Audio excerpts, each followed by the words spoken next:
Hey, Bluebot Stupid and Terror Man. I'm sorry you weren't first. Bluebot Stupid got here before you. Hey, Bacon. But yeah, so it's been a little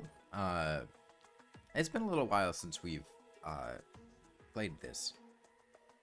I believe that the last place I was in was late pre-horde mode, and I have a sneaking suspicion that I was supposed to farm imp statues for imp banners off stream. I didn't do that. So wait, that's not the right character. What's this character? Oh, magic. Yeah. And I'm looking for a legendary world. It's not that one. It's not that one. Not that one. That looks right. Mage best class? I disagree. Oh, I was recording something.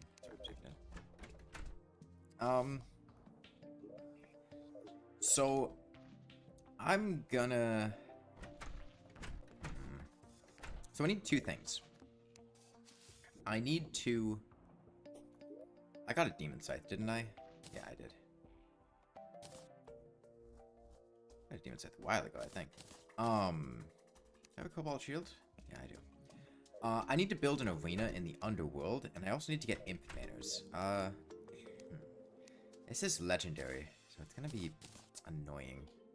Because we're gonna need a lot of space, so let's get started. Do I have a bricklayer? I don't, but I do have builder potions.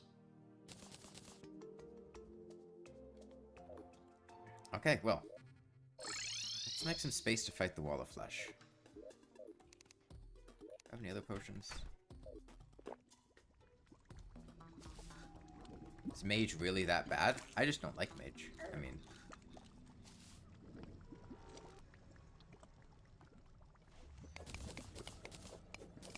It's not, like, completely awful or anything, but I don't like it.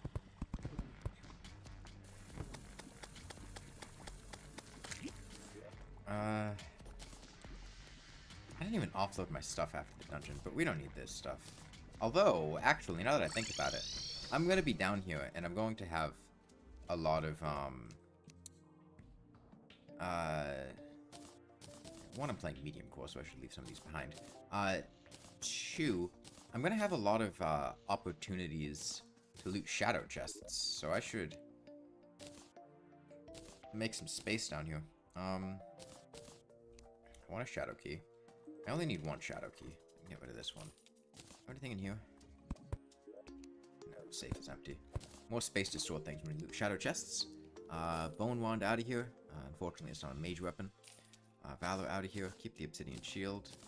I'll keep a slimy saddle. I'll keep a tally counter. Hold on. Let me get slime hook, slimy saddle. You up here. And then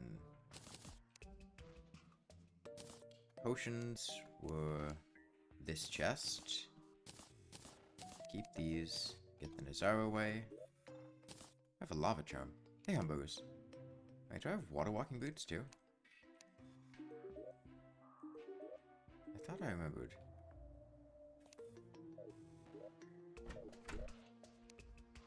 No, I must be thinking of something else. Okay. Bone welder out of here. Gold chest out of here. Keep the hammer. Actually, I do need books. There's bookshelves. Dart traps out of here. Okay, that's a good amount of space. We can work with this. What do I do with water walking boots? So I think I would only really need ice skates to get,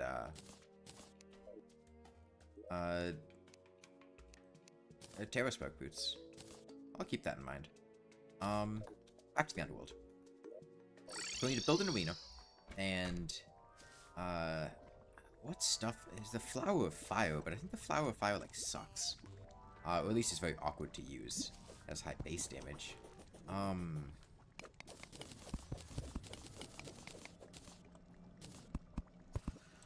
This is going to be an annoying arena to build. I can already tell.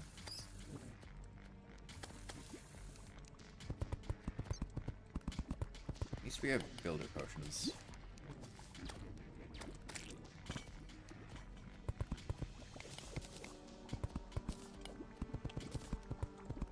Yeah, I didn't realize, but they apparently, oh, there's an obsidian rose. Okay. They apparently, like, reworked how mana regeneration works in 1.4.4. So that,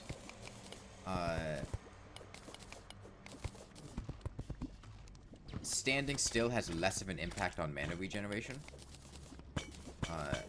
You still regenerate mana faster when standing still, but like it has less of an impact. You regenerate mana quicker, like by default. Stream is very laggy. I'm not seeing any frame drops on my end.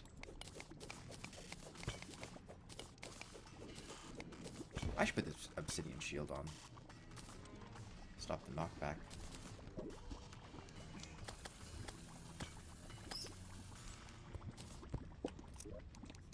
Oh, the flame lash. That's right. Yeah.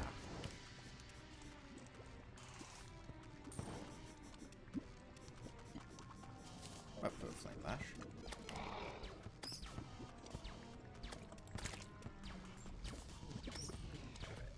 God, I remember foaming demon scythes. Or a demon scythe down here. That was a pain in the ass.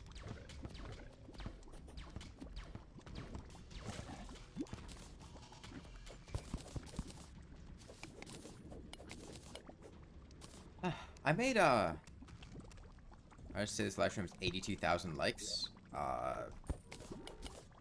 Probably a just weird YouTube glitch. I don't know.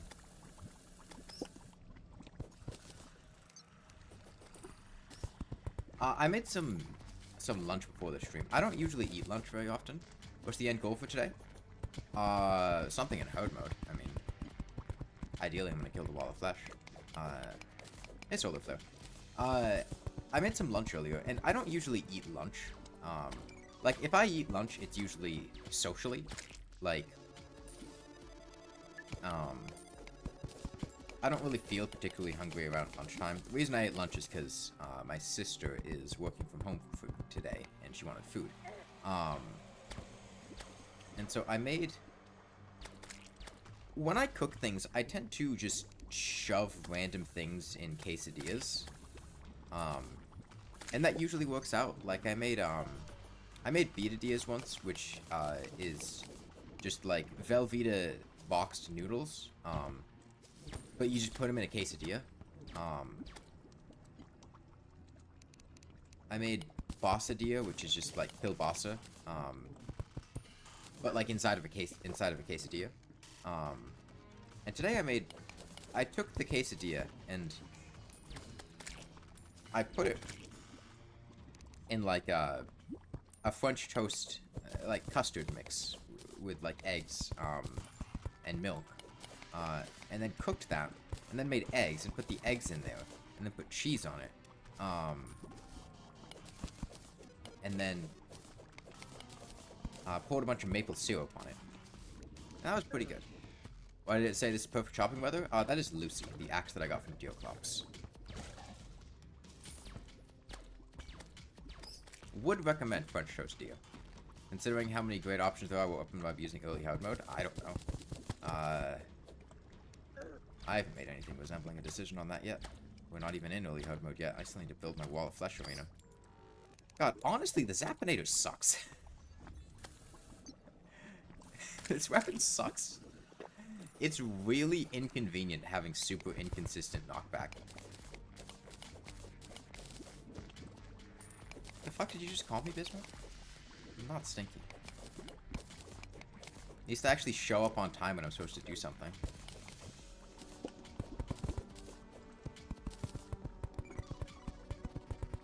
But yeah, would recommend French toast dia.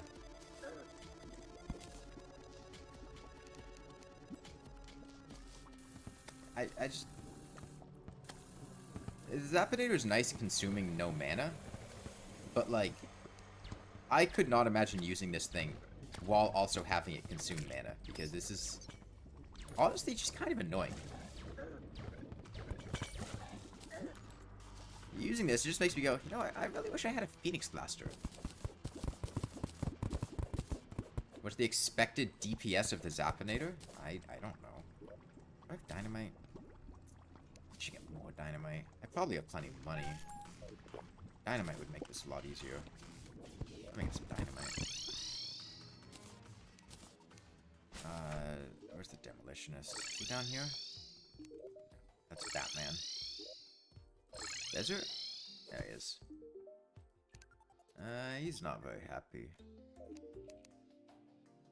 Oh, I know, he's kind of happy.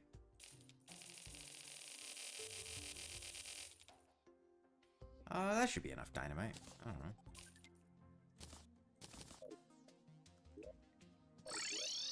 Yeah, I'm also, I mentioned this before, but I'm working on a Hoik guide video, which hopefully should be done by the weekend? Definitely by the end of the weekend. Ideally, I'd like to have it done by the start of the weekend, but the problem is the video is, like 50 minutes long, and it kind of takes a while to edit that. I'm just gonna go through and blow a bunch of stuff up and then build, so I don't have to mine on the way.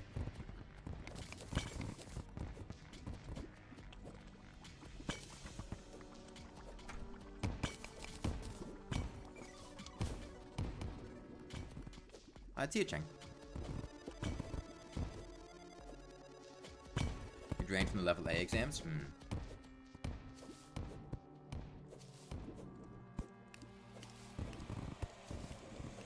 What is Mage Wall of Flesh weapon? Demon Scythe? Aqua Scepter's, I think, fine, too. Napinator would probably be alright.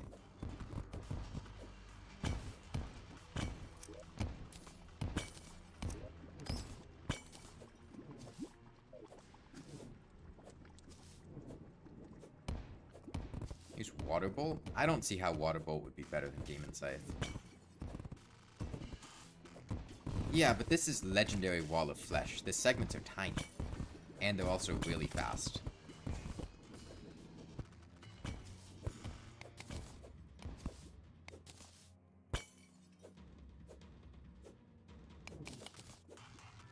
Okay, dynamite blows up.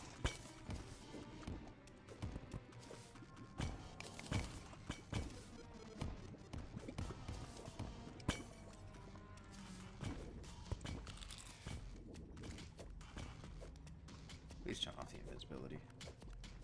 There are just weird stretches of these buildings that are missing.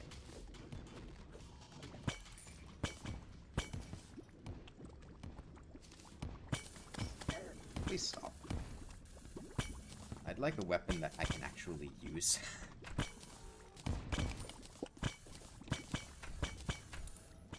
I don't feel like any of these weapons are remotely reliable. Like, Aqua Scepter has annoying aiming. Zapinator is just a complete toss-up. Demon Scythe takes forever to get anywhere.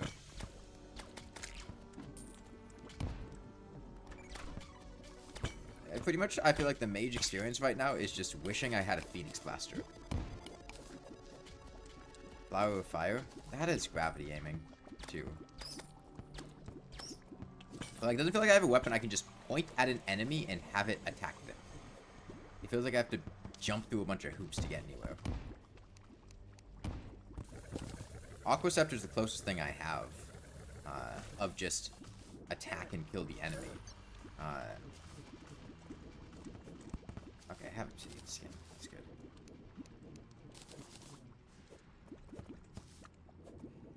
That might summon the Wall of Flesh. Depending how that demon eye flies. Do I have a potion of return? Don't. Well, I'll just hope he gets out of the way.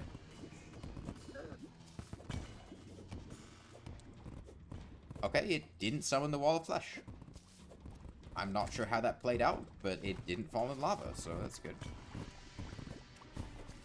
Pre-Covenant Mage's sadness.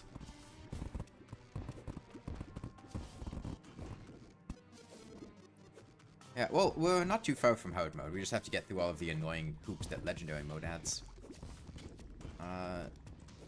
Once we blow up some space, though, shouldn't take too long to build a bridge.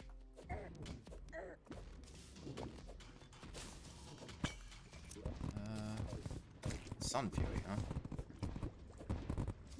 It's money. I heard a demon take damage from the dynamite. Only problem with doing this, it doesn't matter too much on medium and softcore.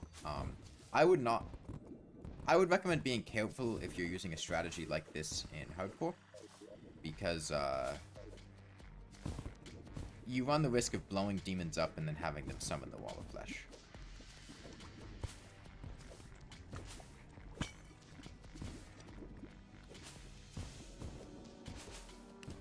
Hey, Shark Tails. Yeah, so like, what are the... There's the Crystal Serpent. There's, the Sky Fracture. There's the Crystal Storm.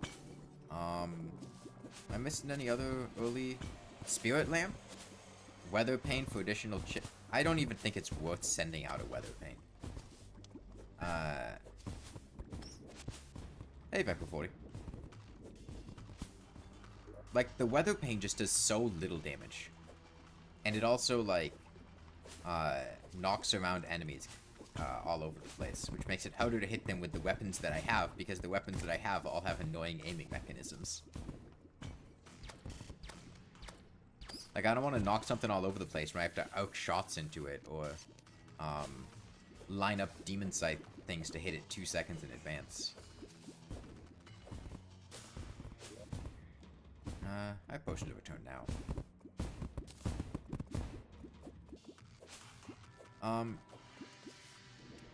I have an idea of how I can speed up imp statue farming. I don't know how much it'll speed it up.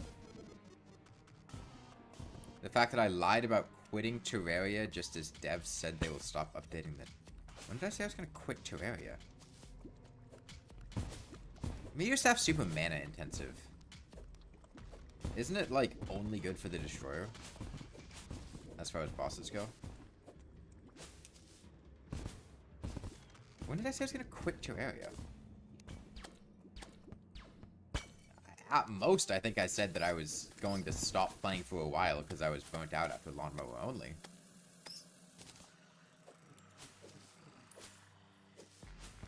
That might be a wall of flesh.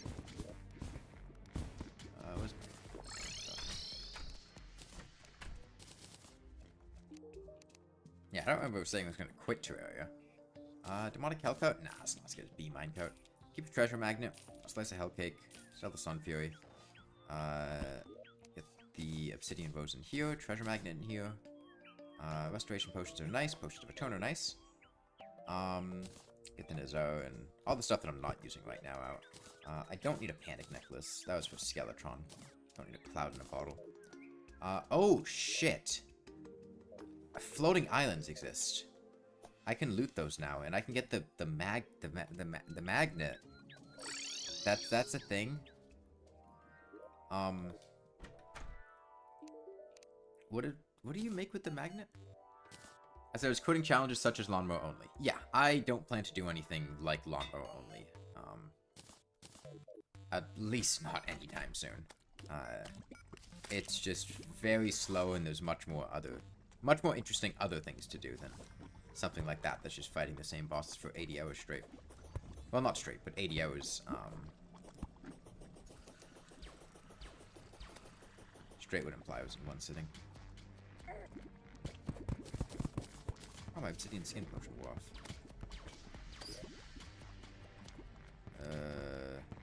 Oh, my dynamite quick stacked. Hold on. Yeah, thank you. What else did it do with these types of Terraria challenges? When you say these types, do you mean stuff not like Lawnmower Only, or stuff like Lawnmower Only? Because there's plenty of challenges I haven't done that are not like Lawnmower Only. Whereas with Lawnmower Only, there's really not many other places you could take that would be remotely interesting in my opinion. Lawnmower Only and Legendary would be absolute nightmare. I mean, it just wouldn't be possible. Crystal Vial Shard. We give Destroyer along with Golden Shower to lower defense. The Destroyer is immune to all debuffs. You can't ignore the Destroyer. Also, fun fact, the Destroyer's expert mode change is very specifically the Golden Shower does reduced damage to the Destroyer. That is the only change, aside from just the, damage and health differences, that the Destroyer has on expert mode, is that the Golden Shower does reduced damage to it. Now, the Golden Shower sucks against the Destroyer. Like, even when it had infinite piercing, it still wasn't really that good, because it has pretty low base damage. And the Destroyer was already immune to the Ichor debuff by the time 1.3 rolled out with expert mode. Yeah. The Destroyer has by far the most meaningless expert change in the game. It is a change, technically. Why specifically Golden Shower? I think it's more of like a meta call than a balancing thing.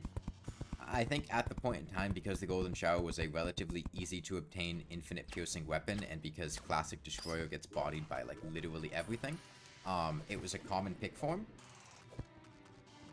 That would be my guess. I don't remember too well because I didn't play mage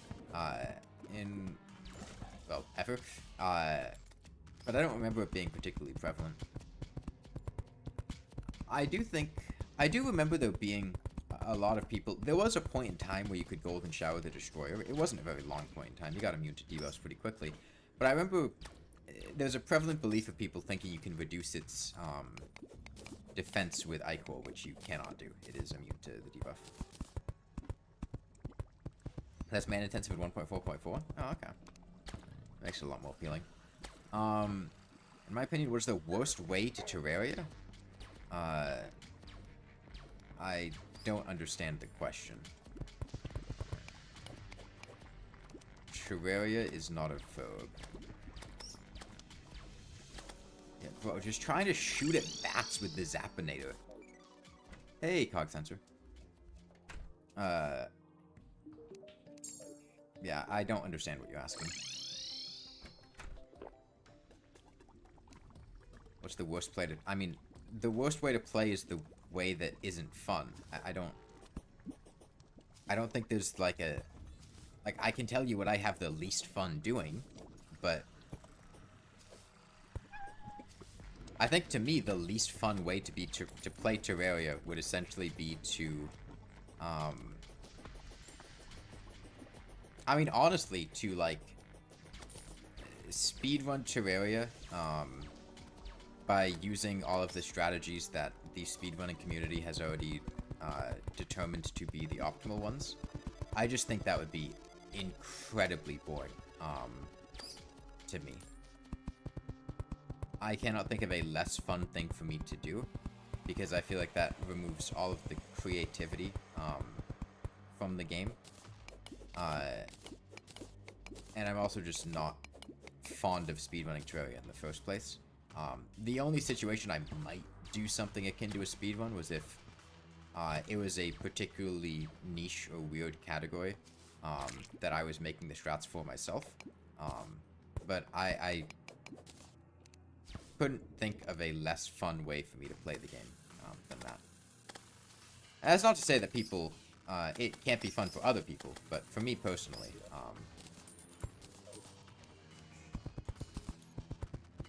I would not like that at all. Playing Summoner? Oh, I mean, the least fun class, I would say, is Mage. I don't like Mage, which is why I don't play Mage. Honestly, Aqua Scepter is just better than the Grey Zappinator. You know, it is a post-Skeletron weapon, but more so just the consistency. I'm really not enjoying the, Grey Zappinator's inconsistency, because I'm just trying to shoot bats flying at me in a straight line, and it's struggling to do that. Whereas the Aqua Scepter can actually reasonably manage with him consistently. You know, Summoner's fun. I think my ranking of classes would probably be, in terms of how much I like playing them, Ranger, Melee, Summoner, Mage.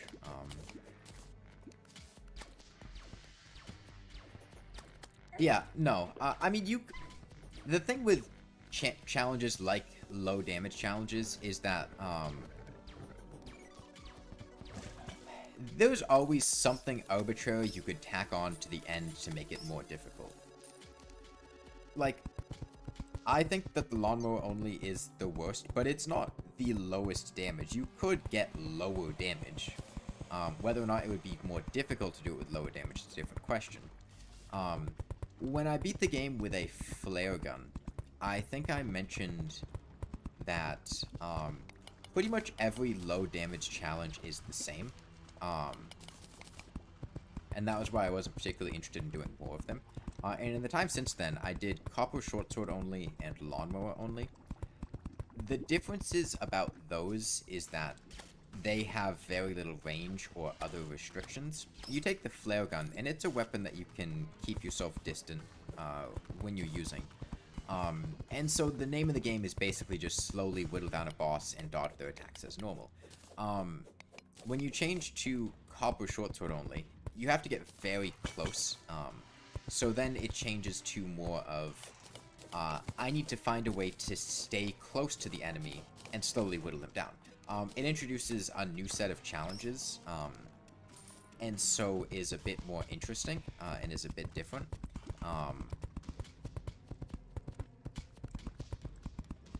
And then when you get to Lawnmower only, the main challenge there is that it's the jankiest piece of shit that's ever existed. And getting it to deal damage is basically just like ripping teeth out. Was it worth doing any of the low damage challenges? I mean, I don't regret them, but I wouldn't do them again. They're more of like proof of concept things, of like, this is something that can be done, so I did it, but now that I've done it, I certainly don't want to do it again. Whereas a lot of the other challenges I've done are things that I might consider doing again. You know, things like accessories only, or even like blindfolded Terraria, or the brain suckler blindness thing.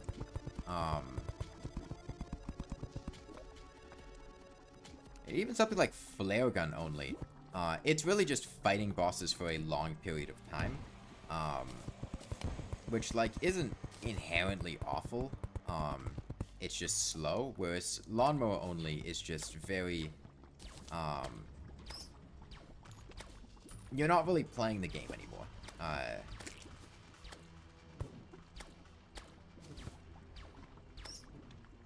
Would I ever do 1 HP hardcore? I mean, I've done 1 HP hardcore up to a point. The problem is, and this was an issue that I had when I tried streaming it, the furthest that I've gotten 1 HP hardcore is post-Plantera. But I cannot stream 1 HP hardcore because I get distracted very easily when streaming, because I like reading chat. I like looking off screen. And this was a persistent issue in some of the low damage challenge runs, because like Copper Short Sword only, when I was fighting the Moonlord, I had to like stop reading chat for hours just to be able to stop the Moonlord from healing, because I couldn't afford to look away from the screen. And the problem is 1 HP hardcore would, for a lot of the stream, just be me not being able to look at chat. Because if I look away for a moment, I might die. And so I really don't think they're fun challenges to stream. And I also just don't think they're very interesting to watch, honestly. Like, you know, 1 or 2 of them might be interesting for a bit, but like if you die and have to restart, you end up just doing the same strategy over and over again, which is usually slow and not particularly interesting because you have to play the game safe. That, or you just die a bunch repeatedly, which like might be entertaining to watch, but I wouldn't actually be making any progress towards beating it. You ever plan on doing more modded Terraria? I don't have any plans to. I might. I don't think it's likely I would play more Calamity mod. I've thought about making a video on to organize the thoughts on why I don't like Calamity mod that much. But I don't think it's likely I would play more Calamity mod. And Thorium mod, it was fun to play once. Maybe if there's another multiplayer event and people want to play it, we could play Thorium. But I don't think it's particularly likely I'd go back to those.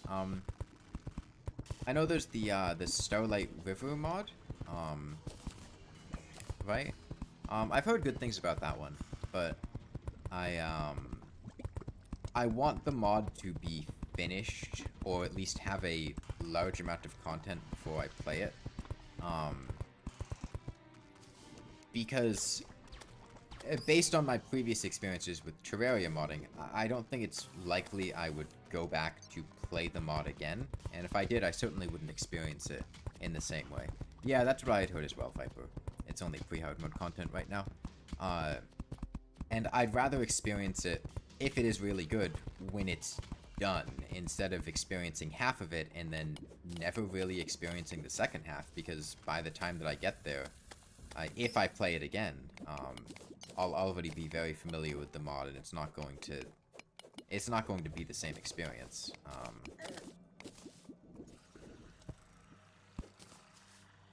And as far as FAO goes, maybe I don't have any plans to play Fargo's mod, but I might.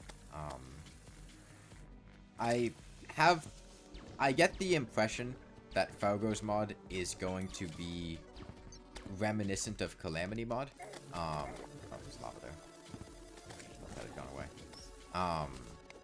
In terms of the game philosophy and balancing decisions, based on the way that other people talk about it.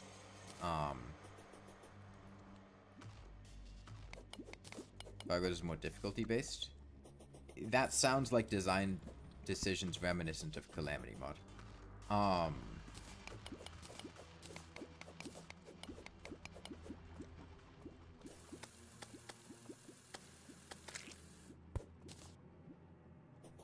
If you don't want to play major mods, you can use quality of life like magic storage or excavator.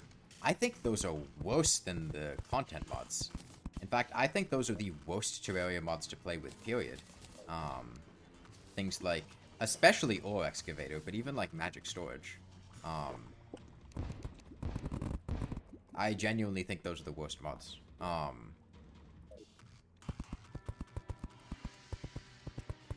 Because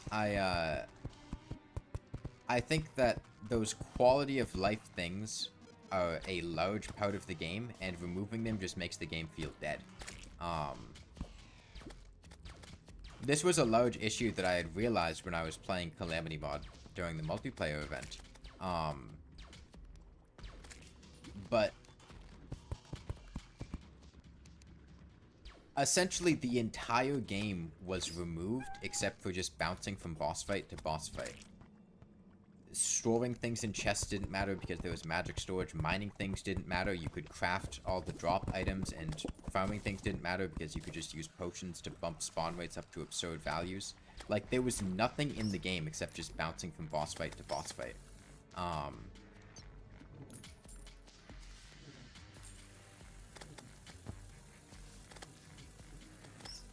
And I think a large part of that comes down to, like, the quality of life mods. You know, some of the decisions are things inherent in the game itself, but even something as simple as, like, magic storage, like, it essentially solves the problem in the game so you don't have to, except solving the problem in the game is the game. Like, not having to store things in chests essentially just removes the entire sensation of storage and just turns it into a completely solved problem that you never have to think about, and it essentially removes that entire part of the game, which isn't necessarily a bad thing, but I think particularly when you play with large amounts of quality of life mods, it just makes the game feel hollow, because there's not anything to do except just go from boss to boss. And going from boss to boss is not fun. Like, Terraria is not a game that holds up if you just go straight from boss fight to boss fight, in my opinion. I'd see a solar flare. Yeah, most of the content overhaul mods are not balanced to be used with each other. But yeah, that was the problem that I had in the multiplayer Calamity stream, and why I was really just like completely disinterested in the game, especially once we got out of free hard mode. Let's take like the Cosmolite as an example. The Cosmolite is a really, in my opinion, bad item for the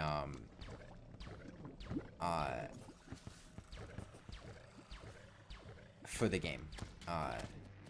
Because what the Cosmolite does is it essentially gives you like journey mode time control powers, and removes the notion of anything time sensitive from ever mattering for the rest of the game. At any point in time, you can just skip ahead, except during boss fights, or constantly change time. There's a blood moon you don't want it to happen. Okay, you can skip it. Solar eclipses.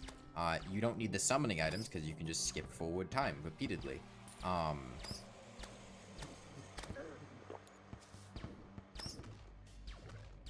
It just removes the concept of time from the game, and any of the interesting things that arise as a result of it. And it's not that, like, that's necessarily, like, a horrible thing. Like, it's not like there's a ton of time-sensitive things that matter too much. And sure, skipping past it's not disastrous. Like, it's not... Like, sure, you could sit there in a bed and just fast-forward time, and,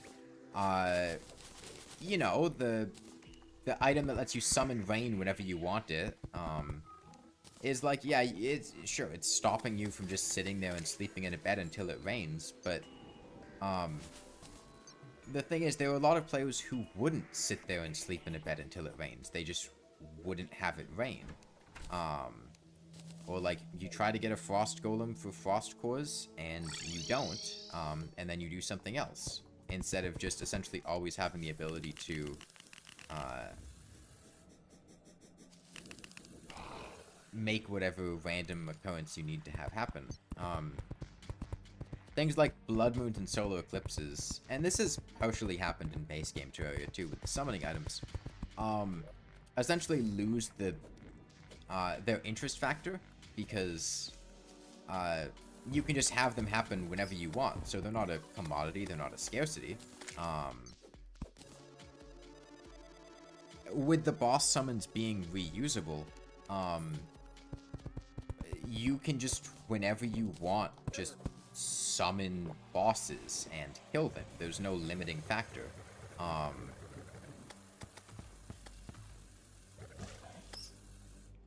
And it's the things like that that I feel like make the game feel dead inside. And I'm not saying these are things that necessarily should be changed. Because, like, the mod is what it is, and there are definitely people that really like these things, because they want the game to be just bouncing from... I might die here. Hold on. Bouncing from bosses to bosses, and things like that. I get the B-gun is super busted for Wall of Flesh. I don't think B-gun would be a good idea. B weapons are pretty overrated for the Wall of Flesh.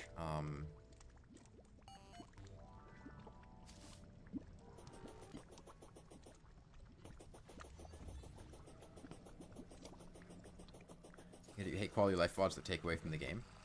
Yeah. Phoenades and Hive Pack? Those are not mage weapons. Also, Beanades are not even the best ranger weapon for the Wall of Flesh, let alone the best weapon Where did all these come from?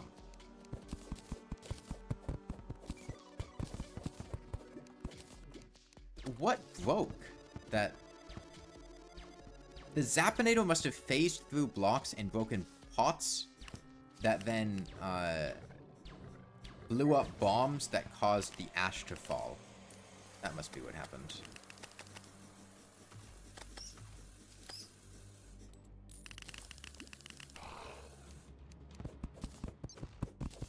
You just spam it from 200 meters? This is true of, like, all of the, mage weapons. Most of them are quite high distance.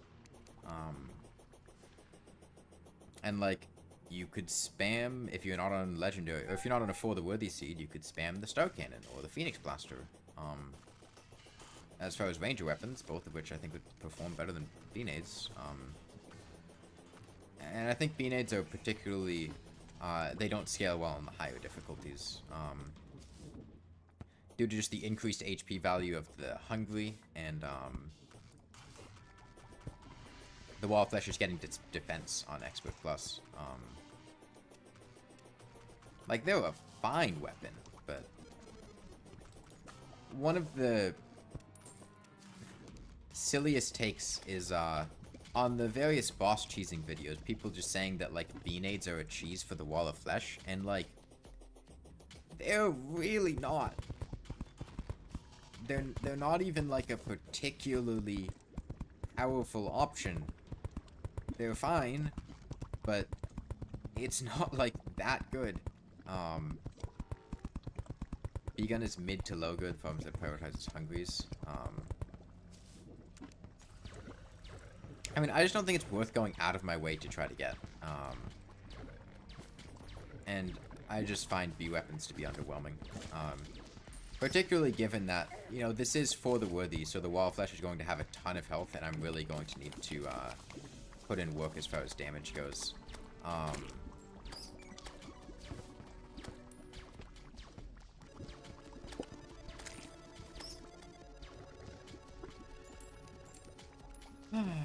I should have gotten calming. I'd have to fish for damsel fish to get calming potions. That would be annoying.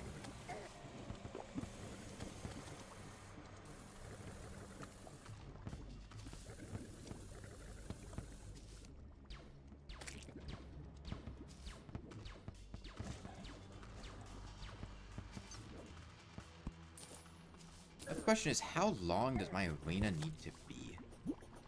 Because it's ugly. Oh, fuck off. God, I would kill for a Phoenix Blaster right now.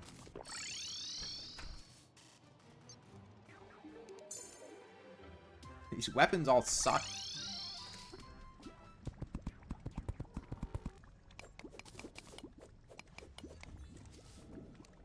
If I was melee, I would have a Knight's Edge. If I was Ranger, I'd have a Phoenix Blaster. If I was, Summoner, I mean, I just think large numbers of, Imps and Vampire Fogs would take care of all these fine. If you're Mage, go fuck yourself. Hungries are killed fast? Not my experience.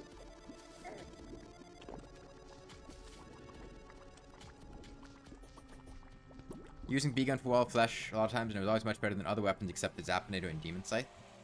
Okay. I have both the Zapinator and the Demon Scythe, so if those weapons are better than the B-Gun, why would I use the B-Gun?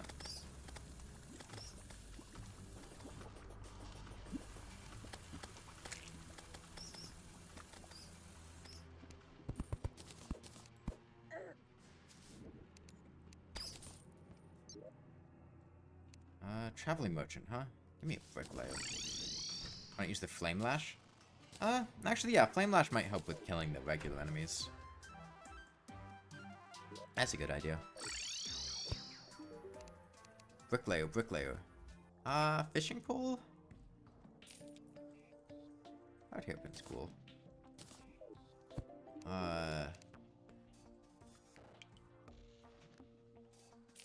I'll take it just in case I need a fish for anything.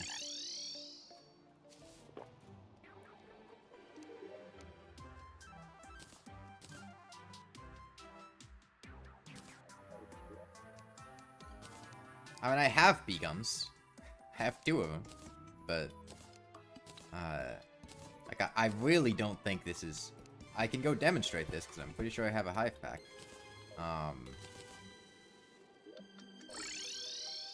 We can go do comparisons against the various enemies in hell using the bee gun and using not the bee gun. Might be good for Crystal Serpent. Yeah, that's true. Like, that's fine damage, but that's also Bano damage. Whereas I'm pretty sure I'm hitting for like 100 something if I use the Zappinator or the Flame Lash. 100 something with the Zappinator, probably like 90 with the Flame Lash.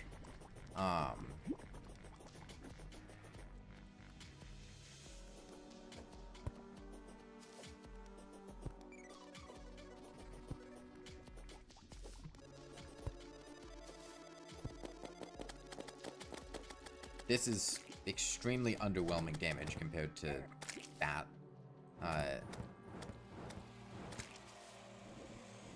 I'm aware that beasts have iframes.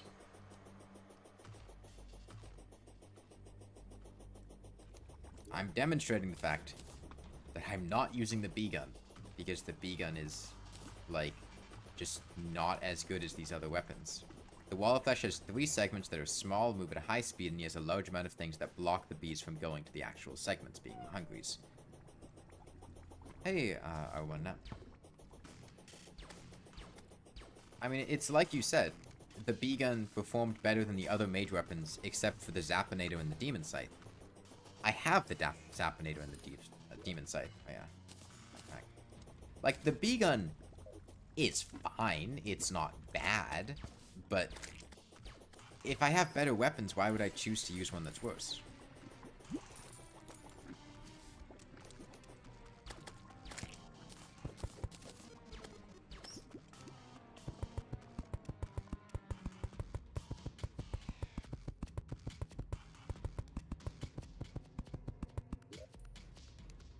I feel like in my current situation, Aqua Scepter would...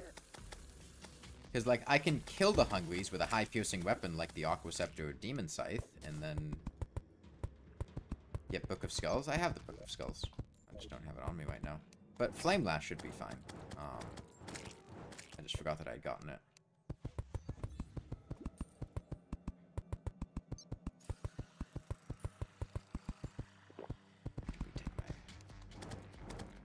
I was hoping I would have gotten a, Voodoo demons are a pain. They can't kill them over a pit of lava.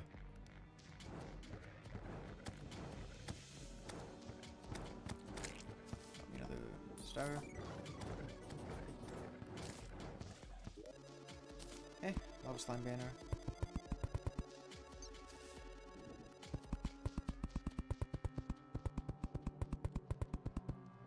Magic dagger is really good now. What? Oh, do you mean like it got buffed? I thought you meant like at this stage in progression. Did it get changed in 1.4.4?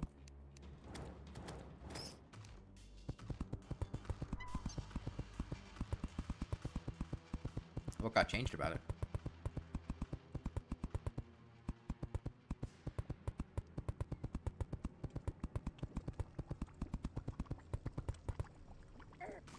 Okay.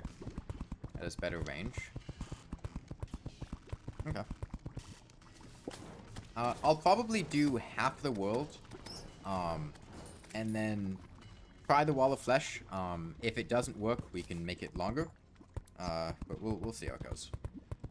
What a range and auto fire. Did it not have auto fire before? I never really used the magic dagger. I thought it had auto fire, but again, like I said, I never used it.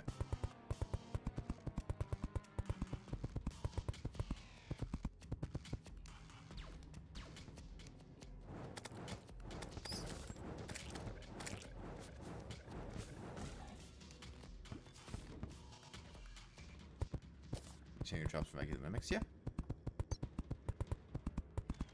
I don't know, world size. Okay, not too much further to the edge of the world. That'll be like about half, right? A bit under half, but we'll see how good it is. There's a Venus Magnum case? I wouldn't know, because I never really used it. You just AFK it? Yeah, but you could also, like, if you're gonna AFK farm something, you've got the opportunity of, like, getting the Crystal Storm, or fishing for a Crystal Serpent, which isn't AFK, but it's pretty non-intensive.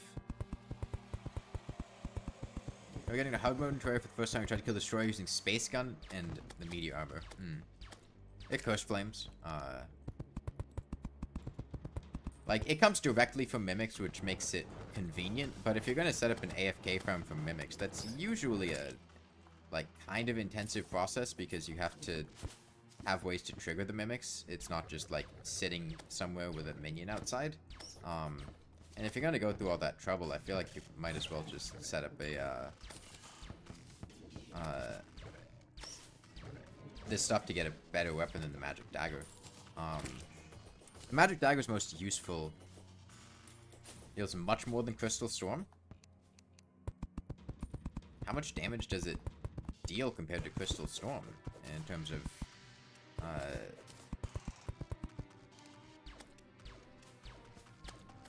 like, if it didn't get its damage or its use time buffed, and it just has better range, how would that affect its the damage there? Cloudy mech bosses can be AFK'd and the mimics can be AFK'd too. You could make a setup to AFK basically anything in the game.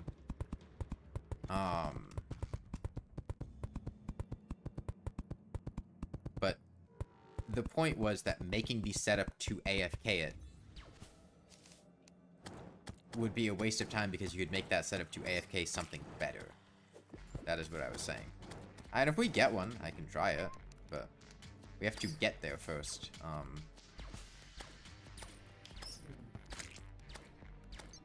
We still have to farm imps, which is going to be annoying, but I have an idea on how to increase the efficiency of their drops. I can make sure I'm killing 2 imps per second.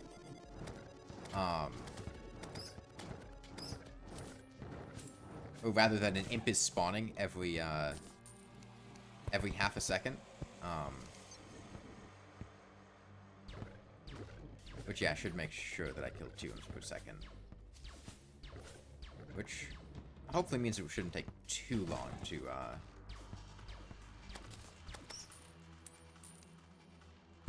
get enough banners. I'm gonna try to get Lava Charm. I mean, I have a Lava Charm. I just don't have it equipped. I'm not getting it because it doesn't really matter. The lava doesn't deal very much damage.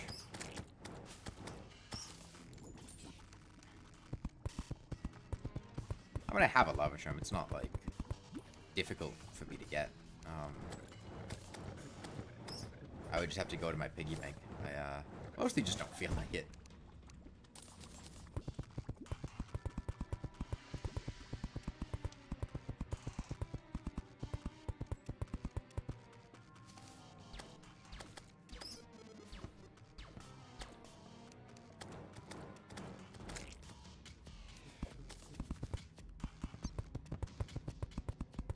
Pretty sure we're close to the end of the world now.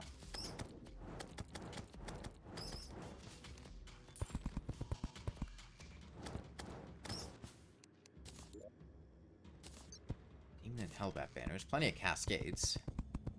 It's a good time to get Chester in the Void Bag. I don't need inventory space. I'm not pressed for either one of those. I don't intend to get either one.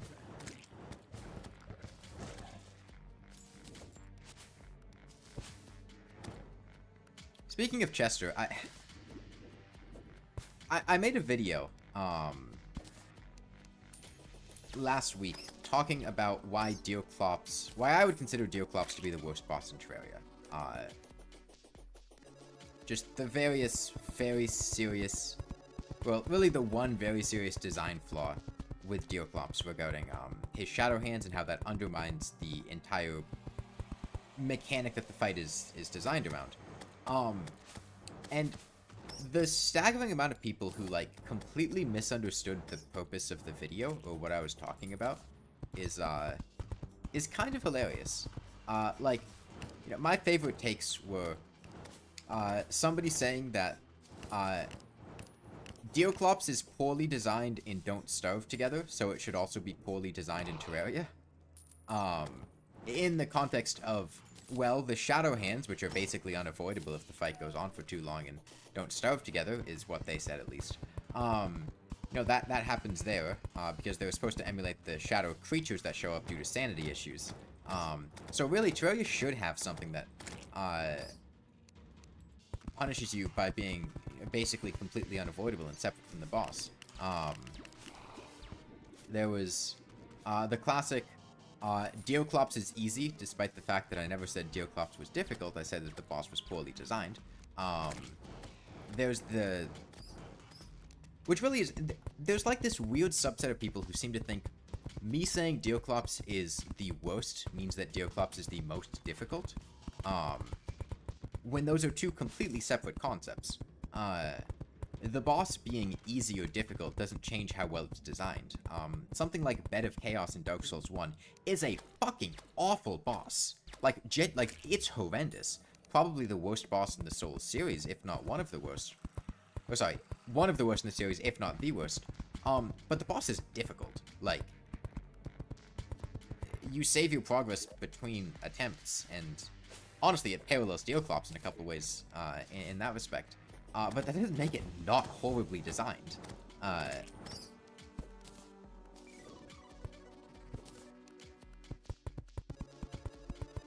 People call bosses bad if they find it too hard. Yeah, I guess that makes sense. Yeah, like the classic... I feel like there were 3 responses to that video, which is like... Or 4 responses. There's the, you know what, yeah, that makes sense. Deoclops is pretty awful. Yeah, Deoclops is bad, but, you know, insert X boss is worse. Deoclops is the easiest boss in the game to refute, him being poorly designed. Well, okay, also, there's the thing about, like, Deoclops being female, right? Where, like, the boss is referred to with female pronouns. I don't have a molten pickaxe. I should get that at some point. On the wikis, but where does that actually come from? Like, where in Don't Starve is Deoclops denoted to be female? Because I had tried to find this information, and I could not find somewhere that the boss was either referred to in-game or by the devs as female. Which just gave me the vibes of, like, it's just somebody's headcanon that they put on the wiki and then people just took to be true. Because I couldn't find anywhere in Don't Starve where, Deoclops being female was, translation from language that have gendered words for everything. But that doesn't... Like, a word being male or female gendered doesn't mean that the entity itself is male or female. I don't know, I remembered seeing it on the Don't Starve wiki, and then I think it, like, got taken off the wiki, and then it got put back, and then people just started, like, taking it to be true. And I really don't know where this information came from.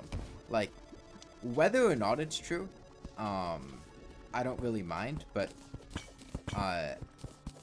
like, I don't care whether or not Deoclops is female, but people get, like, weirdly annoyed if you don't refer to Deoclops as female sometimes. And I don't get where that information came from. Because I would refer to Deoclops, I feel like calling it, like, an it as just, like, a monstrosity or an abomination makes more sense. Welcome back, Solar Flare. And granted, I probably default to using male pronouns for it. But I never understood where that came from. Because I had tried to find it, and I never could. Okay, let's do a little imp statue farming. Break up the the pace here.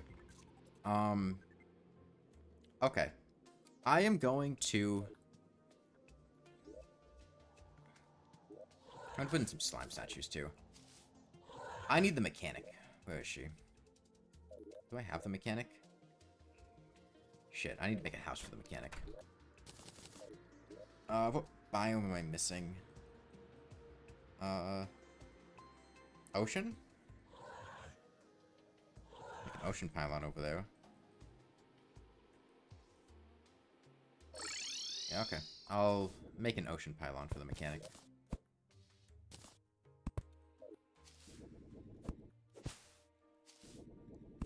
Is invested in video game boss design, hates Calamity mod. I never said I hated Calamity mod. I said I didn't like Calamity mod that much. Hate is a strong word. I wouldn't say that I hate it.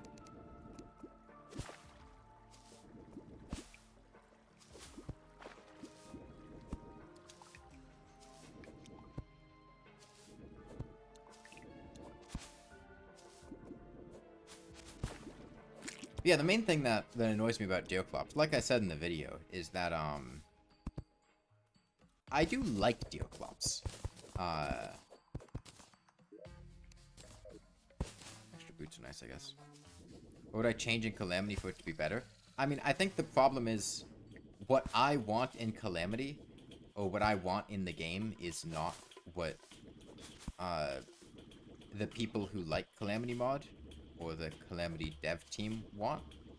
So I don't think changing Calamity to be something that I would like would make the mod better as a whole, because I think it's just better to acknowledge it as something that's not for me rather than trying to change it to something that I would like.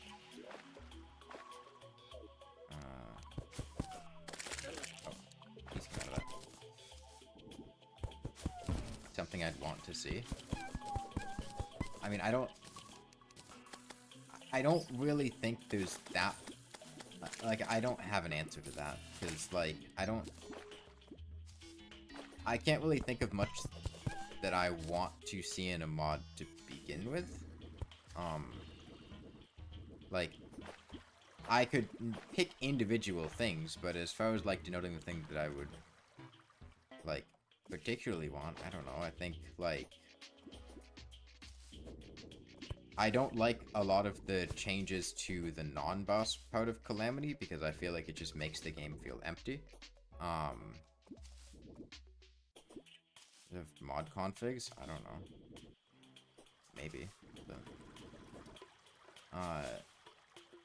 I feel like a lot of the non-boss things just feel empty and hollow.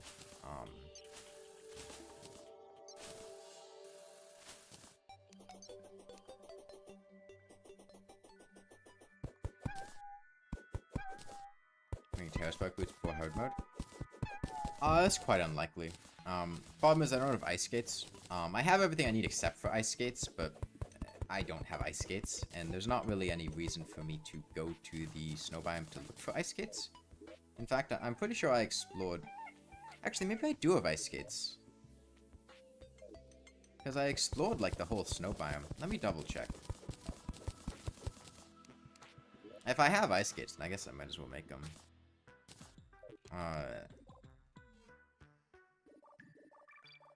I'll make.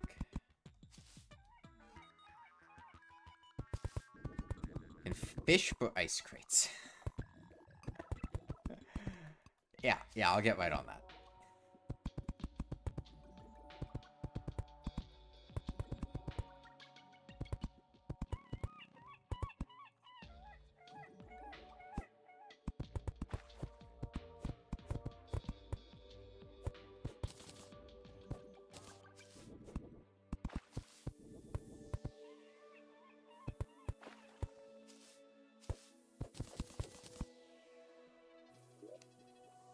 This is the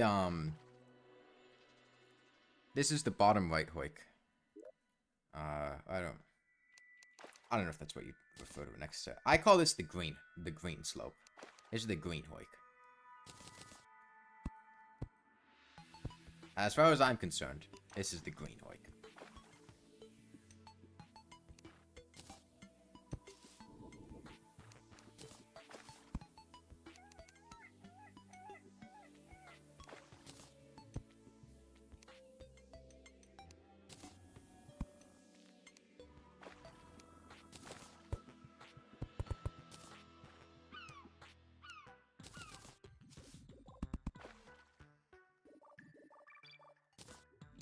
Okay, I need 2 doors. Frozen turtle shell grind. I'm trying to think of the last time I grinded for a frozen turtle shell. Was it... Did I go for a frozen turtle shell in lawnmower only? I might have. I don't remember doing it, but... I did. I remember grinding for a frozen turtle shell during one of those low damage challenges. Must have been lawnmower only. Because copper short sword only was too long ago.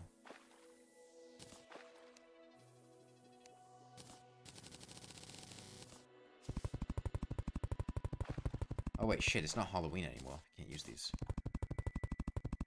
Was it a tulip shell? No, this is a hoik. Here, I'll hang on. You see this? That's the house, but like a large version of that. I did it on my dance pad run as well? No, I wouldn't have grinded a frozen turtle shell on a dance pad run. That doesn't sound right. Maybe I got one by happenstance, but I wouldn't have gone out of my way for it.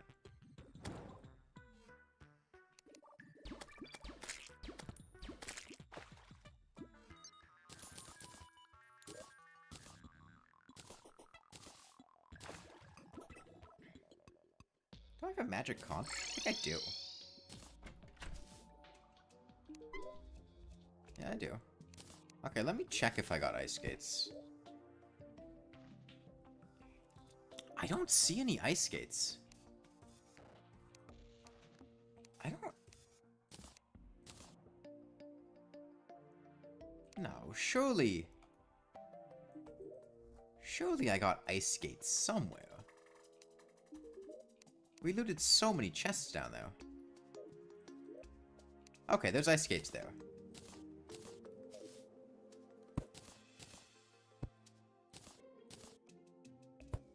Well, genuinely, if you missed it, we looted, like, the entire underground desert.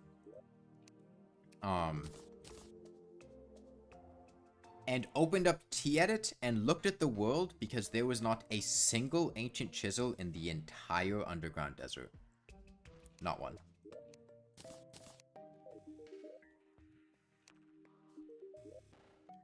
Yeah.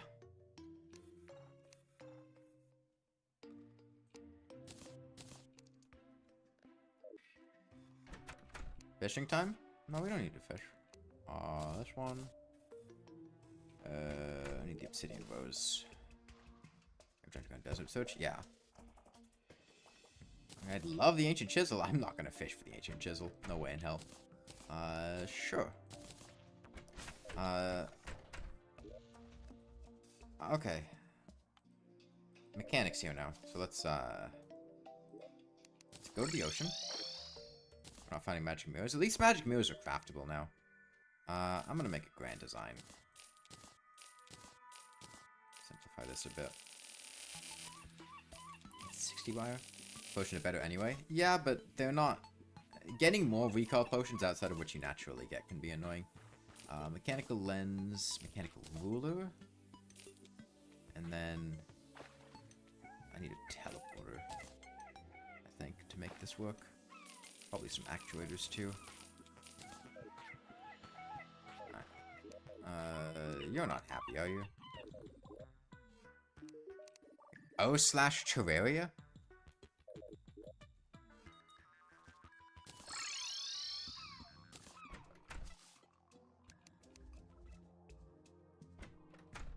Multicolor wrench, grand design, and turn off the mechanical ruler.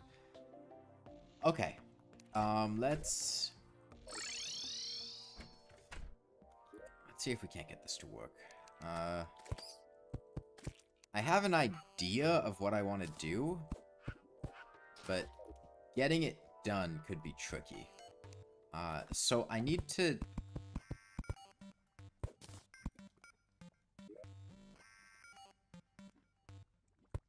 To start with, put down the teleporter, down imp statue on the teleporter, get the imp statue in midair. Okay.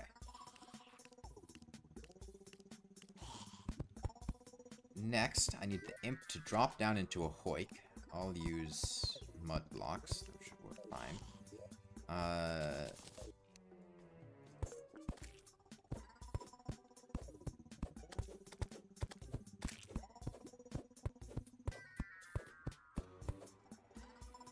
Have you done with the mana flower yet? I don't think it's worth getting. I mean, mana flower is the one that just gives you, like... I'm not using mana potions anyway. Like... If I'm outside of boss fights, I can just use... Oh, get out of here. God damn it. I don't want to farm imps down here. Fuck off. I'll go to the surface. I'm not dealing with him. Okay. Well, as I was saying,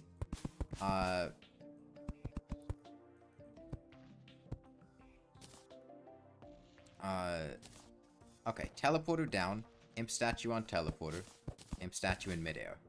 I can increase my efficiency by adding the second imp statue. Teleporter down. Shit. Hold on. No, I don't need a dummy engine. Statues have an innate cooldown of half a second, so faster activations don't actually change very much. Okay. Teleporter down. I'll have to space them out slightly.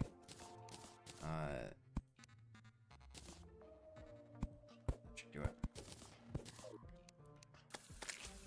Okay.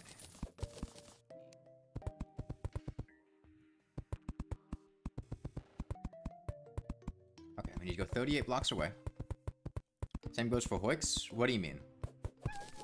Oh, we could make a dummy engine to activate the hoik faster. That is true. Or an NPC engine.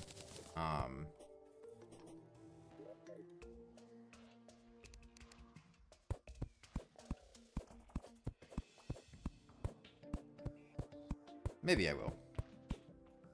I need to get hay. Which should be easy enough. But yes, if you don't know, statues have a local limit.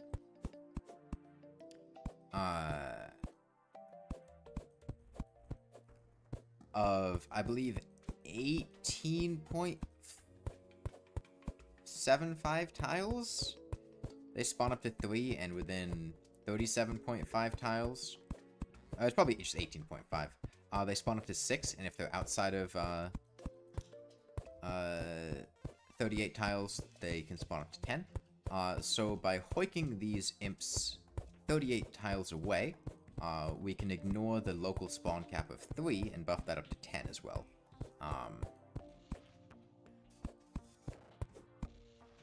The mana flower was so good.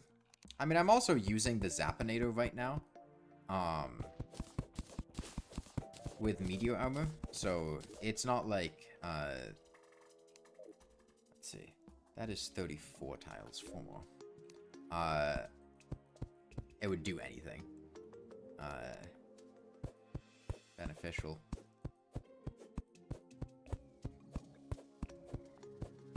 Okay, this should work. They follow standard player hitboxes. Just one off the ground. It would be faster if I made it one lower, but... This should work. Okay, next I need to... you know what? Sure, we'll make a dummy engine. Why not? Sell the sickle.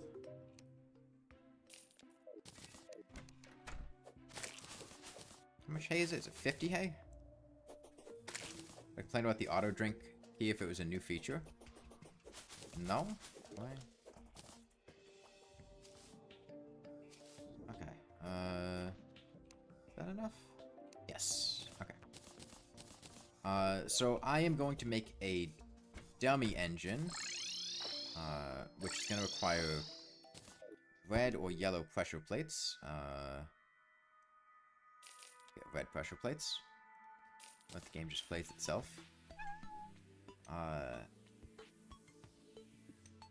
Sell these. Should really move her to a place where she's happier. Oh well.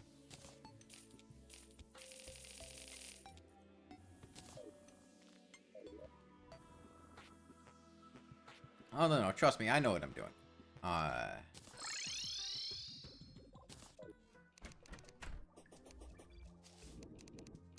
Snow biome? I don't care enough to move for, though.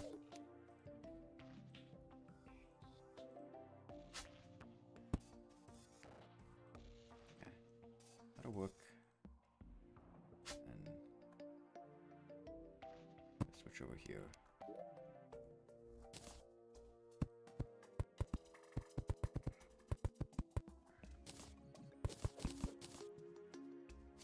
I think this should work. Let me just make sure that they get properly hooked over here.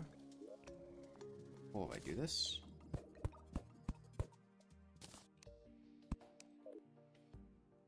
Oh, I forgot to make the ceiling correct there. Okay. Let's fix that.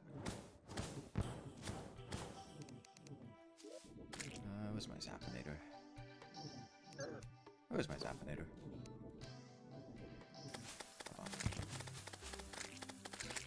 Okay, I need to fix the floor because I didn't, there it is. Let me turn off force display. This.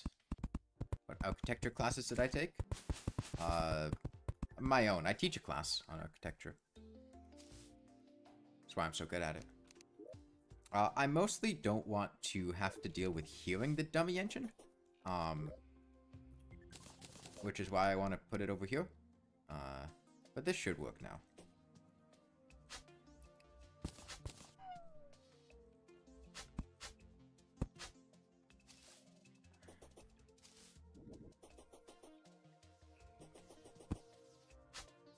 I hope this is far enough away that I don't have to hear it.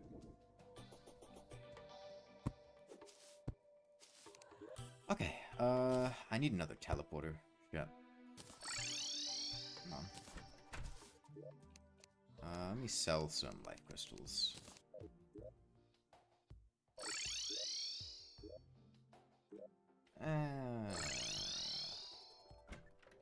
You're happy enough.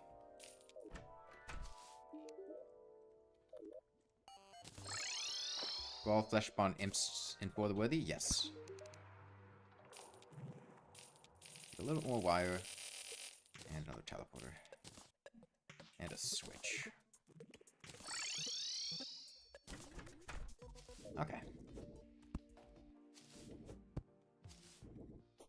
We have a lot of deathweed ready. We need a deathweed for something.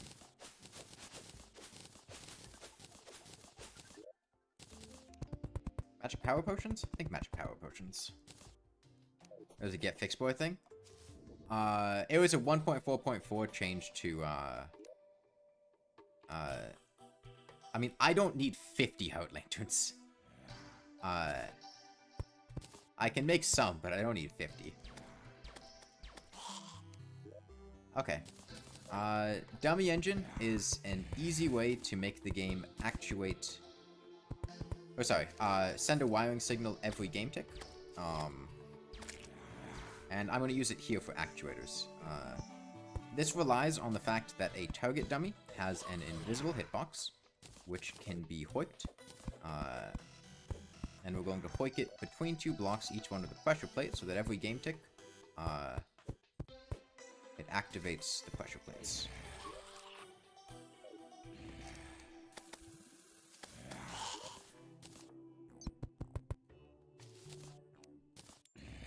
Dummy here.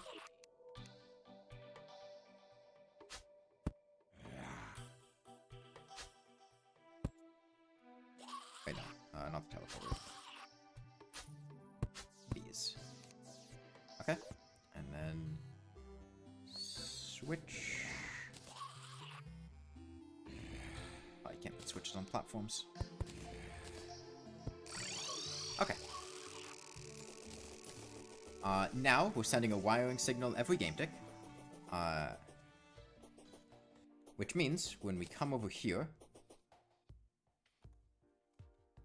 Why'd you put me downward?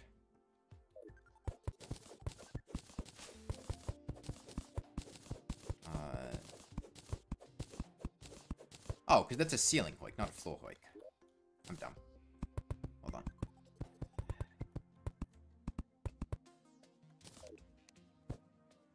Wait, no, that's a floor like. Why did you...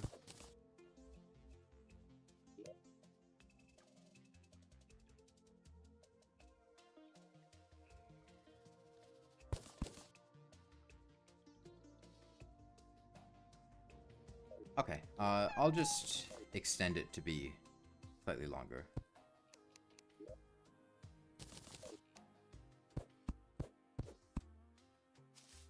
If I put in a second row underneath it, that should solve the problem. Because the, can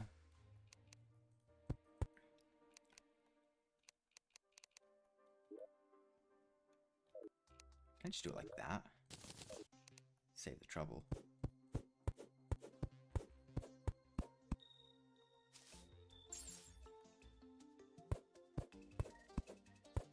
Yeah, I'm doing this to increase the efficiency of the imp foam. Also because I kind of just want to.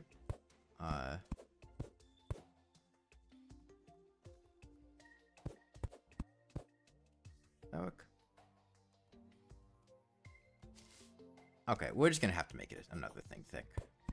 That's fine.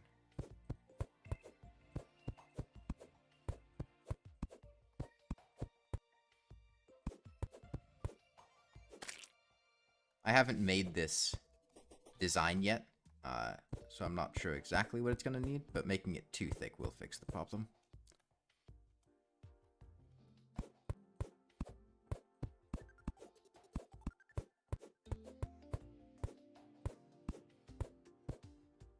Let me turn this off real quick.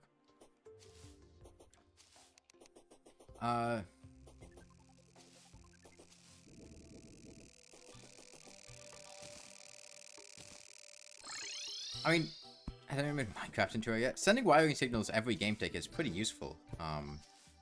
There are a lot of things that you can do with that. No buff, no potion buff should be possible, but no status effect. When you use the teleport, you imagine your character being sucked into the wiring pop out the other side. No? I can't say I do.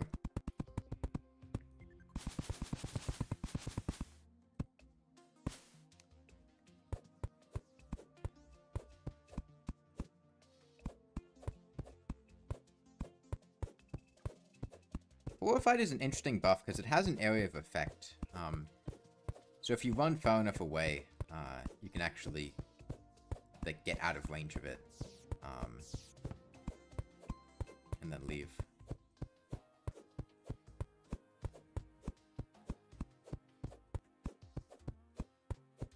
How many actuators do I have? 6. 1, 2, 3, 4, 5, 6. To get a couple more. Yeah, I want to make this design because I'd like to see it work.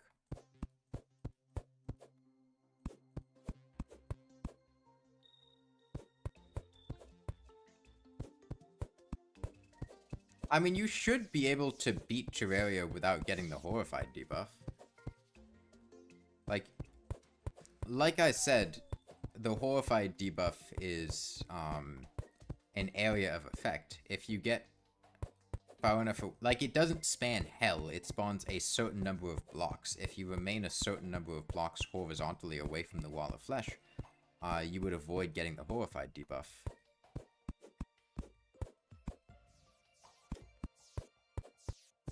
Now, whether or not that would be plausible to do is a different story, but it should theoretically be possible to kill the wall of flesh without getting the Horrified debuff.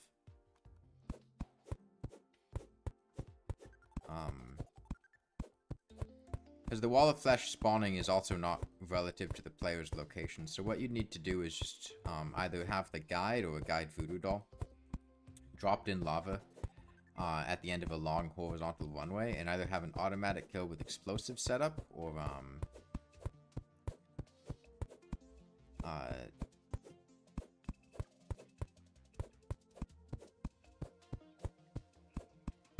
just shoot it from a long distance.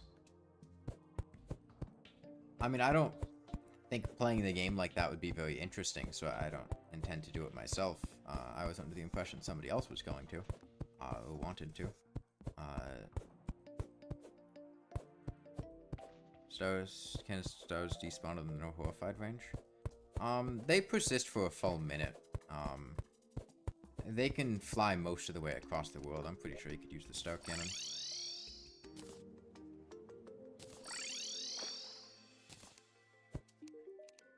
Okay, a couple more actuators. And now, hopefully, with any luck, I'll have set this up correctly.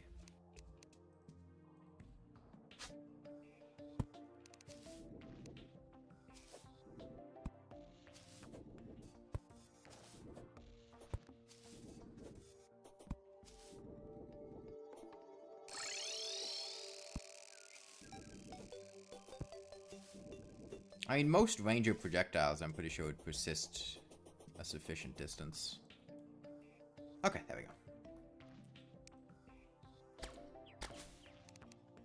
Okay, I do need to actually kill the imps now.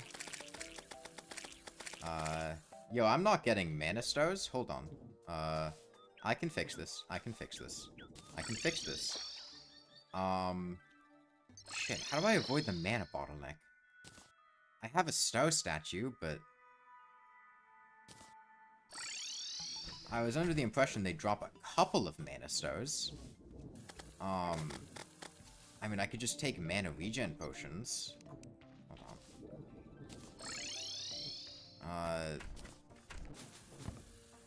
Mana bottleneck, mana bottleneck. Spike balls? No, they're not mage weapons. I could drink mana potions, but that's just spending a bunch of money on things. I'd much rather drink mana regen potions, because they're much easier to make. I'm sure I have the stuff to make some now. Yeah. Make a star in a bottle, too. I haven't made one yet. Do I have glass?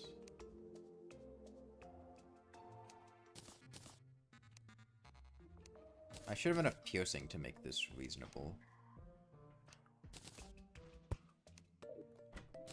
Okay, let's try this again. But I think this is 10x piercing, which should work fine. Okay, take 2.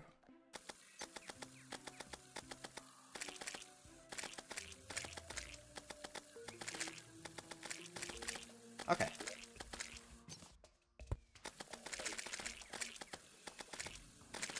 Reduces mana usage by like 7%. Does basically nothing. Okay. This is a good way to farm imps.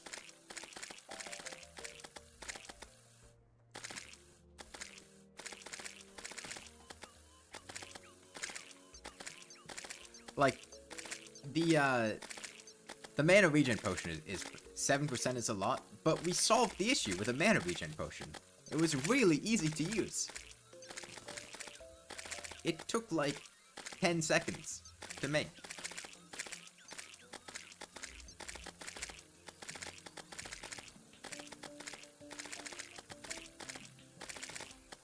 I wonder how much I'm actually increasing my efficiency.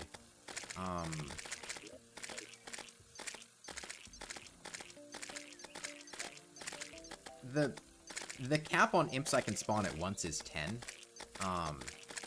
I'm basically making it so that I'm always killing... There's always an imp spawning every half a second.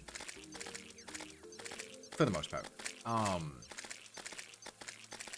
since I have 2 imp statues, that should be meaning I'm killing, what, 4 imps per second? Although it seems like sometimes I'm only getting 3. Am I 38 blocks away? Did I space this correctly? Hold on.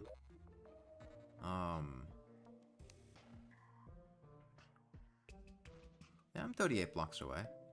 Let me go one further out, just in case.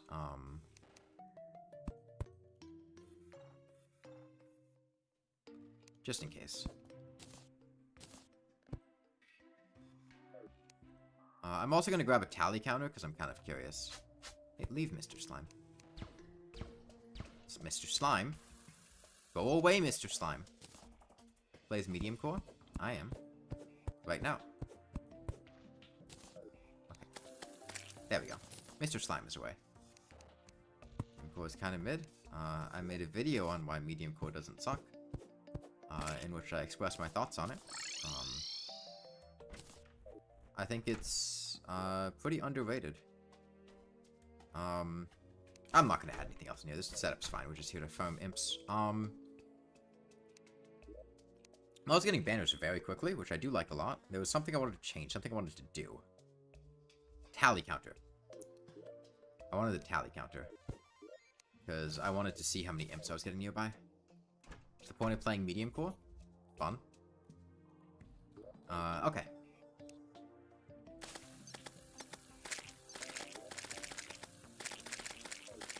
Oh wait, no, that's not how the tally counter works.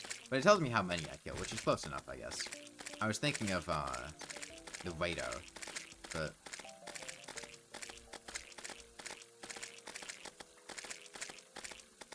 Game's not so good in multiplayer. I both agree and disagree. I think in small multiplayer worlds with small groups of people, it's pretty fun. Like if you're just hanging around with friends, it adds a need to work together when somebody loses their items in a way that didn't exist before.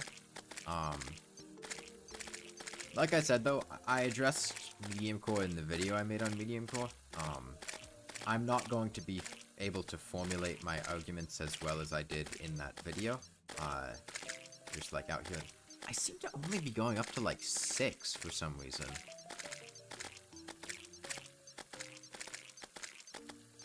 Hang on, are there...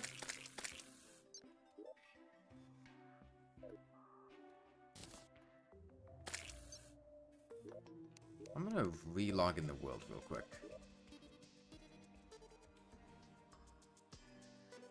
Are my numbers wrong? No, it's 38 tiles away. Why is that one sometimes not working?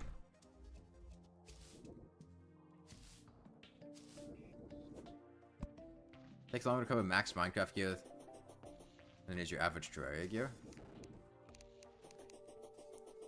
95 items to trade like 10k harder. So I think one of the fundamental issues people have when assessing medium core is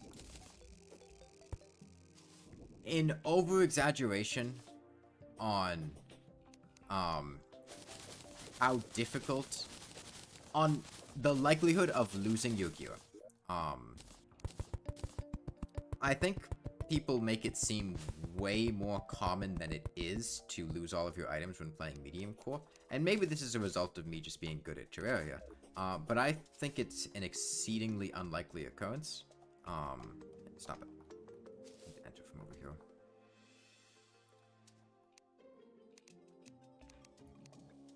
So how many imp banners do I want?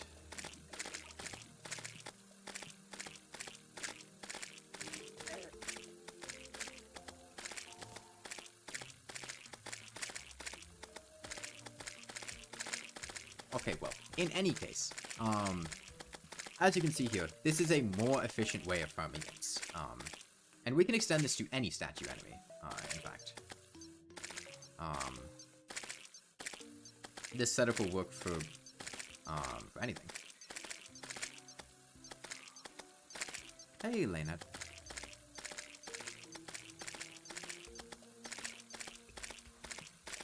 If I was playing literally any other class, this would be much easier to farm. But because I'm playing mage, I have to deal with mana regeneration. I mean, they're both popular games that can seem similar at a cursory glance. They were also much more similar when they both came out back in like the early 2010s. They started in quite similar places. They just branched out to different spots. Let me think about this. How many imp banners do I want? What's the range of a banner?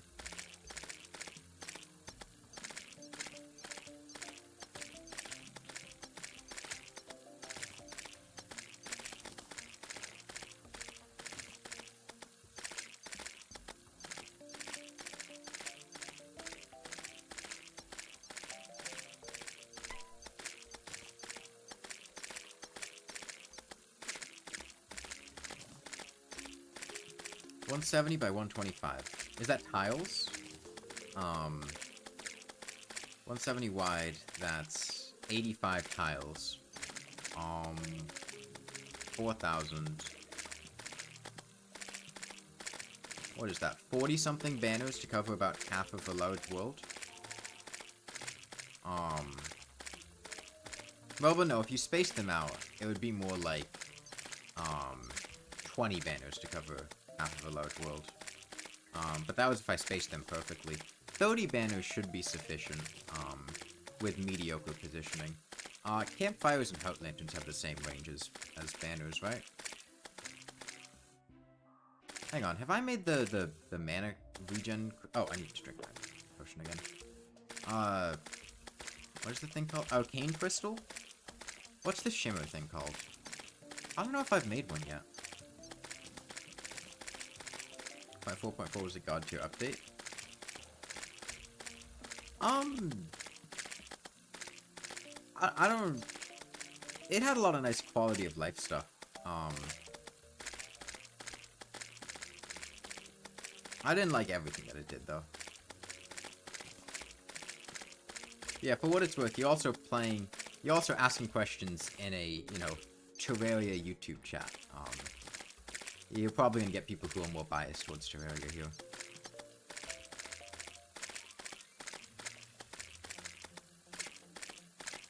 You're brand new worlding at every single enchantment in 2 hours. Well, I mean, your average player would not be able to go into a brand new Terraria world and get endgame gear in 2 hours.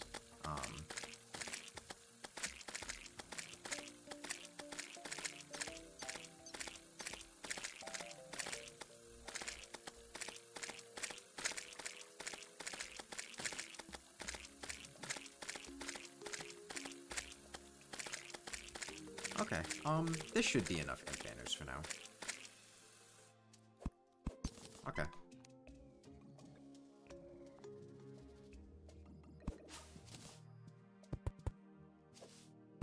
I haven't been fond of Minecraft's up. I don't play Minecraft, anymore. I used to when I was a kid, but, I wasn't a fan of how they seemed to be, handling their updates and whatnot.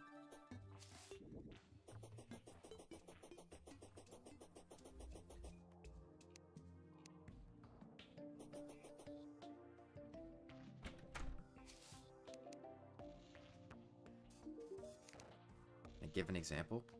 The fact that Minecraft at its core is fundamentally like the same game without that much different as it was like a decade ago. There's been a staggering lack of like ambition with the changes. They've just been things like, here is a new mob, here is a new block, here is like...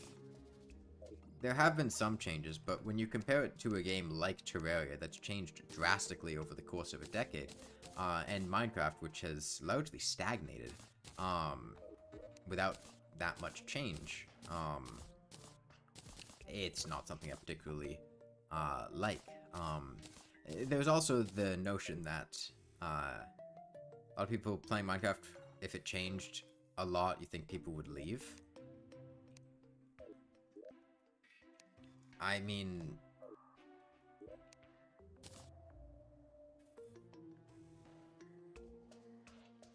I think that's impossible to assess, but... You might also attract players that left because they weren't interested with the game in its current state.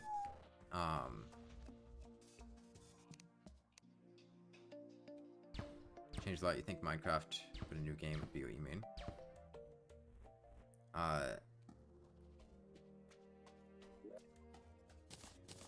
I just think for a game a decade old, the times that I had gone back to, like, try playing Minecraft again, I essentially just got the exact same impression that I had when I played it a decade ago, which is that I'm really not interested in this. I don't find it to be particularly fun anymore, and that hasn't really changed. It basically feels like the same thing. Where's this house?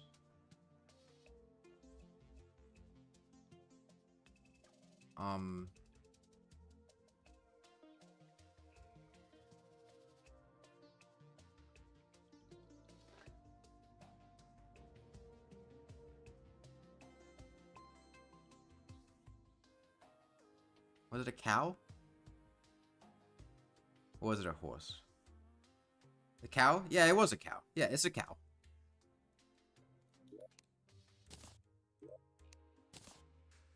See? It's a cow.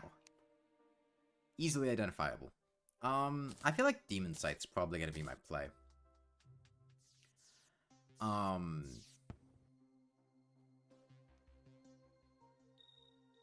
just think Demon Sight's the way to go.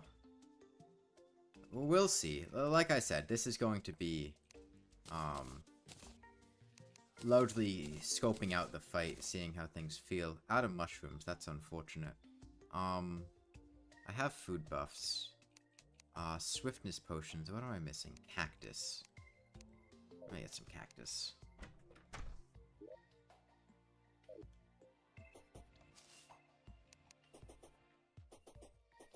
Looks like an elephant? No, it looks like a cow. I don't like the implication that it doesn't, because it does.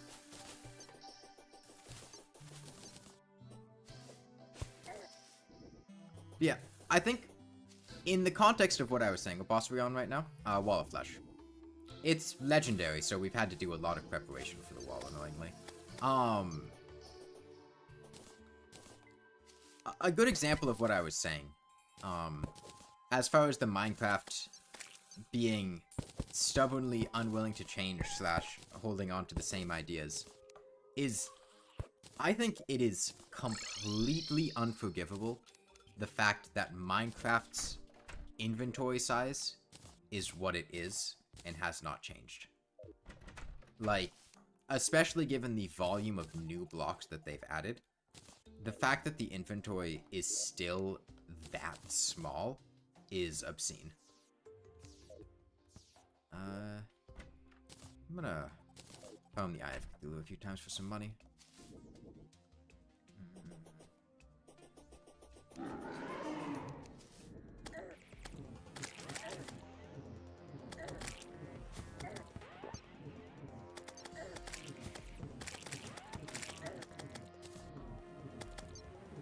Oh, they added a post-game item after beating the game that changes that? Why is the stack size 64 in Minecraft?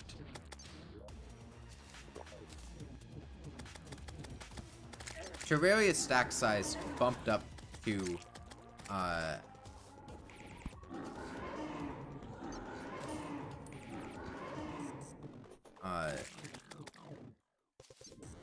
9,999 for every item.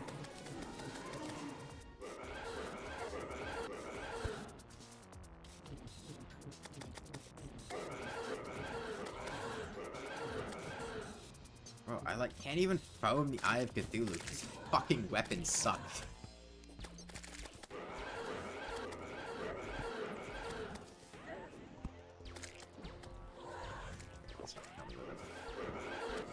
Reflected Zapinator bolt.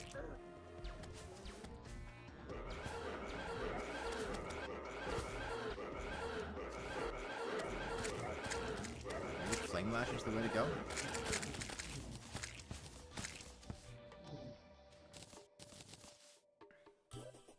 It's some money, but God, that's such a messy fight. Maybe I go to Skeletron's Arena. I could probably handle a fight better over there.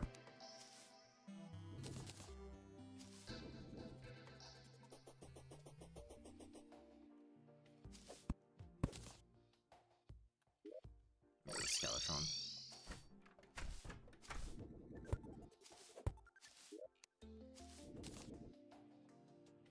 That's a treasure bag.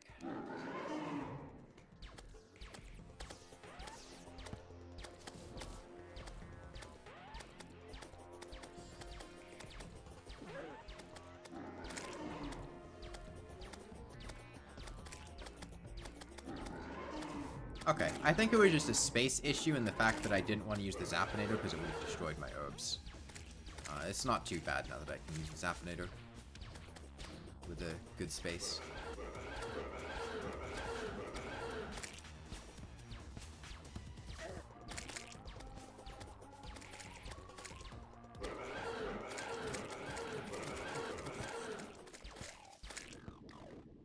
Yeah, it's a bit more annoying though. Okay, we got a 10x damage shot.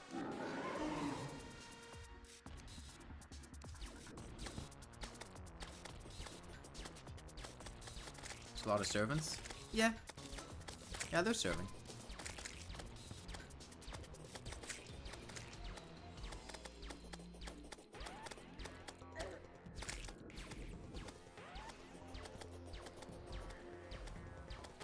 So I'm probably going to want obsidian skin. I should really be more careful with the reflected Zappinator shots because there's a not insignificant chance they would like damn near insta-kill me if we get the high damage reflection.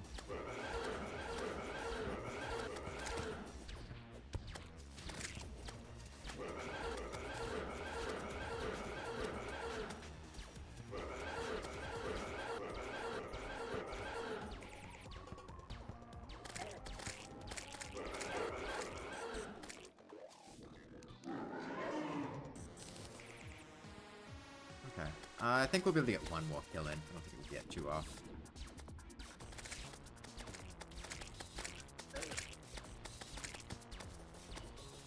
I see a solar flare.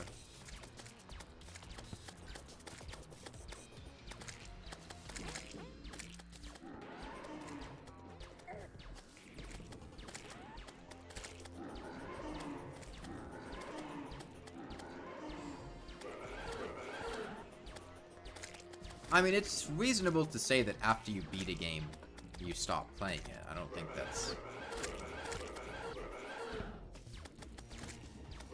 an unreasonable assertion. Like, all the multiplayer worlds that I've done in Terraria end after beating the Moon Lord.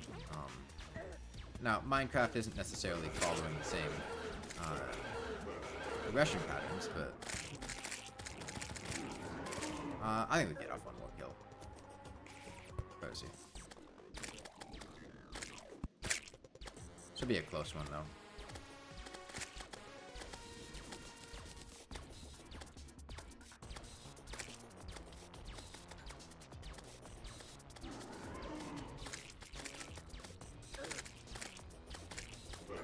We're getting good RNG with this this fight, so we should be able to kill him.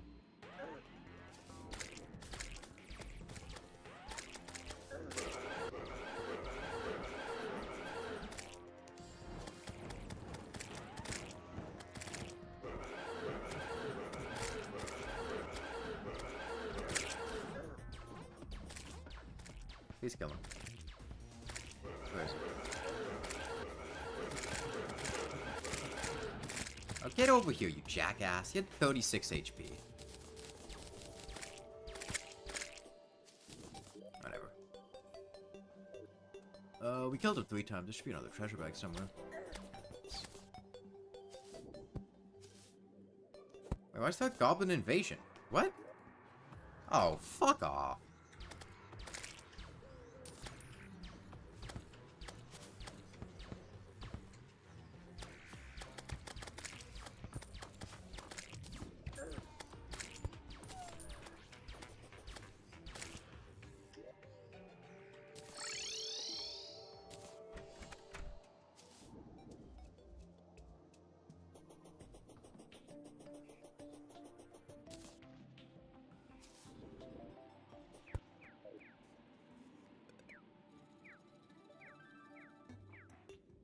Hello, goblins? You wanna show up?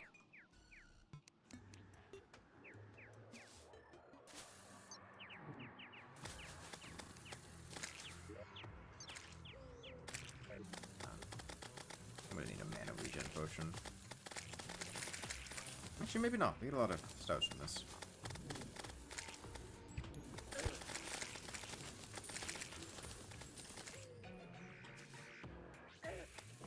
Two goblin armies? No, it's the same goblin army. The message shows up twice on Large Worlds that they're appearing.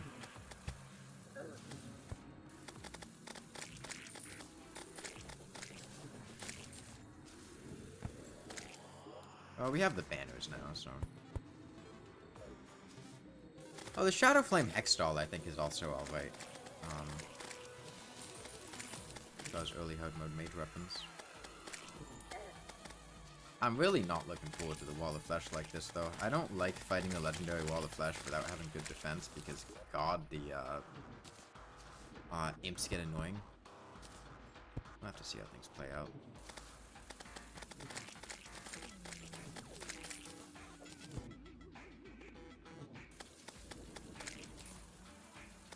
Like I said, the plan is to go do a, like, practice run to see whether we need to make the arena bigger, get more imp statues, whatever. I mean, I think at its core, Minecraft is a boring game. And I think that is why Minecraft is popular as it is. Can Terraria get harder? Oh yeah, it could. What I mean by that is the core, like, Minecraft has very little actual content in it.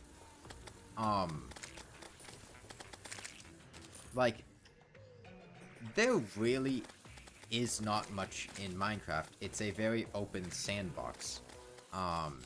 The game does very little to give the players things to do. Which I think is why it's so easily picked up and played by so many people, and why it's so popular, is because the game doesn't take a lot of liberties with gameplay. It just kind of puts you there and has you in an open world with some basic items to do. And you run through all that pretty quickly.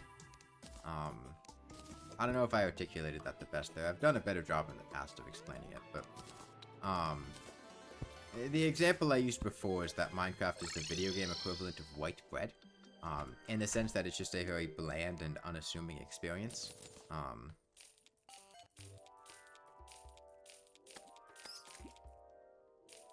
That, as a result, becomes accessible to a lot of people.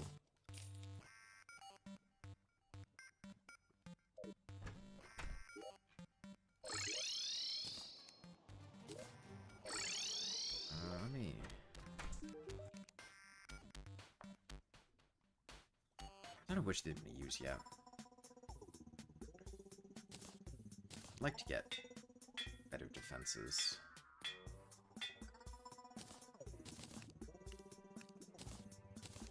Actually, you know what I want? What do you make with this celestial magnet?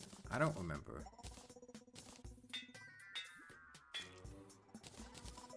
I should really go loot floating islands. Because, like, don't you make the emblem with that?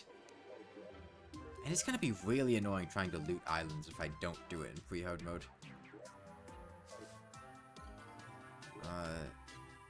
I have one key. Maybe we'll get some more keys from the dungeon.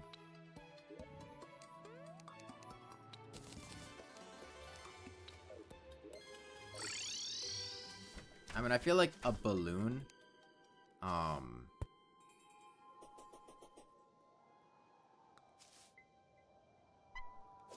and I feel like really just a balloon and,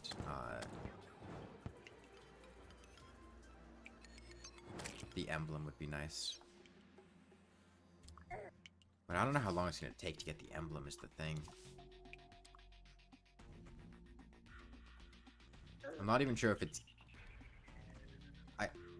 I don't think the emblem is even a guaranteed Sky Island drop.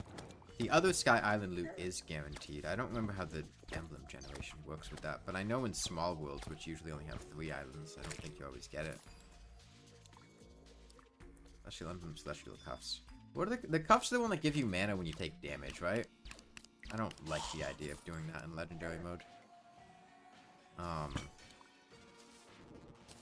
And what does the emblem do? Is it a 15% damage buff and the range? Does it do anything else?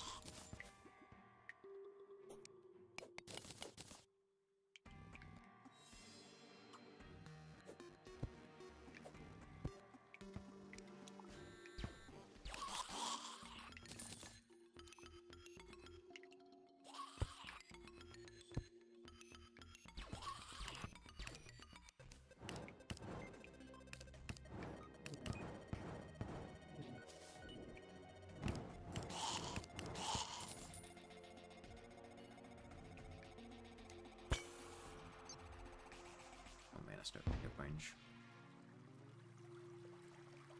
What's the pickup range increase on the mana stars? How much is it exactly?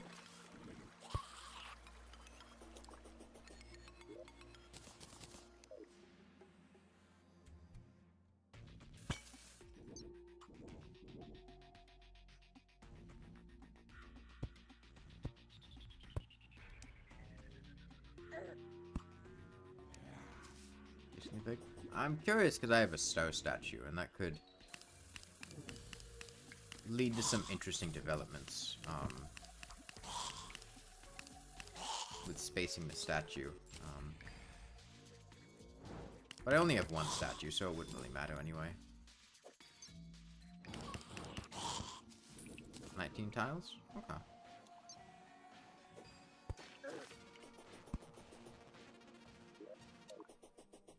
I feel like 5 keys is probably a reasonable amount to get both of the things that I want.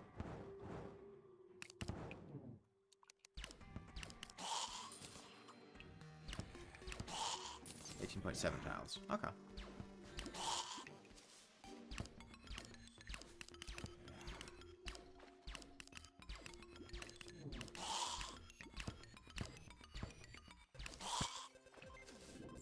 Pretty cool if this bone guy fucked off.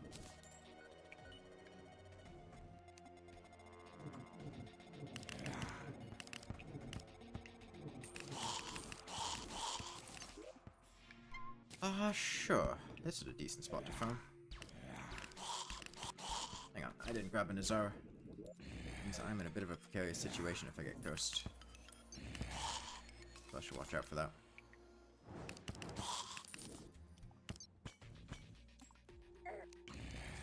Yeah, I usually tag my searches with wiki.gg at the end, which usually ensures that the official wiki link shows up instead of the fandom link.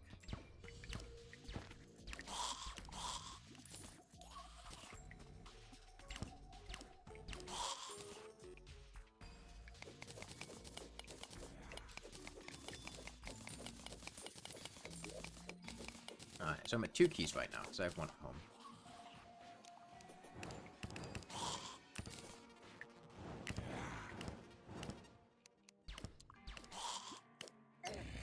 Why are you swinging with the staff of regrowth? Don't do that.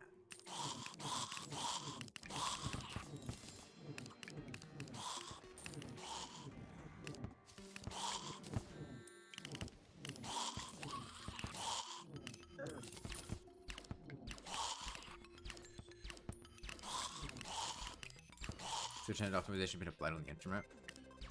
You bookmark it for convenience. I don't actually like search the wiki is the thing. Like, I don't go on the wiki and then look up a page in the wiki's own search thing. I'll just look it up in a search engine, and then that's usually a more convenient way to do it. Like, yeah, you can bookmark the wiki, but gotten a ton of Nazars. We're just getting Nazars left and right. Jeez. Can't get any keys, though.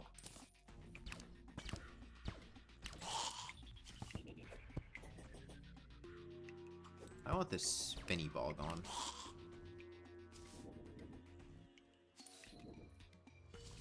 Alright, I think that's our 5th Nazar.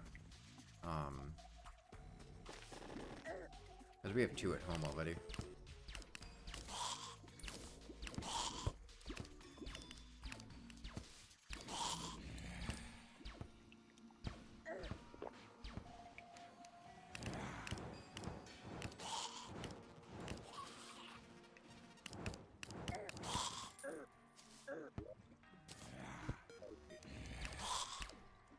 There we go.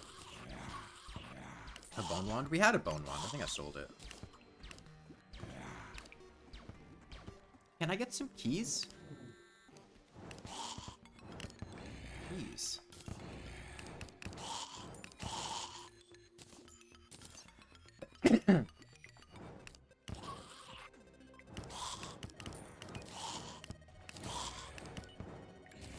Not having any luck with dungeon slimes.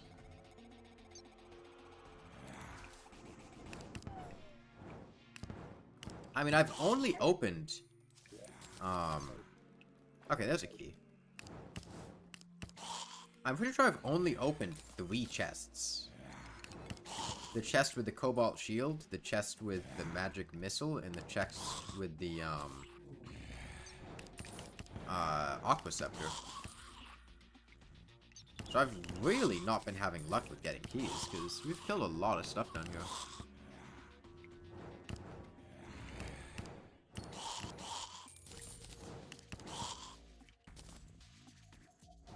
Is that a... No, I thought I saw a slime. I gotta get rid of those guys down there. They're gonna mess with spawn rates.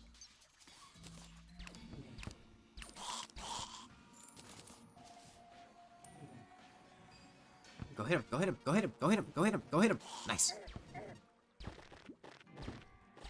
Oh, I have Terra Spark boots. That's right, I can water walk.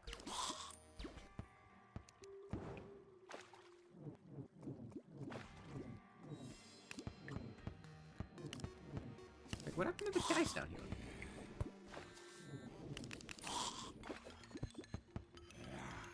There's another key. Okay.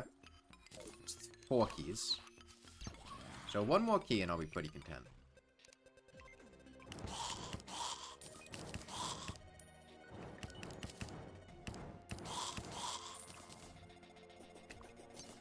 I mean, biome keys had to be crafted with key molds and the temple keys. That was cool. That was one of the weirder changes they made. Like, biome key molds were not always a thing. They added biome key molds,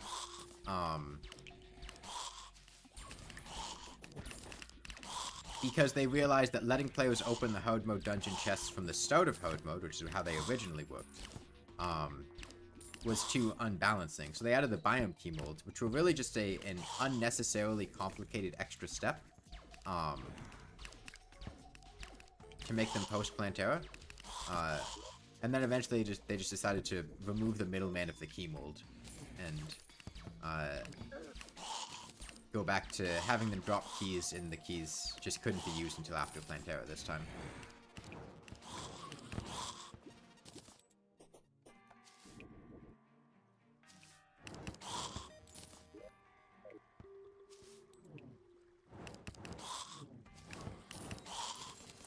I mean, I think...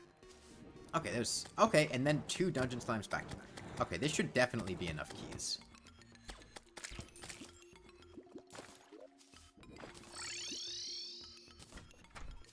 Okay, get some extra money from selling these. I have 2 Nazars, don't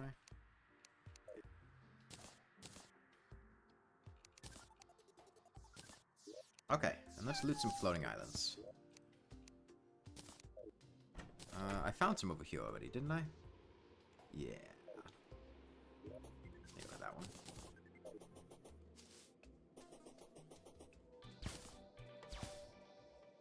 Actually, you know what? I'm gonna, found the Eye of Cthulhu a couple more times. Get some more money to reforge stuff. I think that'd be helpful. I mean, the biome chests are weird because you go from stuff like the Rainbow Gun and Frost Hydra Staff, which are pretty bad. They're basically just support weapons. The Rainbow Gun is at least, alright.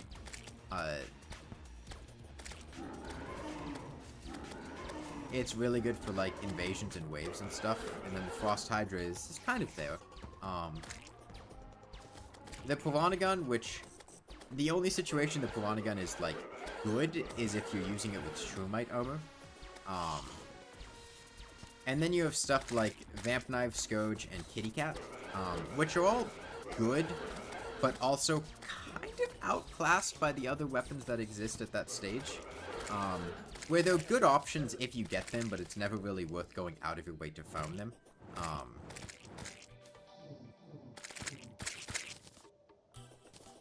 Quad barrel shotgun good? It's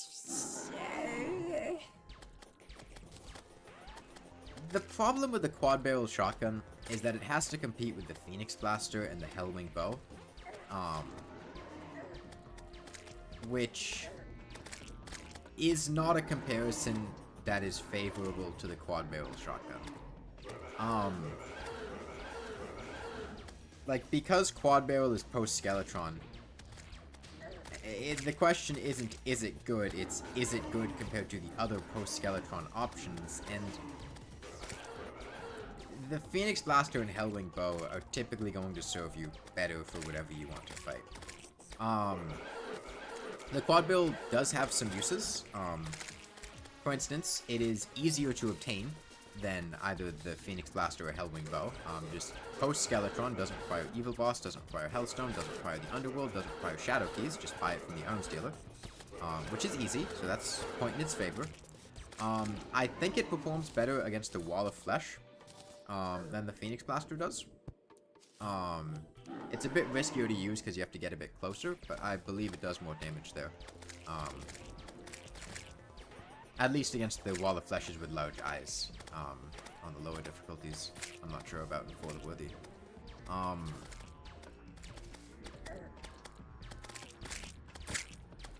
It's also more ammo efficient than the Phoenix Blaster, because it shoots like once a second and shoots 8 pellets at once instead of like 8 times a second, 1 pellet each. It's not quite 8 times a second. It's more like, I think, 5 or 6 times a second. But the ammo efficiency is good if you're using stuff like Meteor Shot that you might not have a lot of. It synergizes well with Meteor Shot because they bounce around all over the place. You know, Zapinator projectiles get deflected off the eye. Yeah, the Zapinator projectiles are kind of scary to get deflected because if they roll the high damage modifier, you're gonna get hit for a lot. Which is why I'm a little antsy about letting them hit me, because they're either going to do next to no damage or do like hundreds of damage. And the chance of them doing hundreds of damage is quite low, but it's non-zero. I think there's a 1 in 50 chance that any Zapinator shot gets damage multiplied by 10. Oh, by the way, fun fact about dodges. There seems to be a fairly sizable group of people who are under the impression that attacks that are designed to instantly kill you, such as the Dungeon Guardian, Empress of Light, Daytime Skeletron, and Daytime Skeletron Prime, cannot be dodged by Hollowed Armor and the Plane of Confusion. And that is a belief that is only half true. The Dungeon Guardian and Empress of Light cannot be dodged by Hollowed Armor, the Plane of Confusion, and Master Ninja Gear. But the Daytime Skeletrons can be dodged. It's very specifically the Dungeon Guardian and Empress of Light who cannot be dodged, but you can dodge the other two. Like that, right there. We just got hit for a reflected, like 200-something damage projectile. That's not particularly fun to have happen. And it's something I'd rather avoid, if given the chance. So if you're using the Zapinator for the worthy, keep in mind that it can do that. It's, I think, particularly concerning when you're in hard mode with the orange Zapinator, because the orange Zapinator dealing 10 times as much damage is going to be a lot scarier than the gray Zapinator dealing 10 times as much damage. So be wary of that.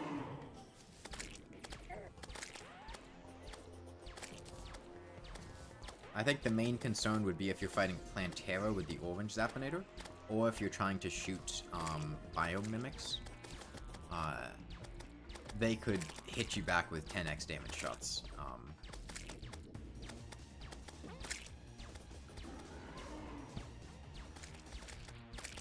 Oh yeah, I know that, Chaos Killer. But I had the discussion, like, just the other day, where people were insisting that you could not dodge Skeletron Prime or Skeletron In fact, I'm pretty sure the wiki says that you cannot dodge Skeletron Prime or Skeletron during the daytime. But that's not true. You can't dodge them. In fact, I think the official 1.4.4 changelog says that you can't dodge Skeletron Prime or Skeletron. But you can. Nothing's stopping you. Okay, that was quite the falling star. I enjoy 14,000, No, it's on the official wiki. Like I said, I think it's on the I think it's in the official 1.4.4 changelog. But if you dodge it, no, it still attacks you.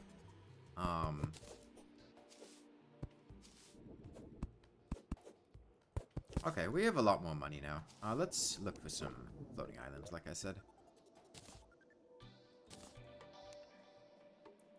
Get my balls in the trash.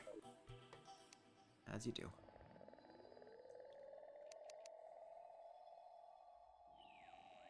Does the dodge even change anything? Well, you don't take damage. Like, you can survive a hit from,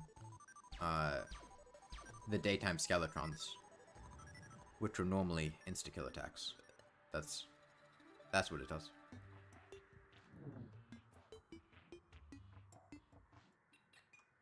Want to just attack you again? Yeah, but you have iframes. You get like 2 seconds of invulnerability to get away. I mean, it's the same reason people use it on the Empress of Light with the Dungeon Guardian, is because it lets you not... Okay, there's a magnet. That's nice. Well, it's 2 seconds with a cross necklace. Without a cross necklace, I believe it's 1 1/3 second. I just usually use the cross necklace whenever I'm using iframe items, as they synergize well.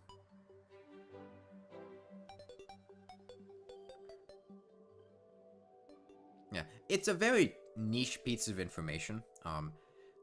You'd pretty much never fight Skeletron or Skeletron Prime when enraged, because there's no reason to do so, and they're also quite annoying, given their kind of obscene defense values and whatnot.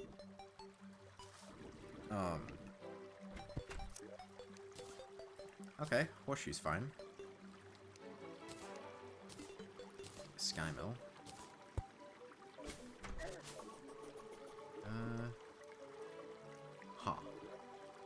Get back home. Deposit some of these.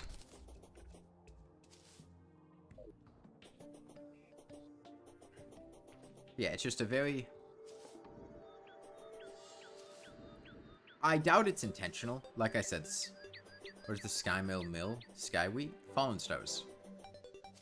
It mills fallen stones into sunplate blocks.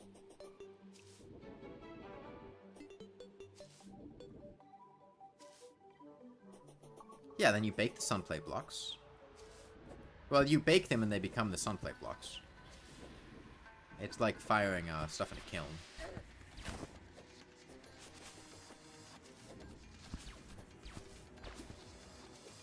Yeah, somebody had mentioned this before, but I'm not big on For the Woolly Wall of Flesh either.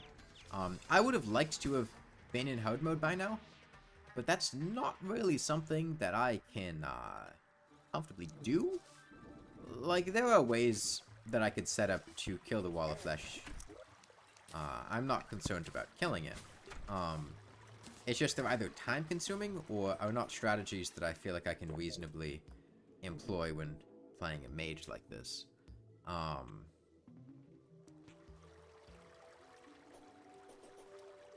quite like my balloon.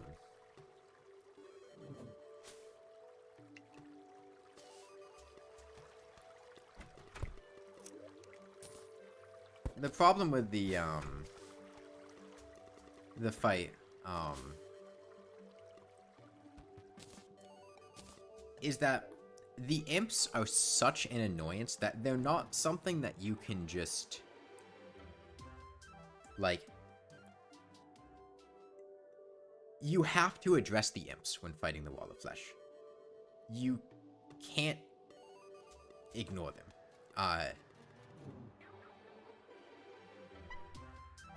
And you can't just, like, dodge them, because they're so prevalent and their projectiles can't be destroyed, and they teleport in front of you in a linear boss that has you running in one straight line. Yeah, which leads to the problem of you then need to set up your arena in a way that invalidates the change anyway. Imp banners are the strategy that I usually use, which makes imps mostly harmless, especially when combined with an obsidian skin potion, because that nullifies on fire. Or you could just build the arena in a way that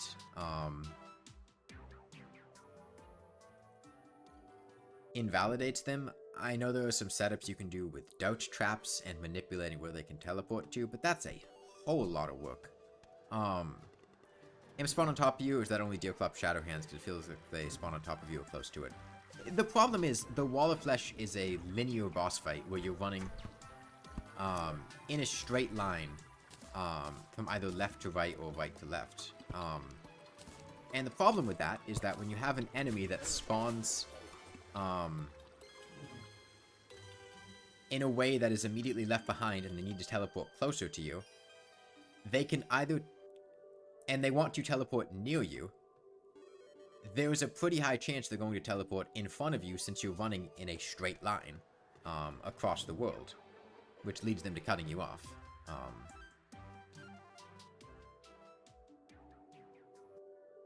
Okay.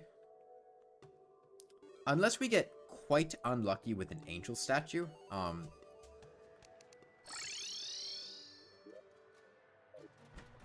there should be a jump over them. I mean, you can jump over them, but you can't consistently jump over all of them.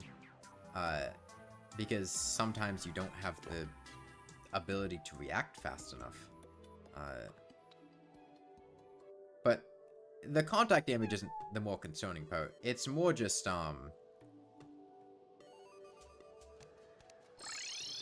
the way they factor into the fight is just, leads them to be something that you end up spending a bunch of time addressing to be able to solve the issue, which then leads you to just have the same fight that you would have had in the first place, just with multiple hours of preparation beforehand, which is not particularly fun.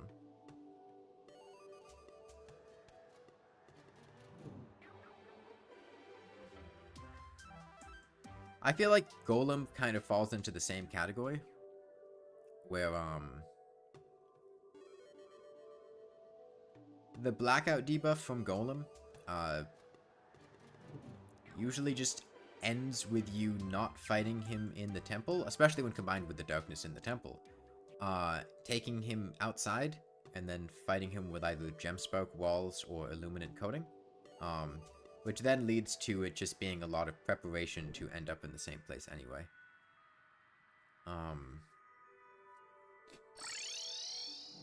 What the hell? There's another floating island we're missing somewhere.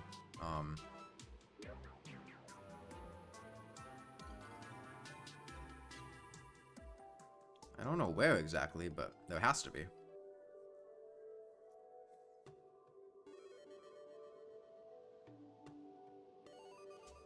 The way that floating island loot generates is that,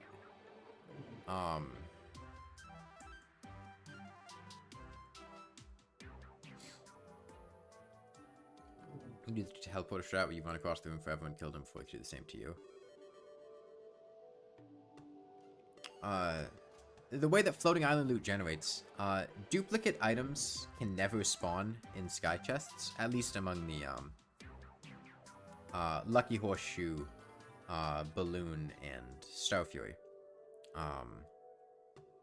You do the Are you saying you didn't lure him outside the temple, Chaos Killer? Because what you're describing is not possible. You couldn't do the 2 teleporter strat inside the temple.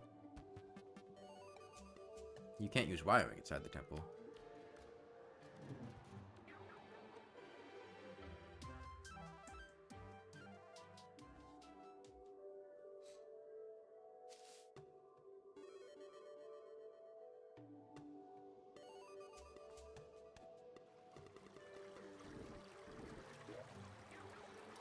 Be up there?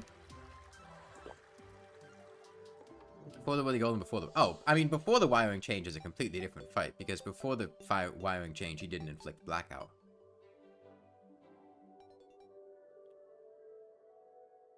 Blackout came in 1.4.4, which is when the wiring change came.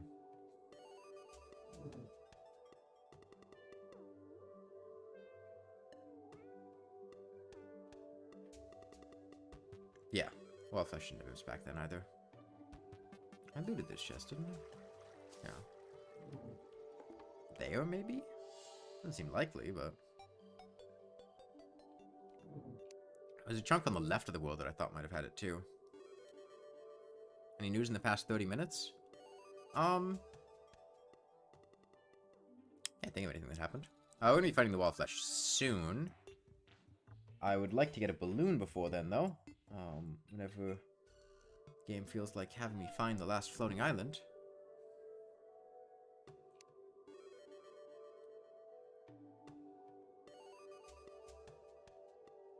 Like I said, there has to be a floating island somewhere in the world that I've missed.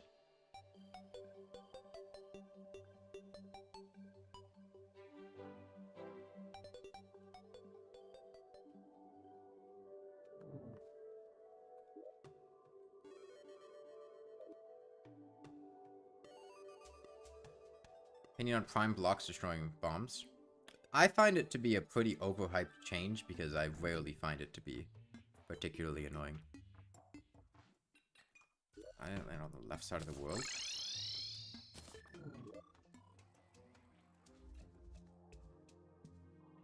That one? That's a lake. That's not a...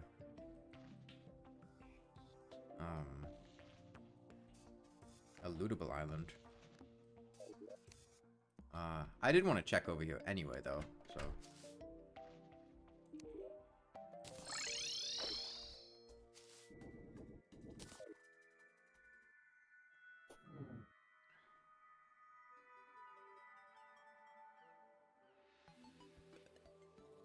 There were a couple large... I want to check above this island. Because that was a really big area that felt suspicious to me.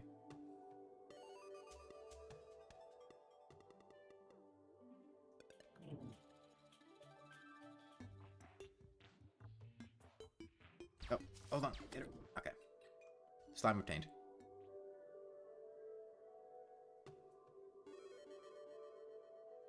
If it's not here, though, we're out of grav potions, so... we just won't be able to, get a balloon. And it doesn't seem to be here. Mighty unfortunate. I don't know where it would be then. Cause I feel like I looted all the... I mean, maybe up there?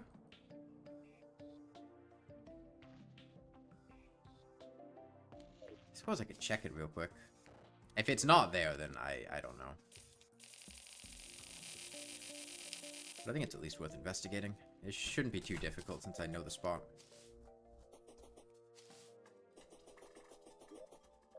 I'm playing too much Celeste? I haven't really played Celeste since I was playing it a lot on stream.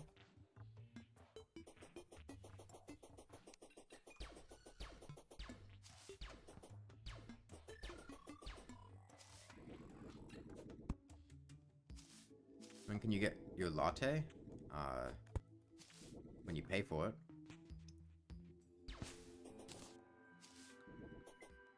So you're gonna wave dash from the to the right from that little cloud.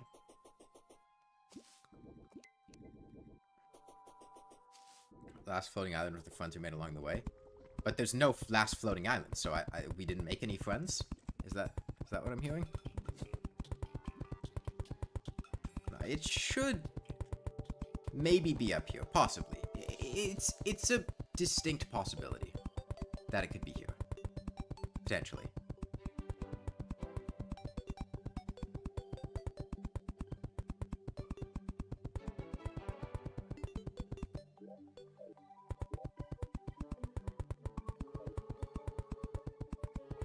I think I can make this jump. I hope. Please? Oh, no, I can't make that jump. Is there water here? No, there's not. Yeah, damn. I don't feel like going back there. Okay, so much for the balloon. Sell you, sell you. I don't need 2 magnets. Can you water bucket clutch in Terraria? Yeah, you can do it with,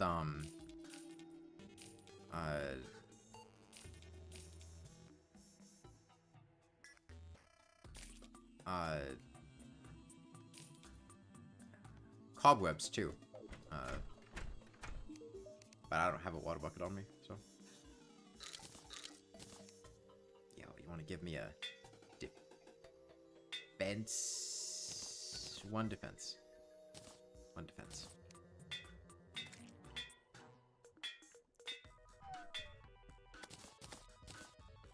Cobwebs are pretty, neat. They can be a little bit inconsistent, though.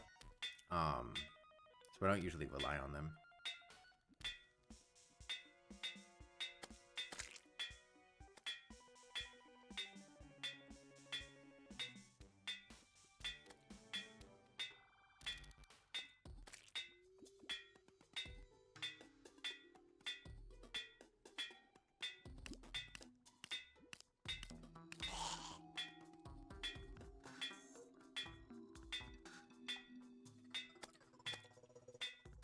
Mr. Joblin.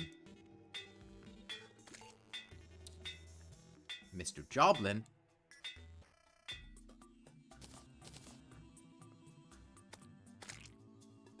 Whatever, that's fine.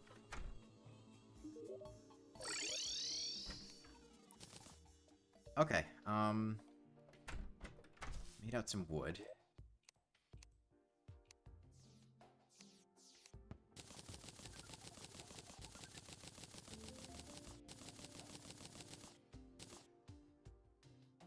I'm gonna keep the Stofio in the hotbar for most challenges, like I do for most challenges. I don't need to explore too much.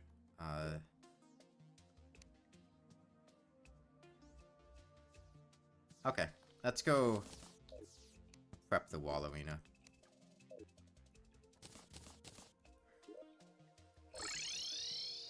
Why did I dislike mage? I just think it's gimmicky and not that fun.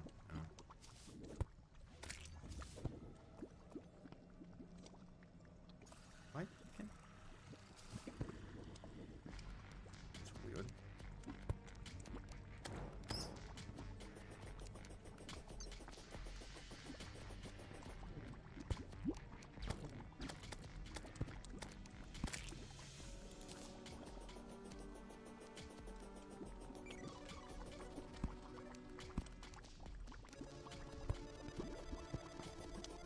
Okay, so I'm not expecting the first attempt to go well.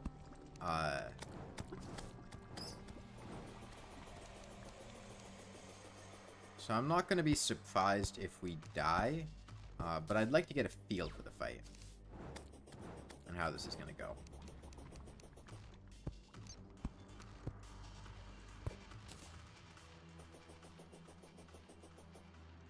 Not fun to play it on For the Worthy.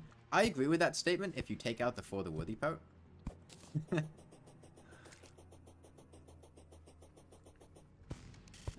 I think most of the time that I've been playing here, it's been me just wishing I was playing something else.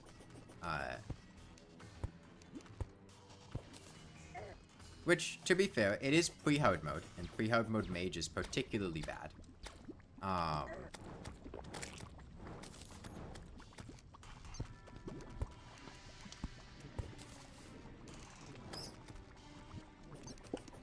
At least from my understanding. So we'll see how it improves in hard mode.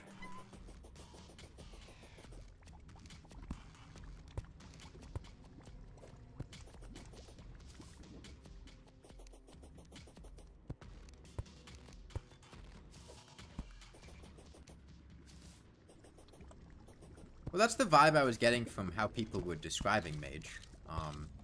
Is that pre-hard mode mage has it particularly rough, and that you get much better options come hard mode.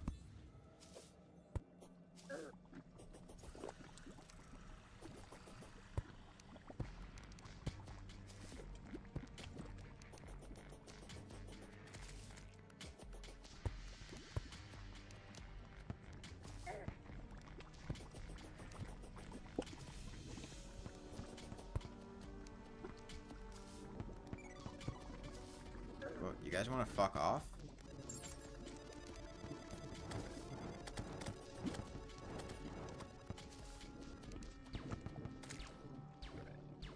God, sure wish I had a balloon.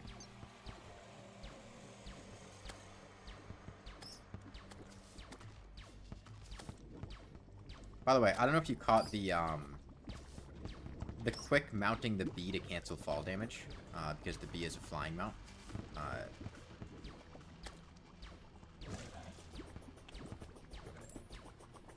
That was why I did that.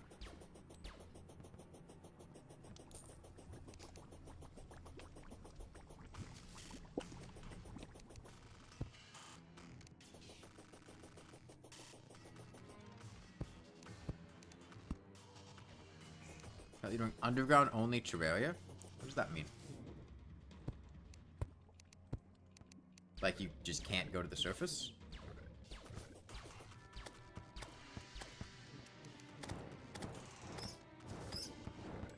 How do you fight the cultists? Do you do it on Underworld? It spawns underground?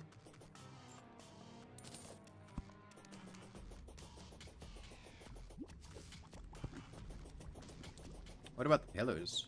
Is it Get Fixed Boy where they spawn underground? Or do you just destroy the surface until they float down? I don't know how the spawning works exactly.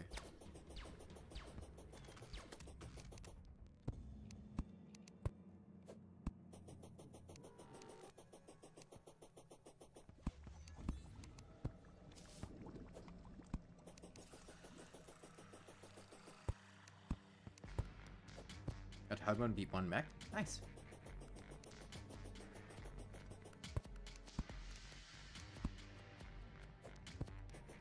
I think it's possible, really. I mean, I think it would be possible on Get Fixed Boy. But I don't know if that's a challenge you'd want to do on Get Fixed Boy. Although, to be fair, Get Fixed Boy is mostly underground only anyway.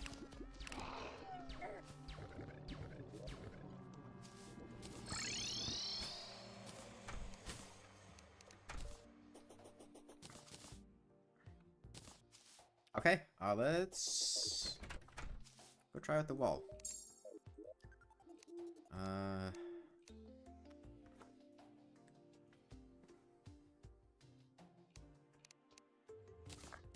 Thorns, Iron Skin, Regen, Magic Power, Mana Regen. Here. Ah.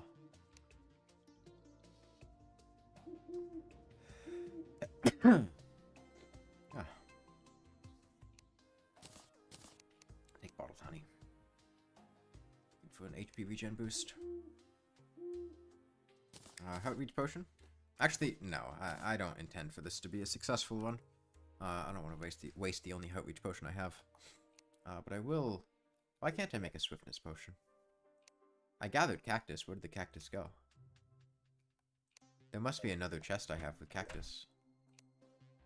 There it is. Water leaf and iron is in here too.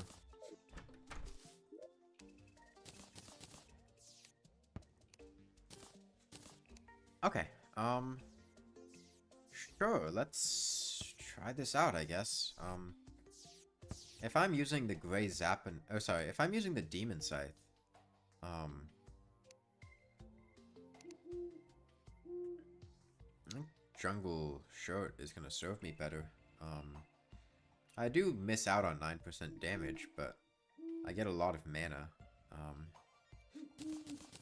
Is the set bonus? And reduced mana cost. I'll keep the meteor set handy. Red potion. I'm not intending this to be a successful run. So I'm not going to bring a red potion. Like I said, this is to feel out the waters.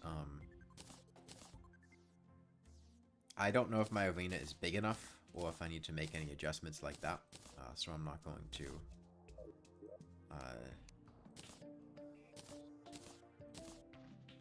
I'm not going to plan to win, for lack of a better way to put it. I'm not going to invest heavily in with my resources that can't be renewed easily. I'm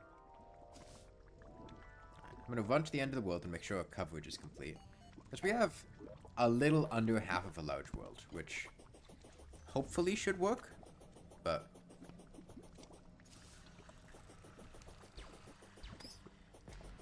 we'll see.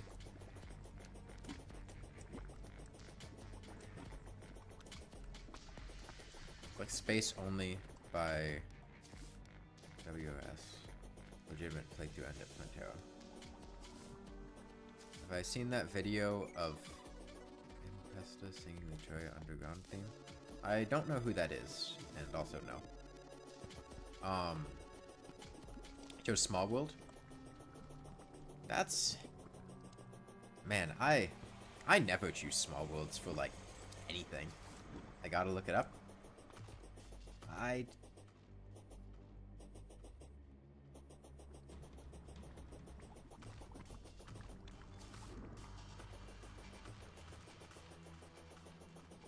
That was the most boring game you ever played? Oh, easy. Noida.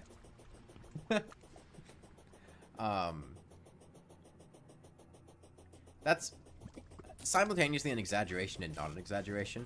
The only game that I played expecting to enjoy and that wasn't like a shitpost, that I very much so did not like at all, and found to be very not fun would have been Noida. Now, granted, I've played a lot of shit games, but usually they would be just like shit posts that I knew buying that they would be very bad. Whereas I actually anticipated Noida to be fun, and I did not enjoy it.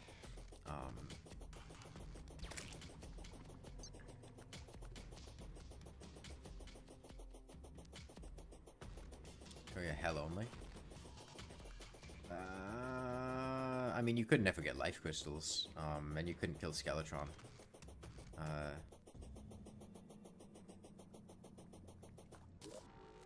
Okay.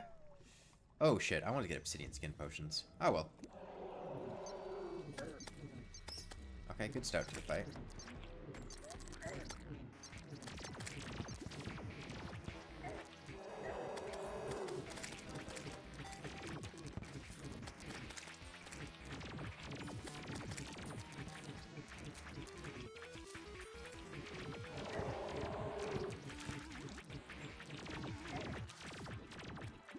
Okay, well, we have good damage on the eye, I think. It's a bit tough for me to tell. I think it's going well.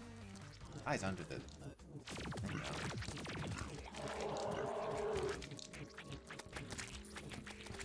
God, aiming the demon scythe is annoying. I mean, it does a great job of dealing with the imps and the hungry. Struggling a bit with the wall itself, though. The eye's back above the... I don't know. Maybe I switch to,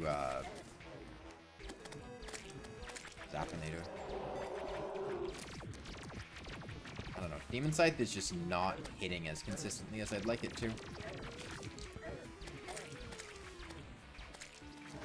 Fuck, I'll fight imps now. Here, let me, back here.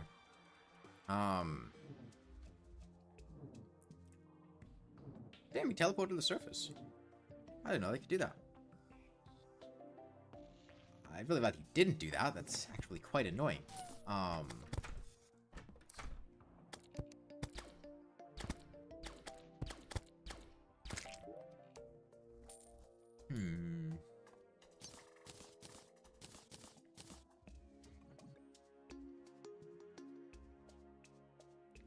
So, main problem I'm seeing here is in order to... The Demon Scythe is doing a great job of dealing with the imps and of dealing with the hungry. It's really struggling with dealing with the wall of flesh itself. And the Zappinator is not doing a sufficient job of attacking the imps and dealing with them. And I don't have enough damage. I don't have enough defense to shrug off their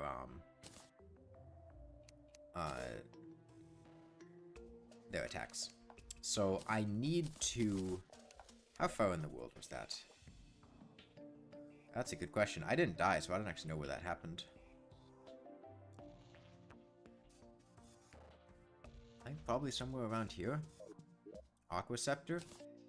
I'm thinking maybe Aquaceptor, yeah. I mean, it's...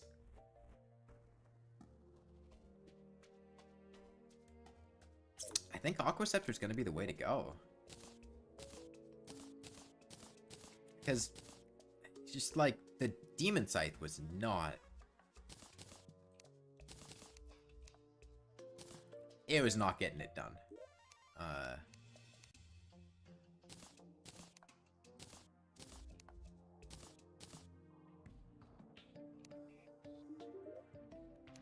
In terms of hitting the wall of flesh.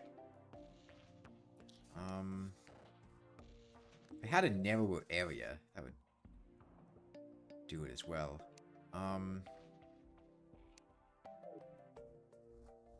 Sure, let's...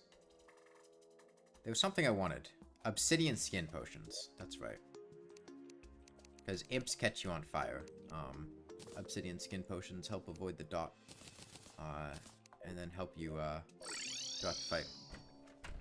I don't think Water Bolt's gonna be the way to go. I'm gonna try with Aquaceptor. And see how that feels. How much money do I have?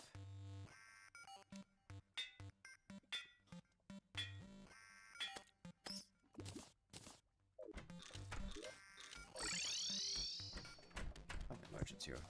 Everything good? Who's that? Oh, blue chicken egg. Let's open some money real quick. What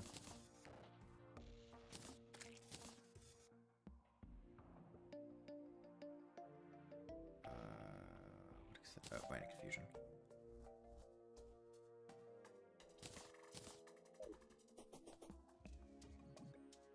Oh, bounces off walls better.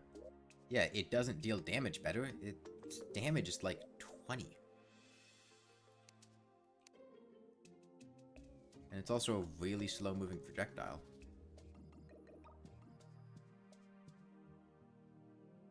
I don't need 2 B-guns. I might consider trying the B-gun later, but I'm not going to try it now.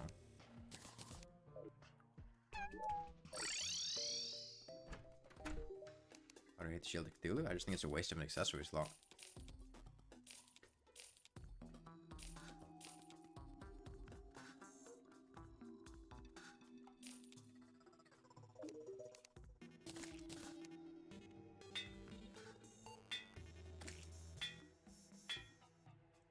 Okay, fine. Superior's fine. Lost enough money on this. You don't need to find with DOL? What is DOL? Okay, let's try this again with Aquaceptor.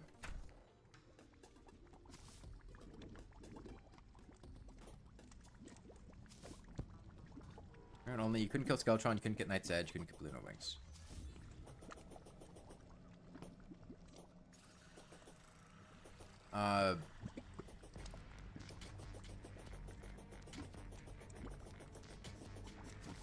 Why couldn't you get, why couldn't you kill Skeletron?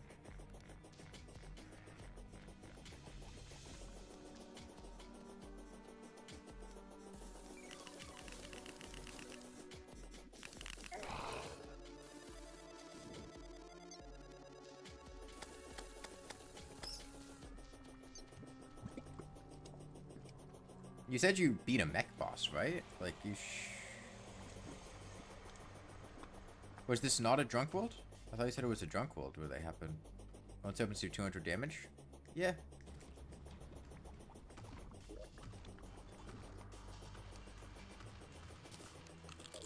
For the Worthy is a balanced difficulty.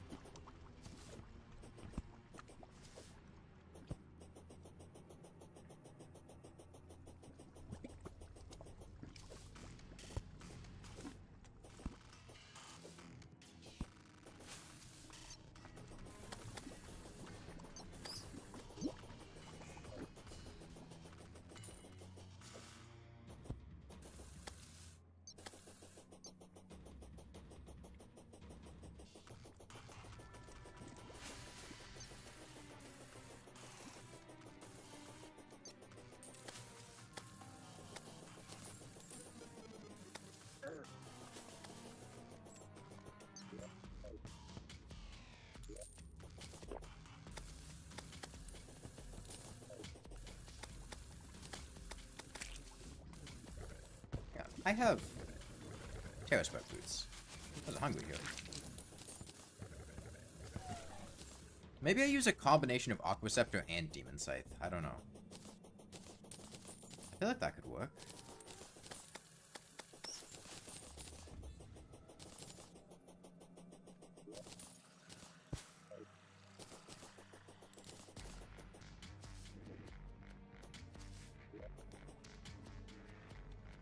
I'll try again. It's not yet hit for like 200 at the start of the fight this time.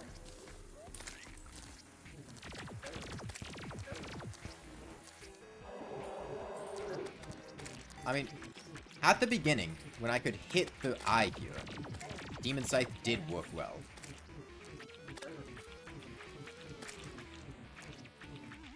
It was just as the fight developed, I stopped being able to hit it because it was moving around too much.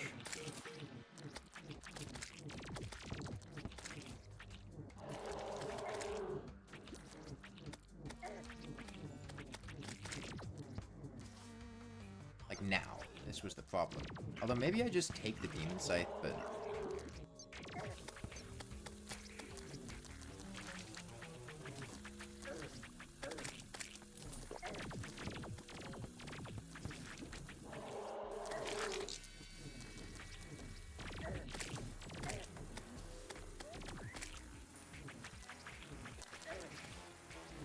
Problem is like this, I can't,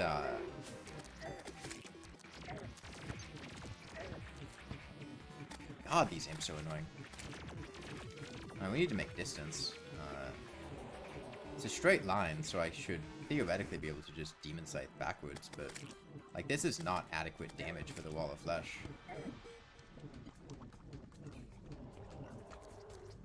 Where are we in the world right now? We're gonna have to make such a fucking long arena.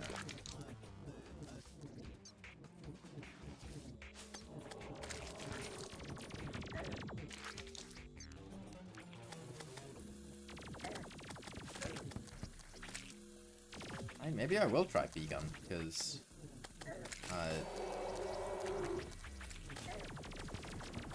managing these enemies, is being a real pain in the ass. Demon Scythe does a great job of managing the enemies, but he's really struggling to hit the Wall of Flesh. And every other weapon that does a good job of hitting the Wall of Flesh is struggling to manage the enemies, particularly the imps. I couldn't imagine doing this fight without banners. At least as a mage. I mean...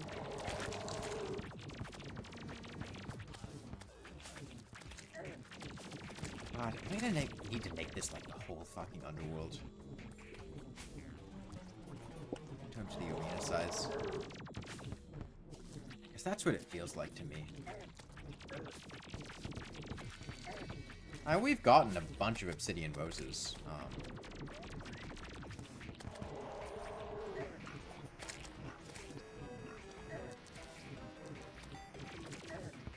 Both coincidentally and from farming imp banners.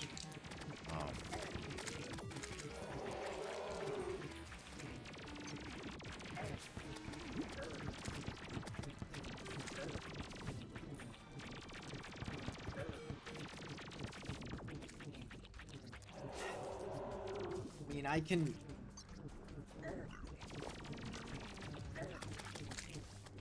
Like, we are killing the Wall of Flesh, but the main problem is that we don't have much more in terms of arena space, and we're really gonna... This arena's gonna need to be pretty damn big to make this work. But I think we're, like, almost back to the start of the arena now. And we're at 1,000 Wall of Flesh HP, which, in terms of spacing, is probably... a little under half the fight? A little over half the fight? The problem is he's going to speed up and we're going to have to go through space faster.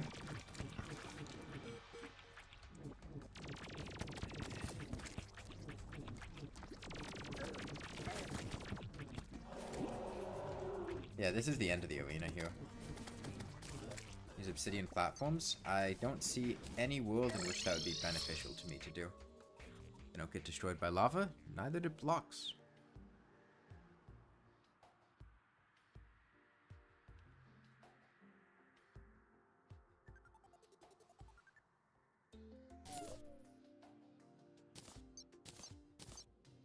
And you can shoot through them. Yes, but then the wall of flesh won't try to stay above them. Because they don't have collision. He's not going to stay at as consistent of a location. Whereas most of the time here, his bottom eye is staying directly above the floor. If there were platforms, he wouldn't do that. It would be harder to hit him. Especially if I can't see him.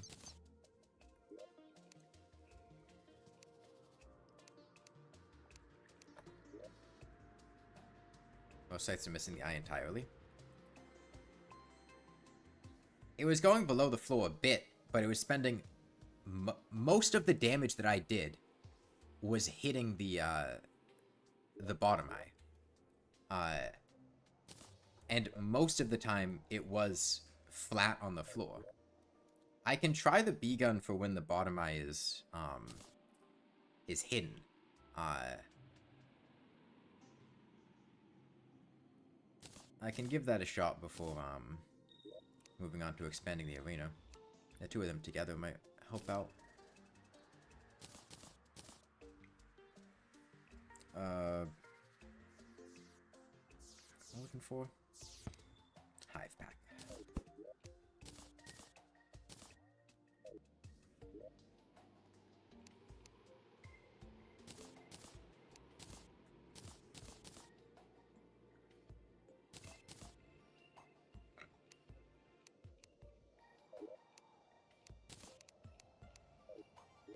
Let's see, potion ingredients, swiftness, iron skin, the rest of these.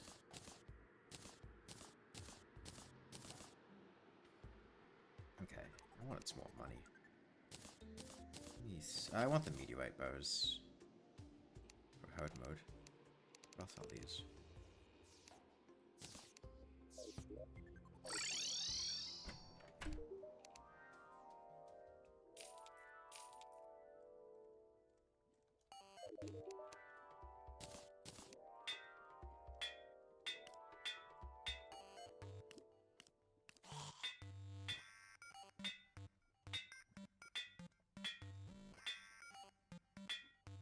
I'll stick with demonic, that's fine.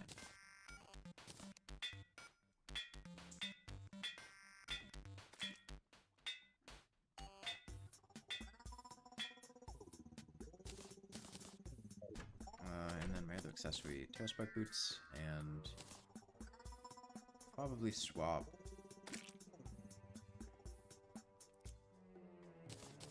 Vein of Confusion.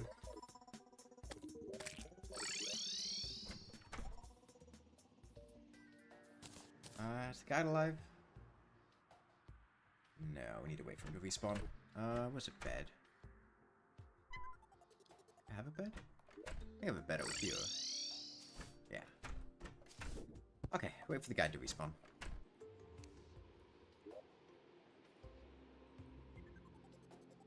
I guess I was underrating the B-gun because, unlike Ranger, Mage doesn't actually have good weapons. For hitting the wall of flesh, because all of the aiming is either too janky to hit the imps, or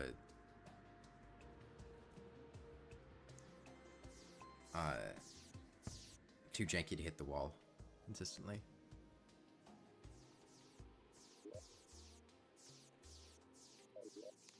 But we'll see. As a reminder, like, I don't have a stinger necklace, so I'm not expecting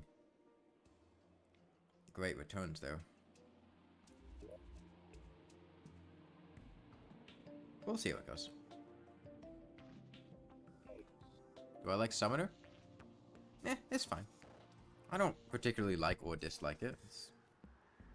It's there.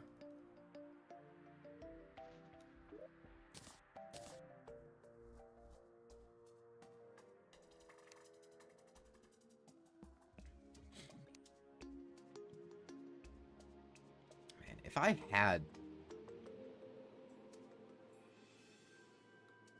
the few extra points of defense from having these properly reforged, I think it would be a pretty considerable difference, because what's happening is chip damage over time, not individual hits being a lot of damage. I'm gonna see what money I can scrounge together to try to fix that. I'm not gonna try to reforge the Terraspark boots, but I think at least getting the other one would be nice. Sell 2 of these extractinators. Don't need silver for anything.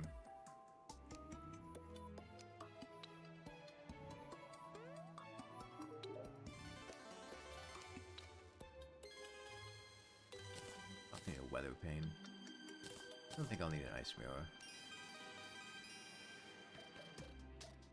I'll need another obsidian rose. Don't need a flare gun. All the shoe spikes.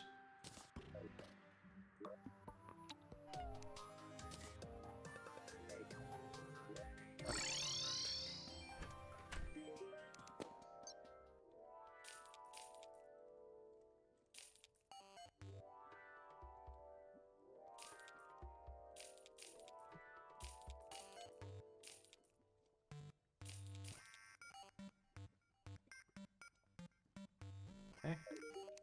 Let's see.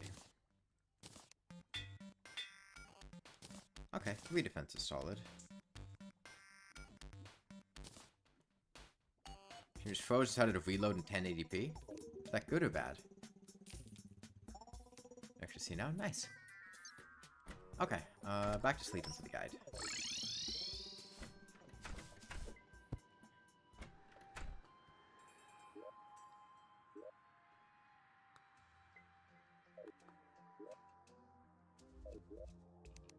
I'm sure I deposit this money before I go. Okay. Guide is in.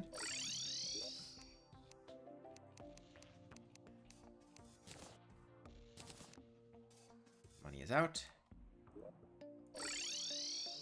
And we'll try it again.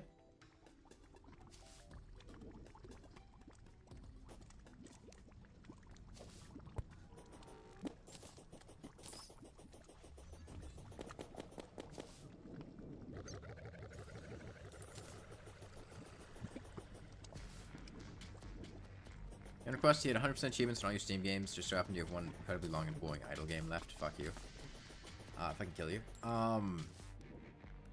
Yeah, I have a lot of games that I have all achievements on, but there are some games that are just way too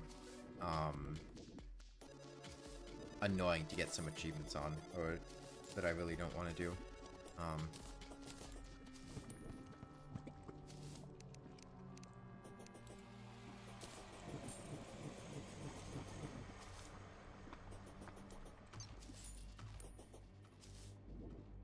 Achievements into less dead cells. Eh. You had 2, but you already completed one of them. And if you just want, I think, can't you like remove games from your account on Steam? How do you play Rivulet? Is literally just running from shelter to shelter? Basically, yeah. Rivulet, is very, very fast, but the cycles are very, very short. And yeah, you basically just run from shelter to shelter. You have more frequent shelter failures, which essentially gives you more time, but it's basically just quickly going from shelter to shelter.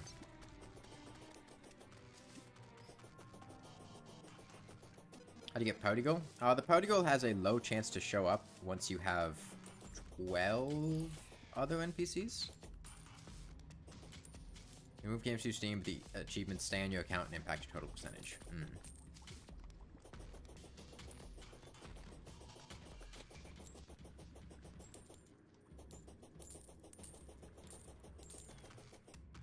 Did the imps drop all this money? It must have. I didn't realize they dropped coins. Alright, take, whatever this is.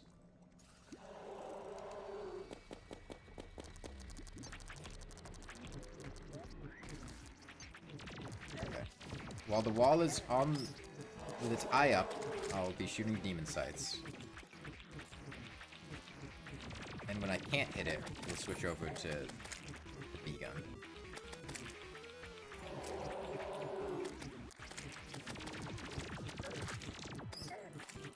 Yeah, like, most of the time the eye is sitting right there, directly above the block, which is why,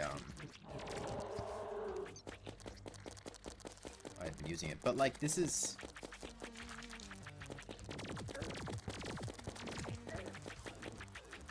And once it clears up, it's solid.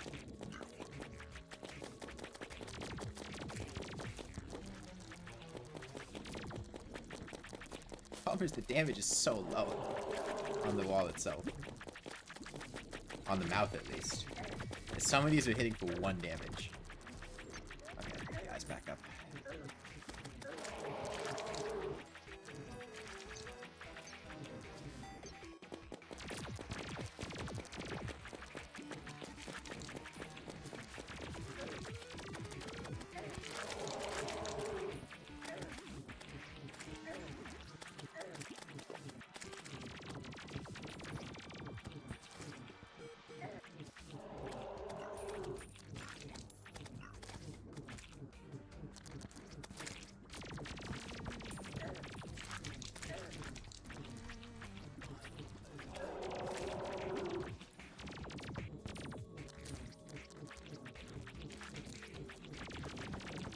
Like, this is still hitting that imp, to be clear. Or, sorry, the eye, to be clear. I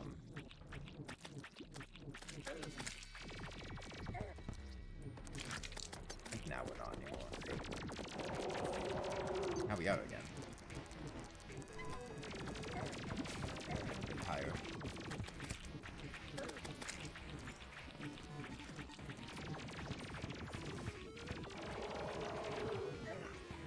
I mean, I think we're just gonna, like, I don't...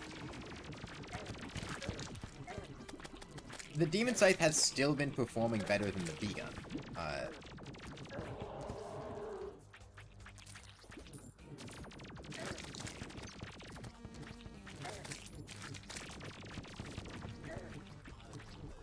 We need to keep some distance, though, because I can't sustain this. Try B-gun in this situation.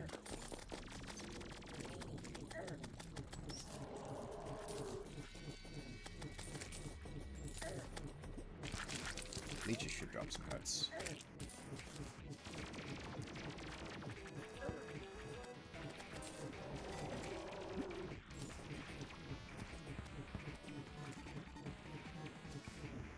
I mean, in this situation, I could see...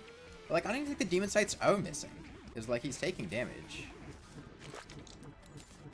Like, some of them are, I'm sure, but maybe I just wiggle a bit when I'm aiming. I think we just need more space. Ultimately.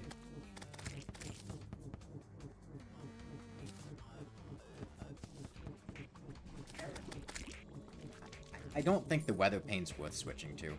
I really don't. If I want a homing weapon, I can just use the bees.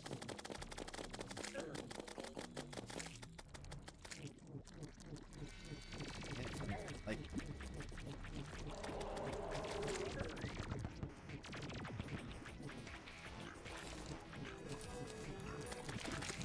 Now we're back to, like, being at the end of the runway. We're doing better, but, like, I think I just need more space, yeah.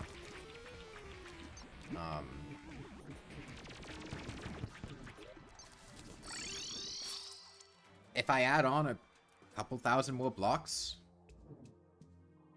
use it once in a while. But like, I'm not having trouble dealing with the minions. That's the thing. I don't need to deal with the minions. The minions are fine.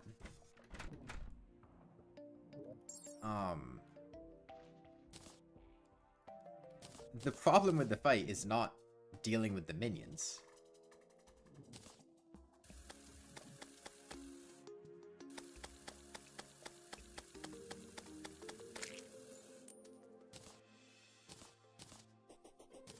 And the part about the minions that are difficult to deal with would not be solved by the Weather Pane.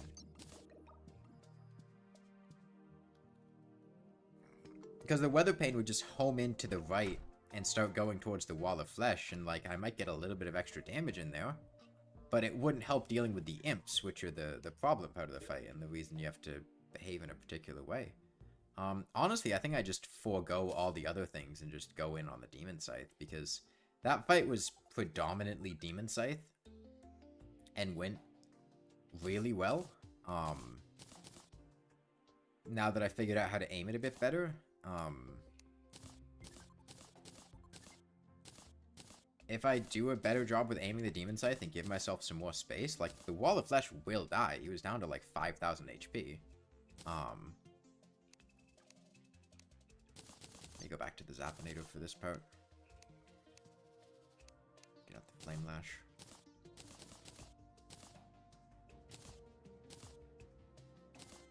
Rock Scepter work a bit better? No, we tried the Aqua Scepter. Didn't work very well.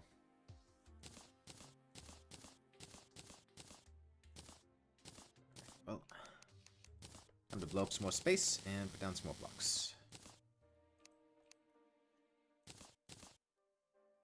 I want mud, and I want a builder potion.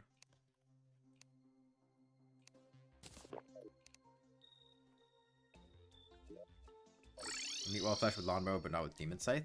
Well, one of those is on Legendary mode, and the other one is not on Legendary mode. And, I hate to break it to you. I did not beat the Wall of Flesh with a Lawnmower with an arena this small. Beating the Wall of Flesh with a Lawnmower took like 80% of a large world. You'll notice, we haven't even used half of a large world. Like, as I said a while ago, multiple times, this is preparing for the fight to see if I need to expand the arena. And I do need to expand the arena.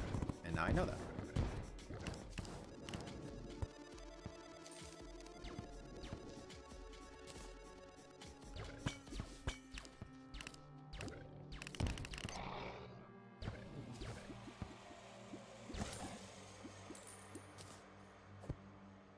To defend himself from jokes? I mean, I'm just talking about it.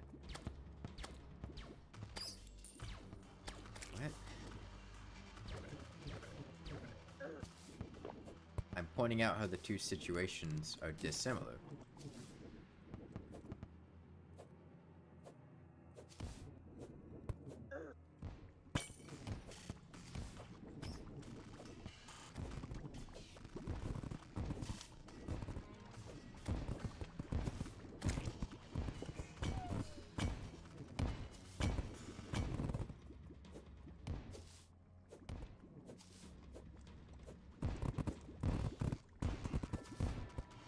I wouldn't consider that to be, like, defending myself.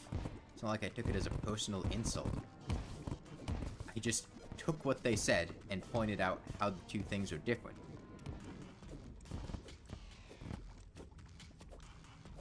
That's totally a miss on the wall.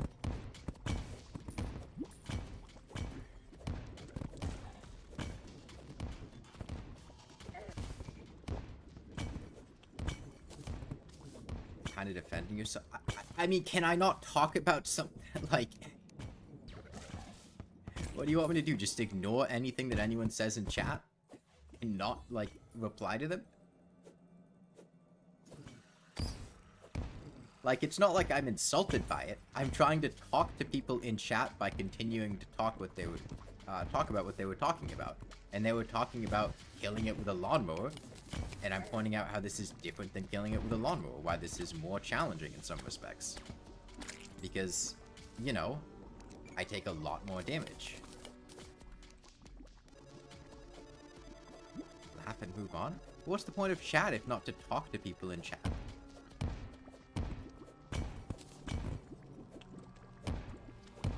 I think it's reasonable to go... Oh, somebody says note emoji? That feels like the equivalent of the, I depicted you as the crying Wojak, therefore I have won the argument. I don't know. I mean, it seems pretty reasonable to just reply to what someone says in chat. Shy Guy mask.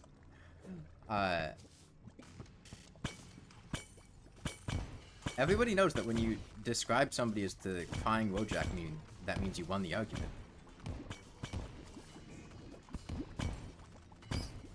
God, I really want to finish that video on Hoiks.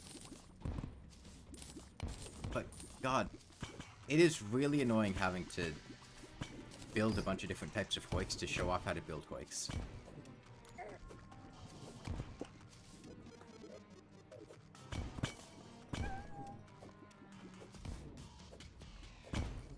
Yeah, they're another Terraria YouTuber.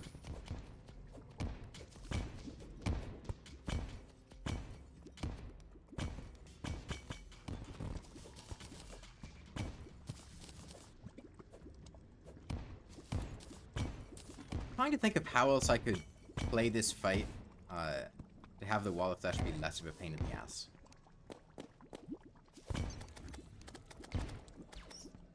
I mean, you can't hoik upwards.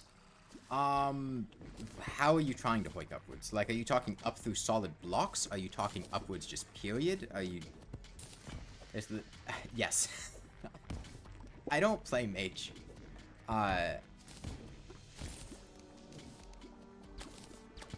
We're at the point where the Wall of Flesh Arena, as I have it right now, is good for getting down to, like, 5,000 HP without even running out of space. And I'm not sure if I have better options than the Demon Scythe. Aquaceptor, Bees, and Grey's Apinator didn't do a great job of managing imps. You genuinely hate playing mage in Terraria.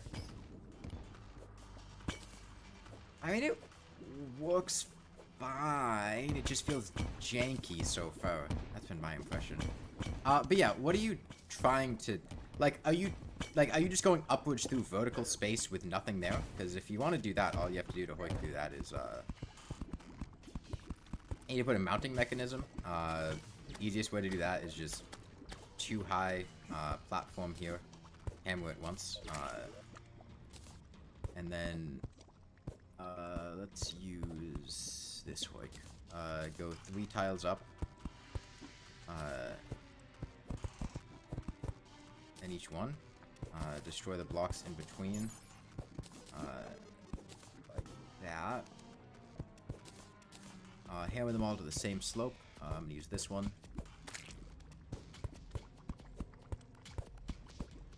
And then just do that.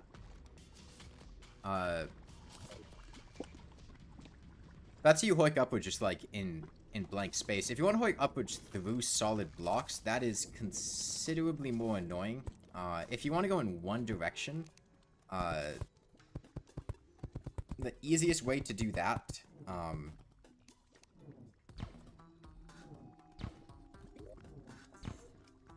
and if you don't want to go solid up in one direction, I'm not going to be able to give you a concise answer on how to do this here. But if you just want to go up in one direction, put a platform down, put your head on it, hammer it 3 times, and then look for your shoulder, and just keep hammering here. And you'll gradually get pushed upwards. If you do want to go up through solid blocks,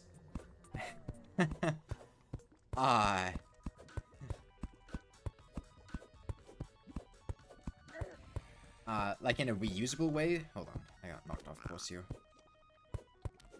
I need to reposition myself.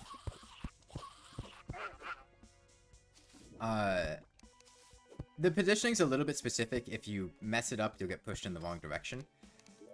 If you want to go up through solid blocks in a reusable way, this is how you would build a 2-way elevator that's able to go up and down. This is going to be a little bit complicated. You need to build a mounting mechanism to get in, which... Let's see. If I put a platform here, block here, I need to block swap this to push me in this direction, and then I think make this like that. And this should take me... hold on, that's the wrong slope. I think that one's correct.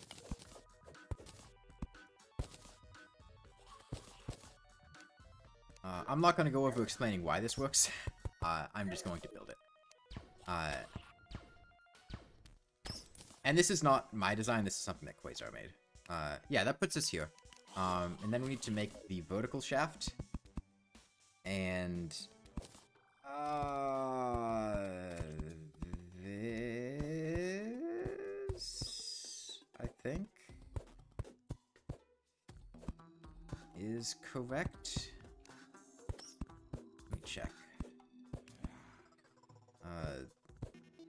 Does it take me what I wanted? I think I have the spacing wrong. Unless... hold on. Yeah, I have the spacing on this one.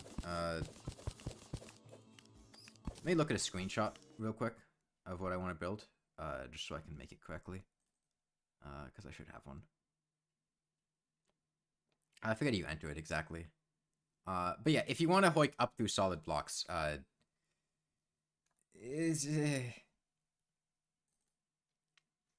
okay. Basically, you need to build this. Let's see. That is parallel there, and then the first block in is where that starts. Okay. But you need to build it in a specific order in order to get through it correctly, otherwise you'll be knocked off course.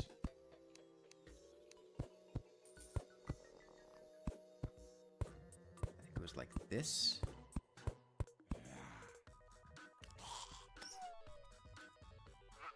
Was it like that?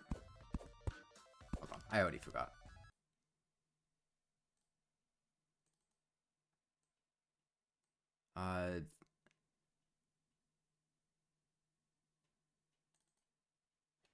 Yes. Yeah, that's right. Okay. I think I just have to make this beforehand. Yeah, okay. And then... shit. Where's my grand design? I should have bought my grand design for this. You need to... if the top left of your character is 0, 0 in a coordinate plane, you need to hammer the block left of that once, the block there twice, block 2 blocks to the right once, twice, twice, twice, once, twice, once, twice, twice, twice, once, twice, once, twice, twice. Shit, was that twice? Yeah, it was twice. Twice. Once, twice, once, twice, twice, twice. Okay, I'm gonna make the exit here. Let me out. God damn it. I didn't exit it correctly.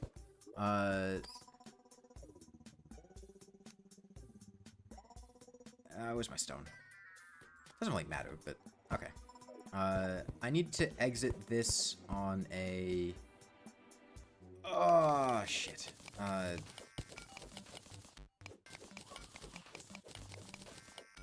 One of these is how you exit it correctly. I forget whether I need to leave with the arrow pointing out or like that. Let me try this one. We need to go another 3 blocks up. And then continue the pattern. Solid block.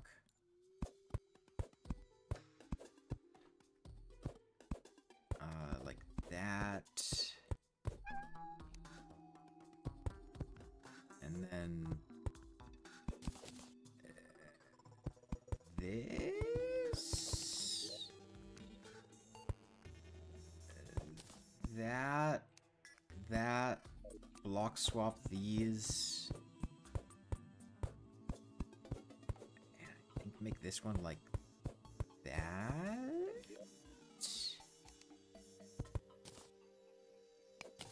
I think. Hold on.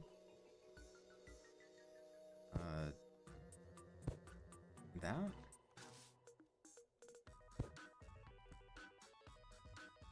Okay, hold on. I have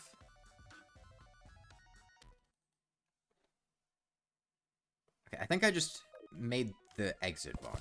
I think I need to have it exit here instead. So then we go 3 blocks up from this.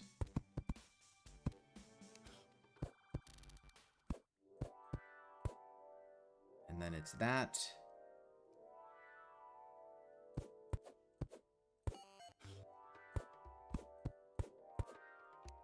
That?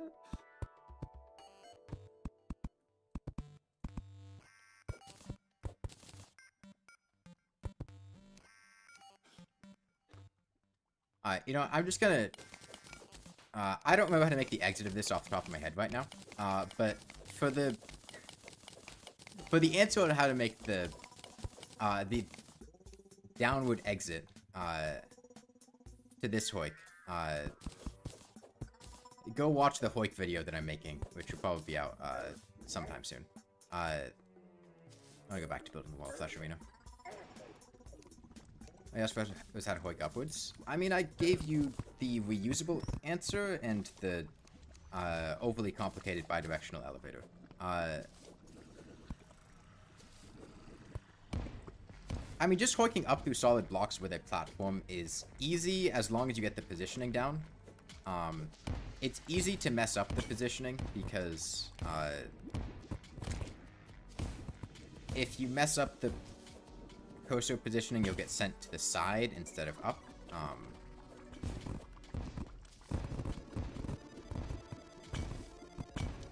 I have Terra Spark boots. I don't need to... Also, that's probably enough space. I mean, the Wall of Flesh only had 4,000 HP. And we should do a better job of fighting it this time. I'll probably take red potions. I don't actually want to blow up too much. Maybe I am blowing up too much.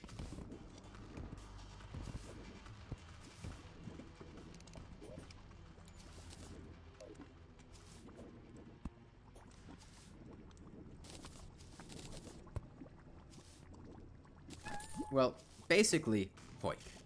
That's what I'll leave you with. I guess the main thing to remember for hoiking upwards is just the platform on your head and then hammering it. Push you upwards. That would probably be the most easily repeatable way to do that.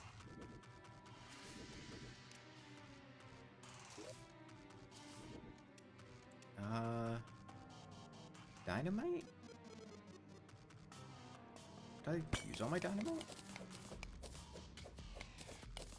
Might have. Yeah, I kind of regret doing this on Legendary now because I forgot how much of an absolute jackass the Wall of Flesh is on Legendary. This is very annoying.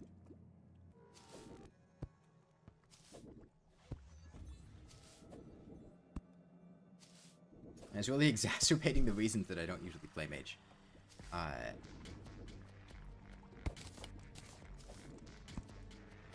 Yeah, I spent, if you know Quasar, they're active on the Terraria Discord and forums a bit. And they know a lot about hoiks. A lot about hoiks. I mean, I don't know of anyone else that has the same amount of, like, hoiking knowledge as they do.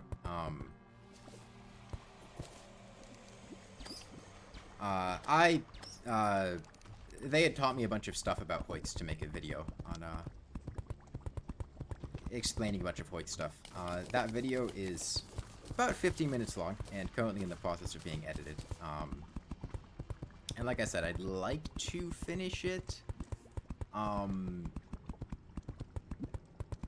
like, by the weekend if possible, but it is a really, like, expansive video, and how long it takes to get all the footage and everything edited together, I don't know how long that'll be.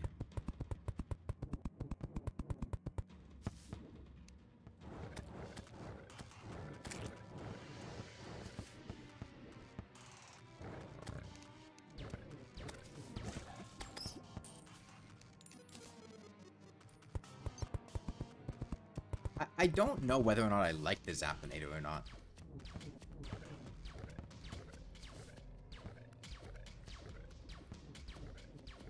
Like, I don't like the knockback inconsistency.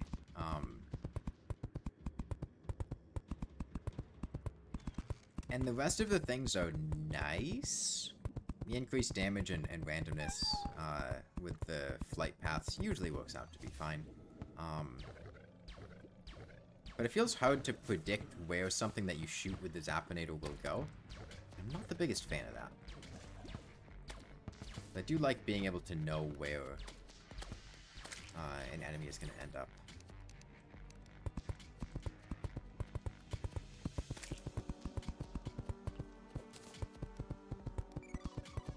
Well, I hope you at least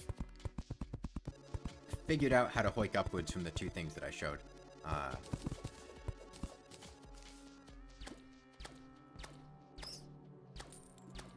As a rule of thumb for the upwards hoik, if you're building the one like straight up like this, space them 3 apart and enter from the flat side. You don't need to do those, strictly speaking, but if you do, it will be easy to remember.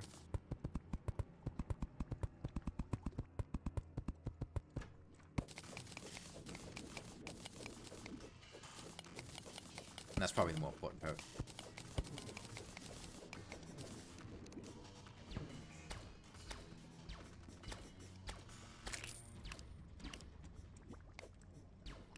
I've been stuck in late pre-hard mode for like 3.5 hours now. Most of that just building the wall of flesh arena, I feel like.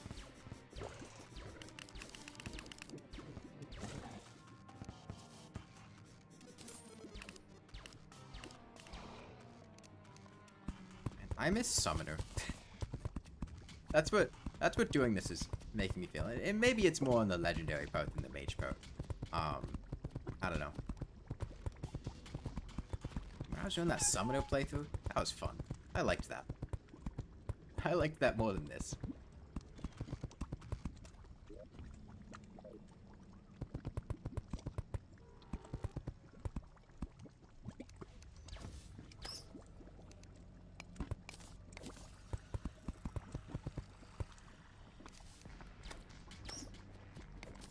Oh, by the way, there's...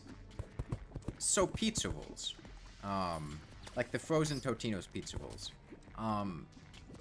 Word of warning, if you are a pizza roll enjoyer, there have been, like, new, like, recipe pizza rolls that I've been seeing in the grocery store, near me. They have, like, a red ribbon on them, or a chevron, that says special recipe, or new recipe, or something like that. And they're, like, disgusting. Keep yourself safe if you're buying pizza rolls. Be careful not to be tricked by the, like, new limited edition pizza rolls, because they suck.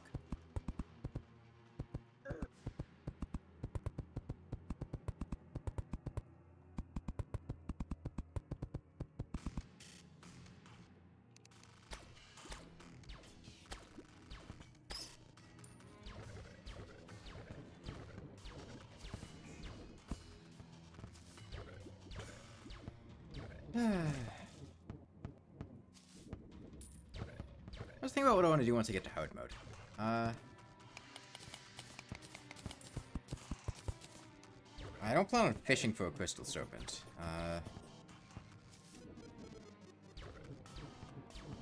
This is a crimson world, so the golden shower is an option. The magic dagger, sky fracture. Probably go for sky fracture as like the overarching plan.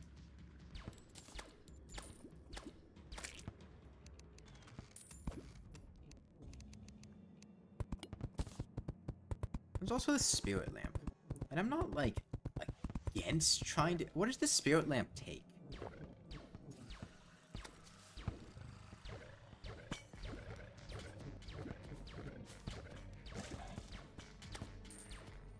Is it...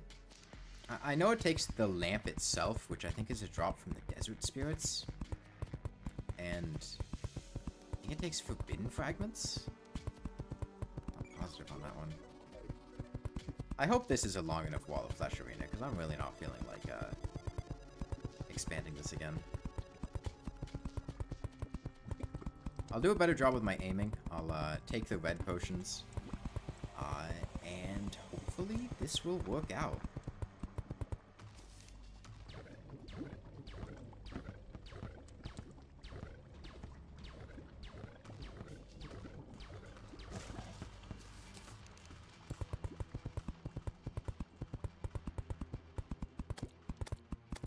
I will need to get a couple more imp banners, but we could use that the dummy engine in the Hoik setup, and it won't take too long. Desert fragments, souls of night, and the lamp. Okay. I mean, none of the Wall of Flesh fights have been... Actually, I think there was one Wall of Flesh fight. The very first one, where there was actually like a point where I almost died. But, that was more so because I was trying to use the Aqua Scepter and it wasn't managing the Imps well. And I didn't have the Obsidian Skin Potion for the On Fire immunity. We haven't really had any concerns about dying, so as long as I have more space, I think this should go fine. I mean, pro tip, if you don't have a Shadow Key with you, and you need to remove blocks that Shadow Chests are on, you can block swap them to platforms, and that'll allow you to shoot through them. Which, can be helpful. Same thing with, like a Hellforge or anything else. If there's something you can't break, but you want to get through, you can block swap.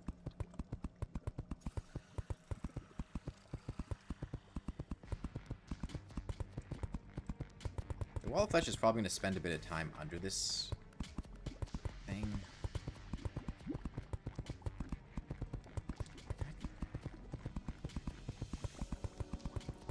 I didn't feel like the bees were worth using. Like, the damage just felt pretty underwhelming. And I felt like just taking pot shots with the Demon Scythe would have been more productive.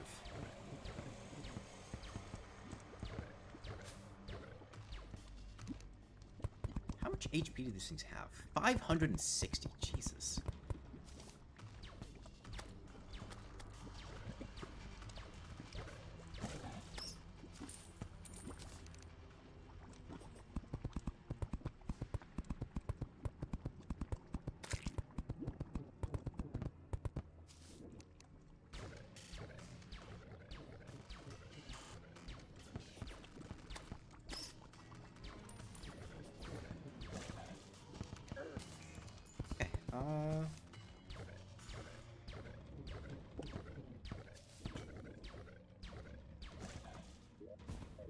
Almost there.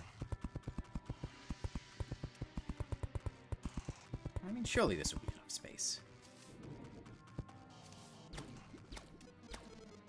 I used the Aqua Scepter to farm imps last time. It should still work.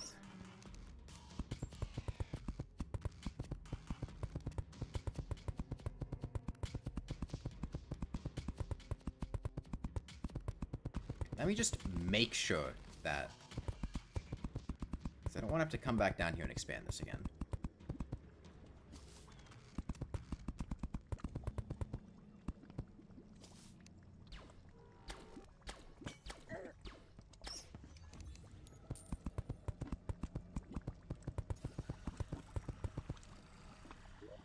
I think that'll be fine. Okay, pull out the mana regen.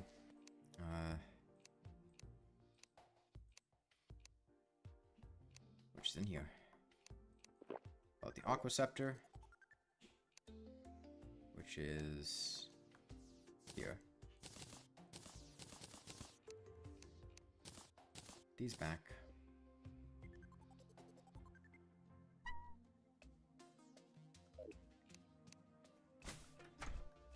Okay, if you missed it earlier, I built a higher efficiency imp farm by using a Hoik and some a dummy engine.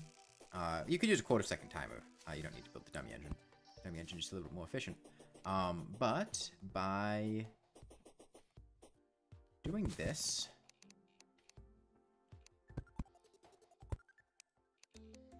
we can bring the imps to 38 tiles away, which ignores the local spawn limits, which allows them to spawn up to 10 at a time instead of only 3. So essentially both statues are operating at maximum efficiency, spawning an imp every half second. Do we kill Wall of Flesh? No. I expanded the arena. I'm getting a couple more imp banners, and I think when I go back down, I should be able to kill it.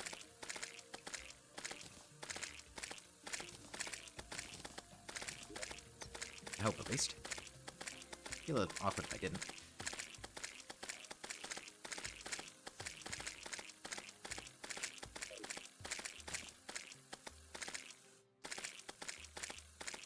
Like I said, this would work with pretty much any statue enemy. It doesn't have to be imps. The ones that don't have collision, like Pigrons and, actually, can you play with Pigron? I'm not sure, because Pigrons conditionally have collision. They, like, activate a mode where they clip through blocks.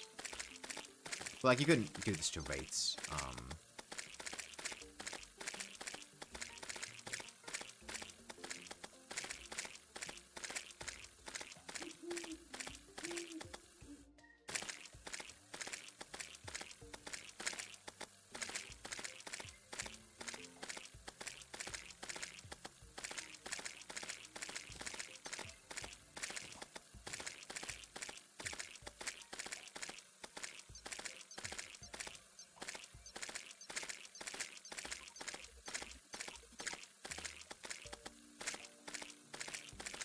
Yeah, the best way to do this, you could fully AFK this if you had, like, a Vampire Fog would probably be the best one. But if you put these in a box with a minion inside of it, you could just fully AFK it.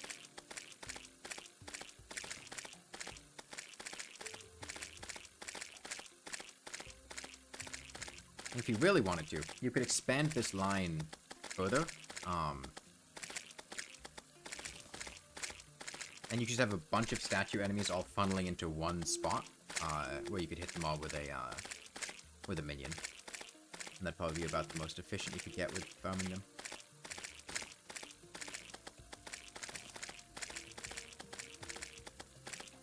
But have to be careful with sharks, because sometimes sharks can clip through walls.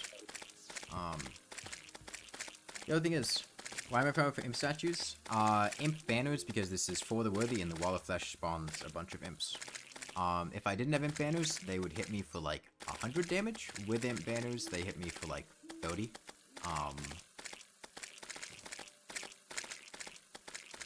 So doing the fight without imp banners would be way worse than doing it with them. Yeah, you might notice, these imps are floating. Like, they're spawning in mid-air. The statues aren't on stable ground. And the reason for that is there's a glitch with teleporters, where if you put a piece of furniture on a teleporter, and then break the block underneath the teleporter so that the teleporter breaks, the furniture that's placed on the teleporter won't break as a result, and it'll float in midair. At least I think it applies to any furniture. I've only done it with statues, but that lets you spawn statue enemies in a way that allows them to just fall instead of being on stable ground, which for something like imps, which can't move around without being hit, allows you to drop them into a hoik and move them. Okay, this should be enough banners.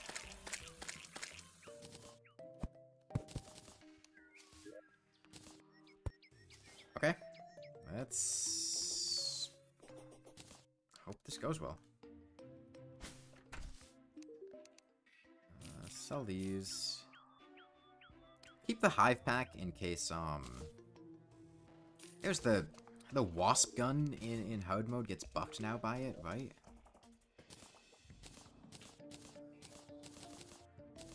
Maybe we'll get a wasp gun? I don't know, I haven't used the wasp gun in such a long time. Okay, I'm gonna make some more heart lanterns. 2 more campfires. Just to finish out our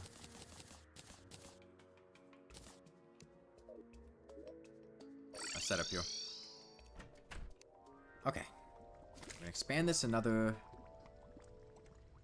I do hope this is not space. However many blocks this is. Right, I take falling damage. I should remember that.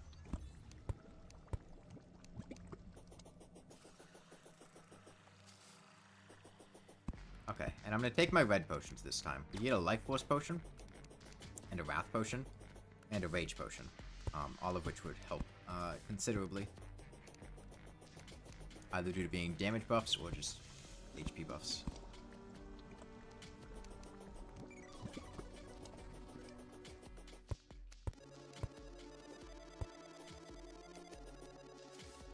And I'm also going to try to play more aggressively with dealing damage to the wall. Which might work out, might not. We'll have to see. I do think just, like I said, rocking pure Demon Scythe is going to work better because I just didn't... I didn't see the B-gun putting in much work. And I could use that time to either spam more Demon Scythes or allow my mana to regen to then allow me to spam more Demon Scythes. And I feel like either one of those would play out better. Look at this. The reason this Ash is here, by the way, is because the Zappinator will just teleport into pots that are sitting... Okay. We have just enough Heart Lanterns for all this. And just in case we have to continue the fight on foot, we do have Terror Spark Boots. I'm going to line Imp Banners over here.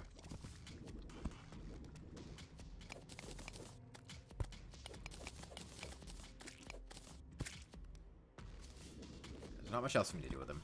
And I really don't want to have to fight the Wall of Flesh again.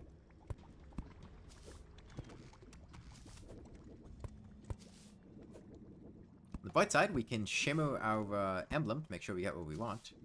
Okay, that should be sufficient. Okay, let's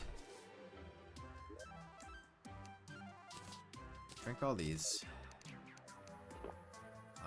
Mana regeneration's good. Don't want Feather Fall or Archery. Magic Power and Regen's good. Don't want Feather Fall. Spelunker's fine. Life Force is good. Can I get a Wrath or a Rage? Can I get a Wrath or a Rage? No. Okay. Spelunker, Thorns. I'll take Outreach. Iron Skin.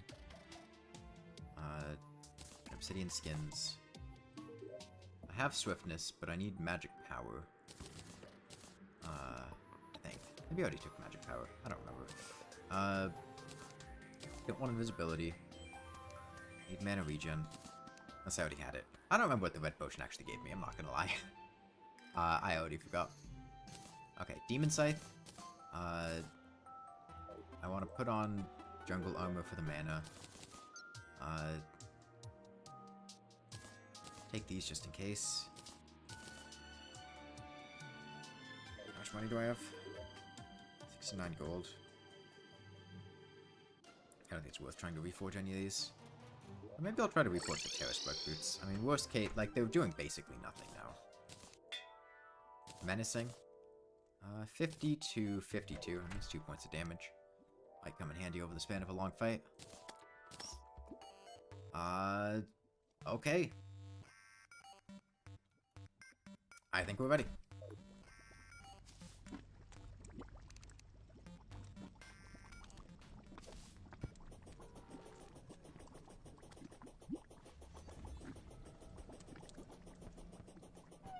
Some damage buffs would have been nice, but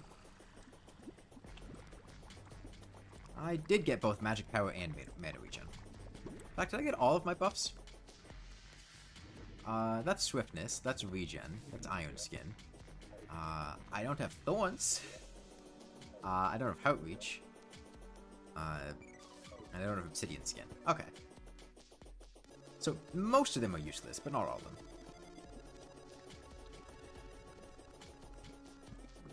I should kill the bone serpent. No? Okay.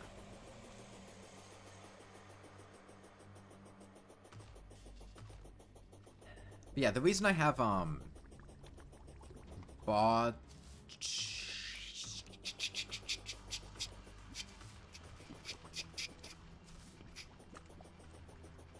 I stored the restoration potion somewhere. I want those.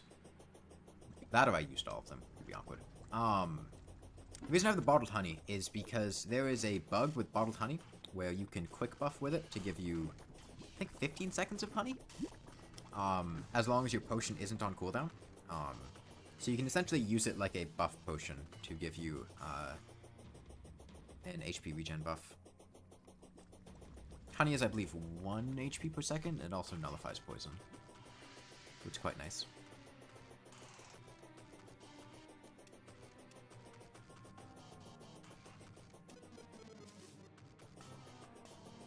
So the main thing is avoid getting hit by the hungry. There were a couple times the worm hungry had hit me.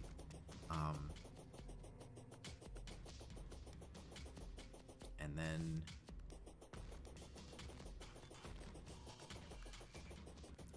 I think I'll... Well, I want to stay within distance of being able to see the wall of flesh. I'm going to Potion of Return here in order to, 1, make sure nothing spawns, we don't get hit immediately. 2, get these restoration potions back. Do this. Yep.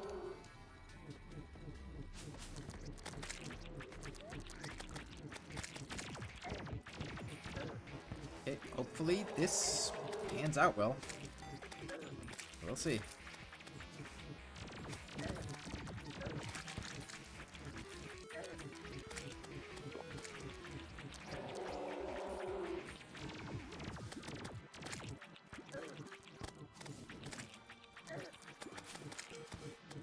I mean, when I can hit the eyes, it is dealing pretty good damage. I mean, even not hitting the eyes, I feel like hitting the mouth. Maybe I just switch my aim to that when it's below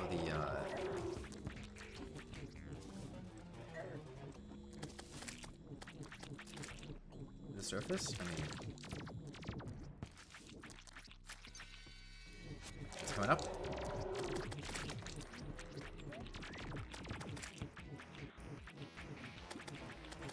Okay. That's below the surface now. Top eye. Or the... Wait, no, this isn't... I am top eye. I should have avoided drinking the potion there. That way I could, stretch my honey. Oh well.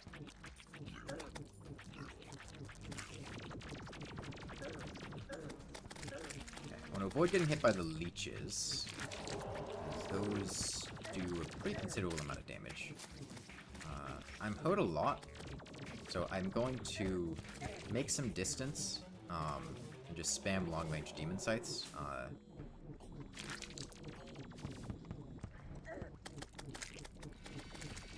Heal some HP up.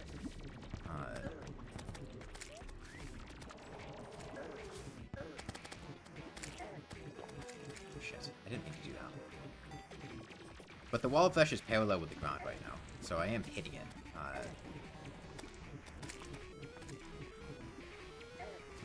Its top eye is above the ground, I mean.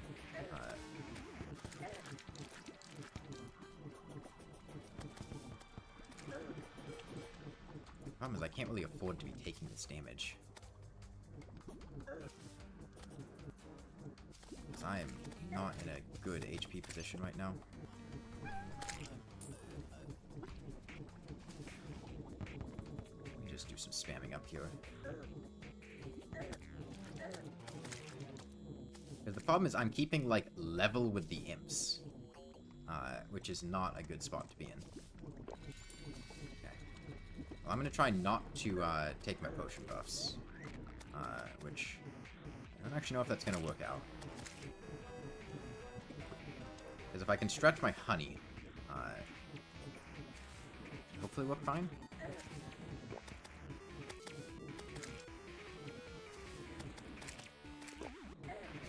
Potion.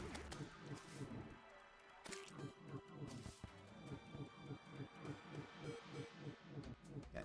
Hope the wall of flesh is like within demon sight hitting area.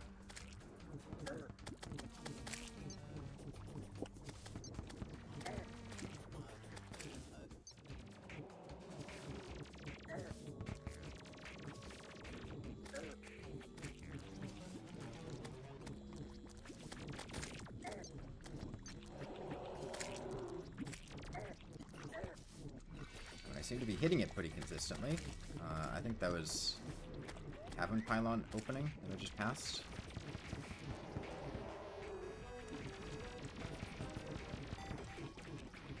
And I'm hitting it. Locked in a good spot now.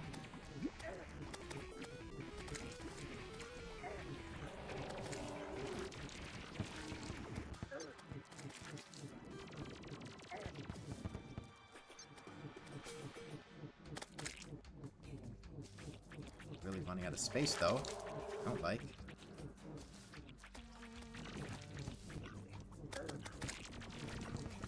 Please fuck off, imps.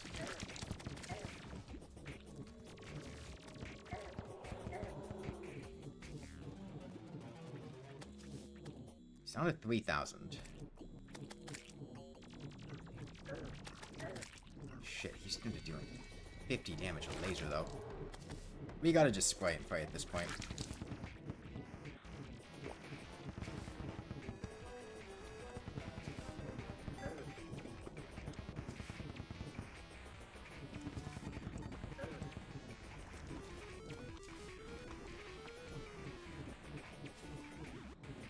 $187? 500? Shit, he's like max speed now. 189? Die please? Die please? Okay. Jesus Christ. I don't want to do that again. Yo, we got a unicorn though.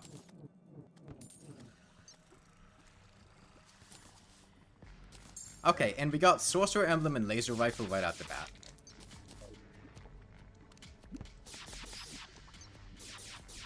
Okay. You know what would have been cool? If I could have done that fucking, like, 2 hours ago and we didn't have to spend all that time doing all that extra preparation. That would have been nice.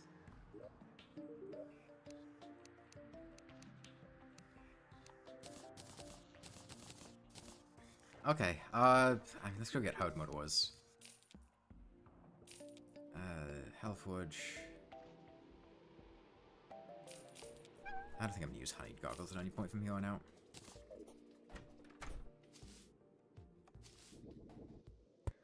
Okay, Smash Altars.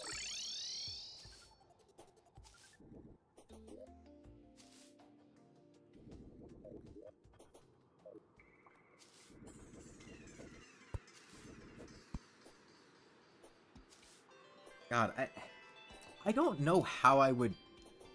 I mean, if I had better mobility, like if I had a bundle of balloons, I'd have felt a bit more comfortable being a bit closer to... We almost just died there. I have to remember this is for the worthy. So these things do deal absurd amounts of damage.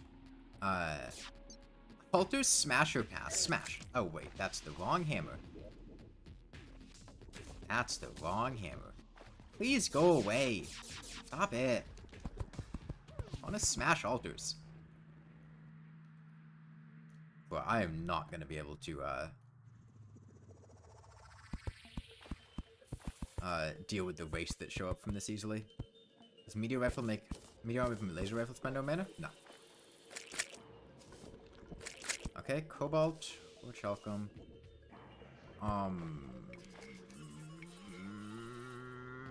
I don't have a Molten Pickaxe. Okay, Fast Clock. Are we gonna get, like, all the fucking Ankh Shield pieces? We already have quite a lot of them. Since I have mana regen, buff from the red potion, I can pretty comfortably... Hello. And a Bazoor. Okay. Back to back. We already got like 5 Nazoras.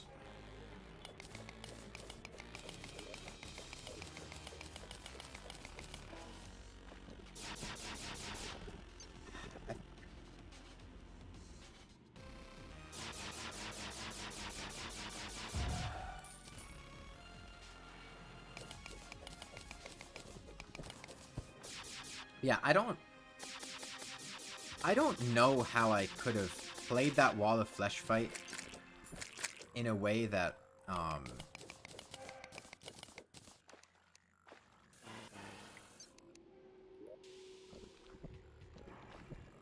wait a minute. Hold on a second.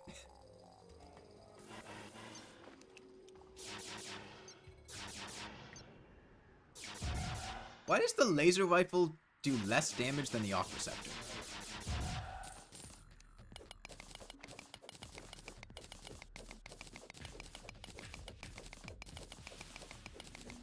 Yeah, I don't know how I could have played that Wall of Flesh fight in a way that didn't,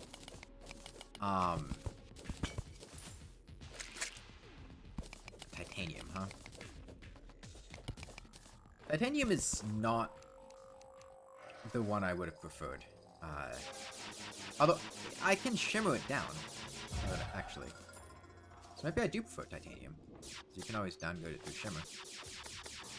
Laser rifle's honestly not as bad as I was expecting. At least with mana regen potion to back it up. I mean, this isn't good by any means, but it's been adequate for stun locking things. Which is about all I need it for at this point in the game. So what does this Sky Fracture take? Which laser rifle benefited from meteor armor? Well, I will say, laser rifle not doing a great job against the herblings. Like, I know Sky Fracture takes the 2 light shards. Okay, another fast clock. That's quite a lot of the Ankh shield that we already have.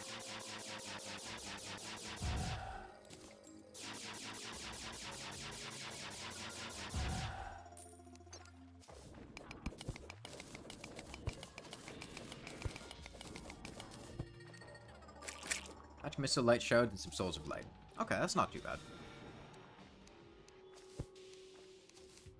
And then probably fight twins first, I feel like, and get Rainbow Rod. Rainbow Rod's good, right?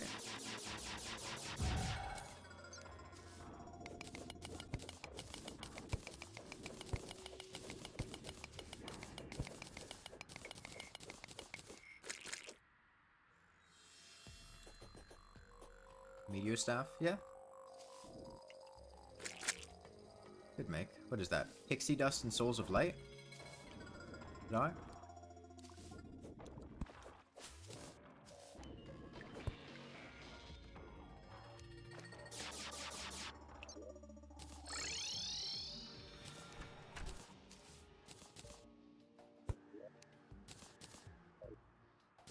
Hide back out of here. I don't need voodoo dolls. I need the fast clock. I have Hellstone, so I should be able to make a multi-pickaxe. It's 20 bows. And there was plenty of cobalt in the area I just left. So let me go back there. Eat pumpkin pie. Must be a falling stone, eh? There's not much usage for falling stones. Oh, there's the ice staff? Ice staff? Right?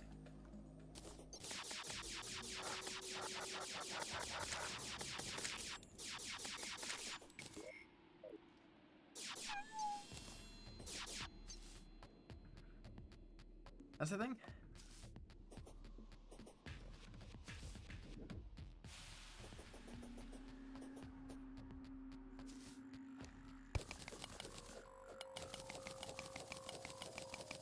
think it's 15 cobalt for a pickaxe, which is 45 ore.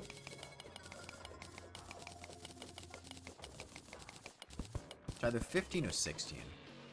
I don't remember which one. This vein will be enough either way. Frost staff? Yeah, I think. There's a like frost weapon that you as a mage weapon that I usually just like throw in the trash. Because it's a mage weapon. I guess 15. Molten pick away. And let's go for ore shotgun real quick. Okay, big chunk. Yo, it turned my house into...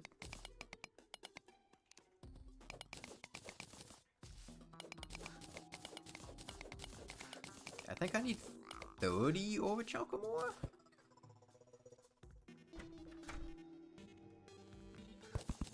You know what would be cool?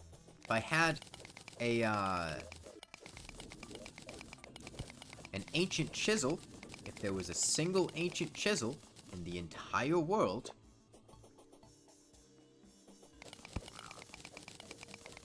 You know, that would have been pretty cool.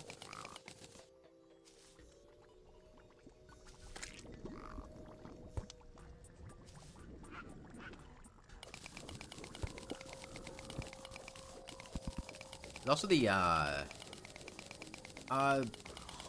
poison staff's not good, but the venom staff is good, right? Oh shit, we need the wizard. Please don't one-shot him, please don't one-shot him. Damn it. I said don't one-shot him.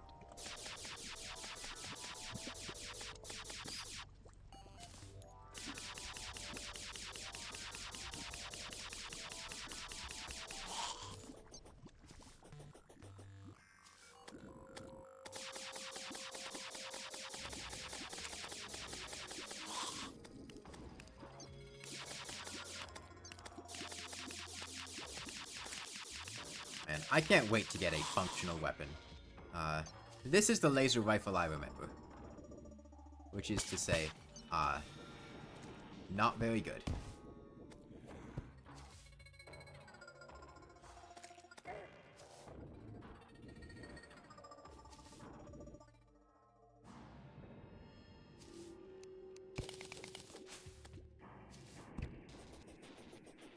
I was hoping to get more... Okay. I was hoping to get it a 4 chakram before my buffs wore off. My red potion. I'd like to go smash more altars. And then the golden shower, that's just souls of night and a book, of course, but oh, infinite wisdom? That's post 1 mech boss.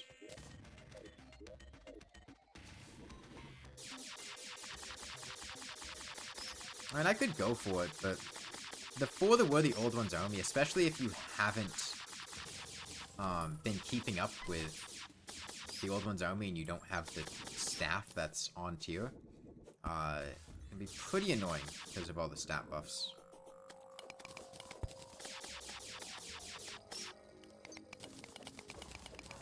I mean, I guess we'd probably just cheese it, in which case it'd be a joke. Okay.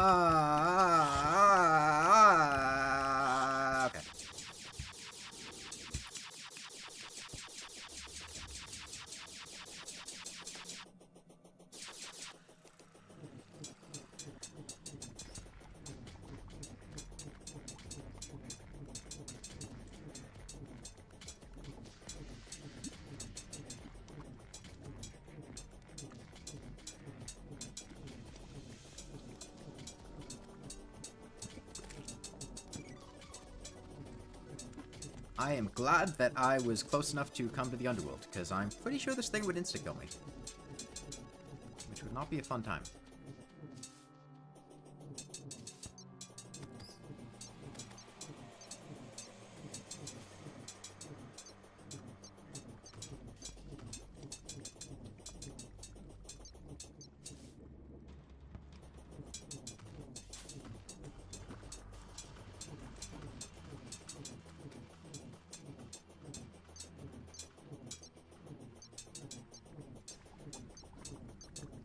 I could get a life drain? Eh. A life drain's good for segmented enemies. Could be a good way to kill wyverns. Oh, there's still a hungry alive. Gonna grind Old One's army for Dark Artist armor. I don't have any plans to. You used to think Mage was OP, thanks for showing you otherwise. Well, supposedly it gets better in hard mode, so we'll see. Yo, you know, I would love to be able to use this weapon. An Unreal Dart Pistol? Wow, that sounds great.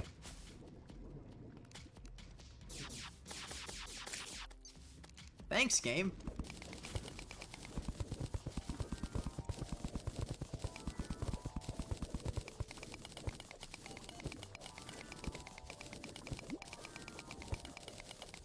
They still sell for a lot of money. A dungeon. Chalcum. I want enough for the pickaxe and anvil. And then I'll be content. I'll just smash more altars.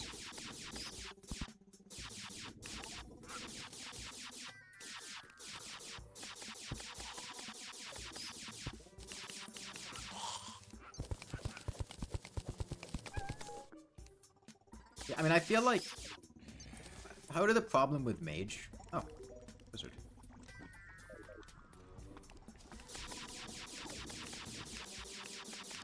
Part of the problem... Well, you don't like the laser rifle noise? Part of the problem with mage, and I've mentioned this before, but it's the potion dependency of mage.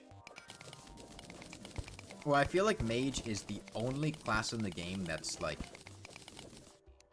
really quite dependent on potions.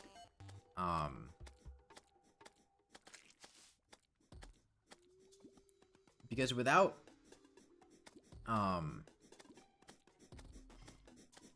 like, mage without either mana potions or mana regeneration potions is, like, barely functional.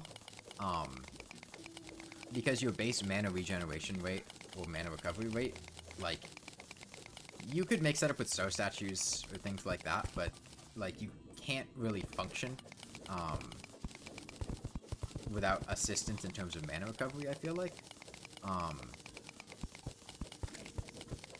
Which is a really annoying hoop to have to jump through to function comparably or worse to other classes. Like, I feel like right now, I'm able to go around the world in a similar way to if I was playing mage or summoner or ranger or melee, using either a phoenix blaster or spiders or the knight's edge. Except in order to do that, I feel like I have to have a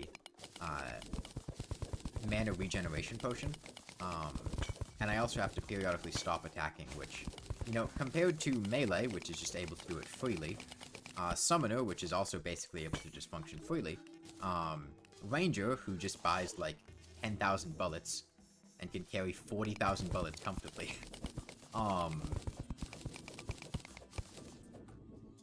it just feels so much, like, worse to have to be dependent on that. Let's see. I should have enough for chocolate now.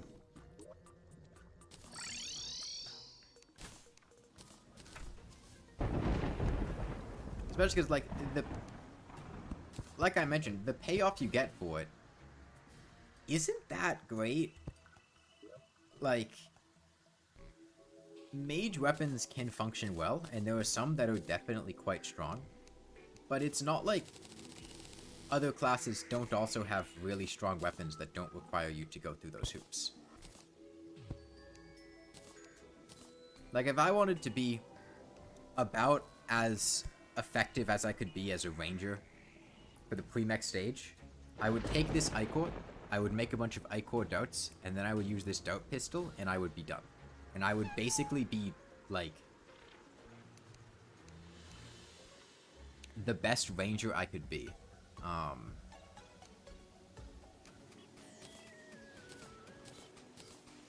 And I feel like the process to reach that point with mage is a lot more convoluted. I want to smash more altars. Let's see. There's a crimson over there. Quite a few altars. I'd have to go through the jungle, but it's a vertical ascent. I'll probably be fine. What's the jungle gonna do to me? Oh, no, there's grass and shit. Come on.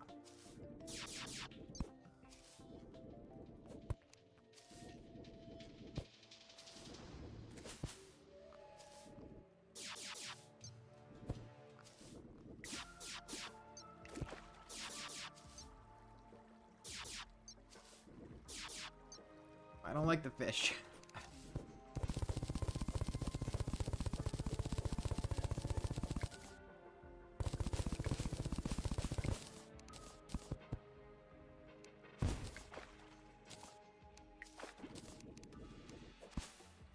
Okay, well, pretty sure you will insta-kill me.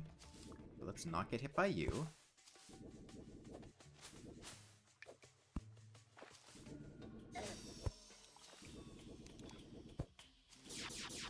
I still have a little bit more mana regen.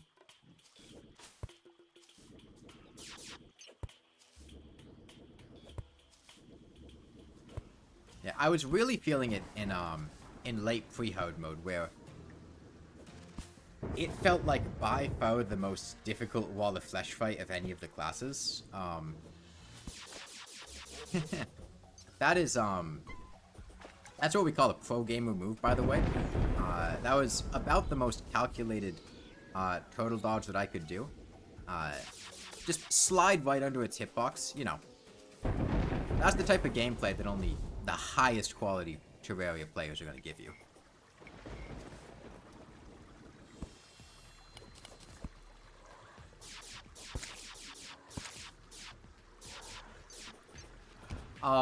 But yeah, it's just Summoner would have had a more difficult time, I feel like, keeping close to the wall of flesh, but Summoner's DPS is also, like, way more impressive, and the fight would have been over with a lot sooner.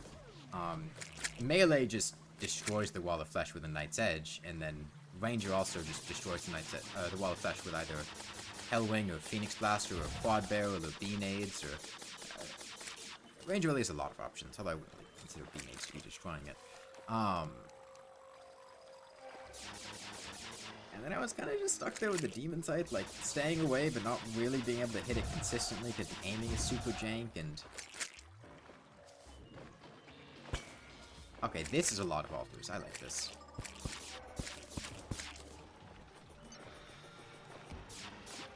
Yeah, I don't know if I've used a single mana potion over the course of the game. As of yet.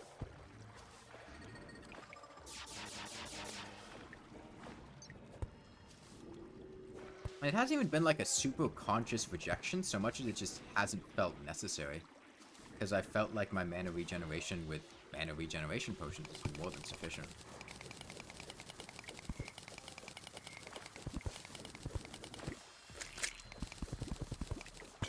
Okay, titanium, cobalt. Okay, I think we're at the point where the returns we get are basically negligible. So we're gonna go mining like this. Let me take mining potions, spelunker potions. I want mana regen. Greater healing's away. Hunter potions will help me not die, so they're pretty good. And then well-fed buffs for my pumpkin pies. Yeah, sure. Not a village. Oh, god damn it. Wait, what?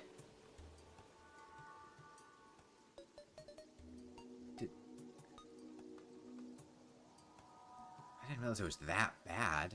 Shit. Where's the dryad? Jungle?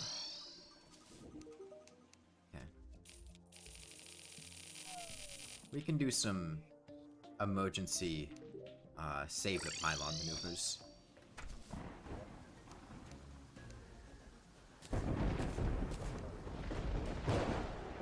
Okay, well, time to mine down to the pylon and go plant a bunch of sunflowers to save it from the crimson. Oh, my dummy engine's still going. Let me turn that off.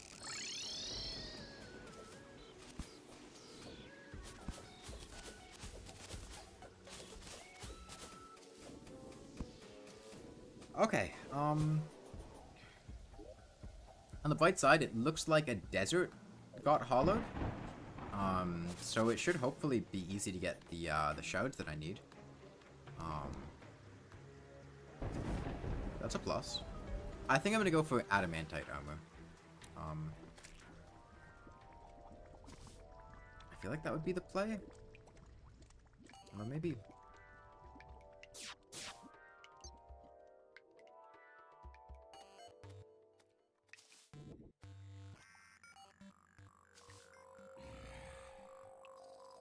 This must be where the crimson came in. Let's try to get through here quickly.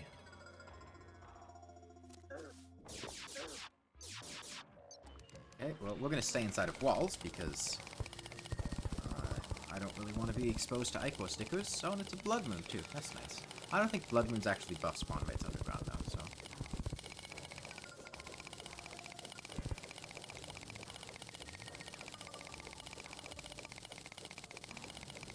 As long as we keep an eye out for any floaty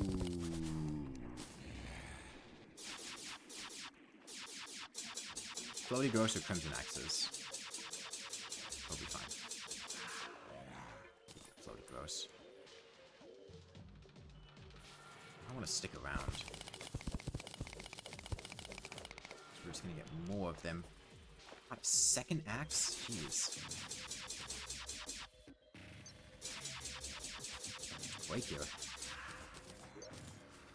About halfway to hell, though.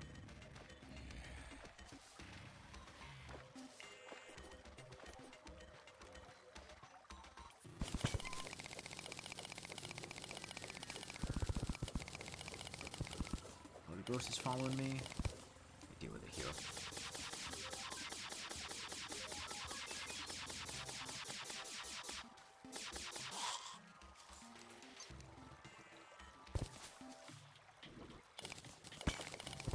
Okay.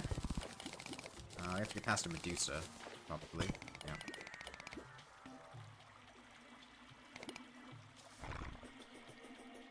So face the other direction.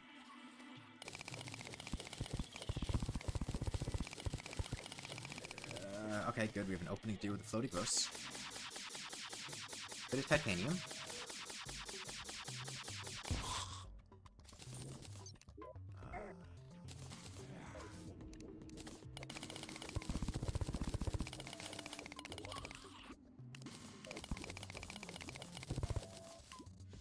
Okay. I do not like this. Wait, there's a floaty ghost coming that we have to deal with. Two of them. God damn it.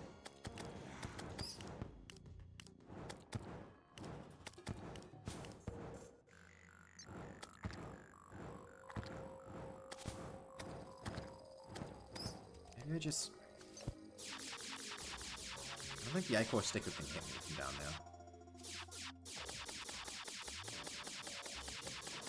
Imagine being the guy who came up with the name Floaty Gross.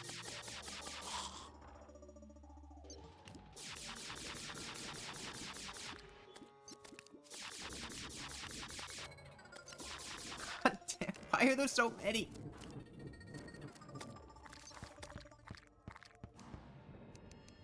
Okay, well the Floaty Gross are gone.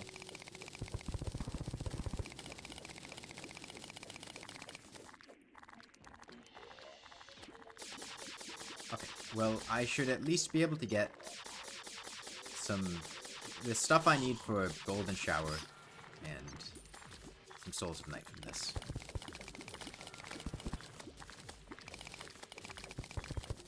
Other souls? I don't see any. Okay, we're pretty close.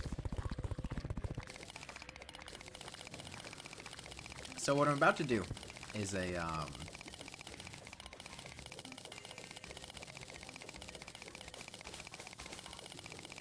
if you didn't know, sunflowers have anti-corruption properties.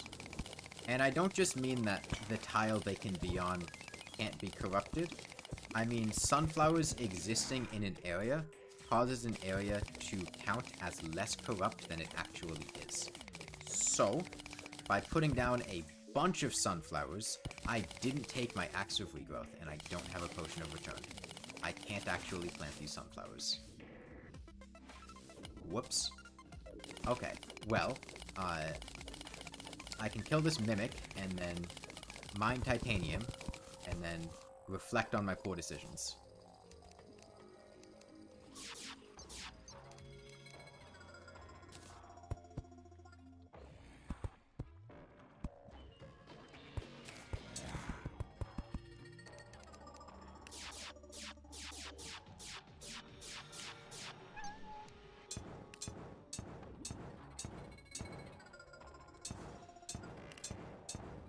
I stream on YouTube instead of Twitch, because streaming on Twitch sucks. Lack of a better word. Okay, you know what I can do to save this house? I can just destroy all the corrupt blocks around it. That'll reduce the number of corrupt blocks around it. I have a pickaxe.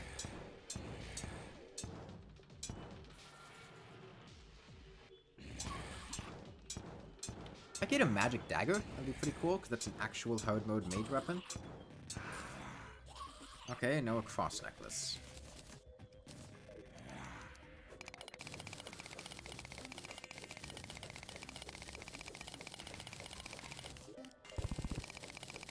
So, why?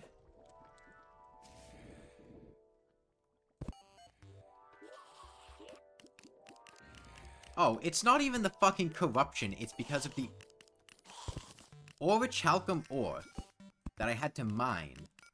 That I chose to mine. Yeah, that one was entirely on me. Okay, now the pylon should actually be functional. Okay. Oh, it's a blood rune. Yeah, no. I'll pass on that one.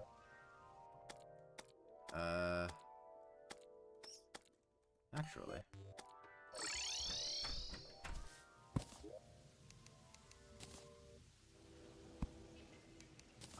I do have an interest in... I need more titanium.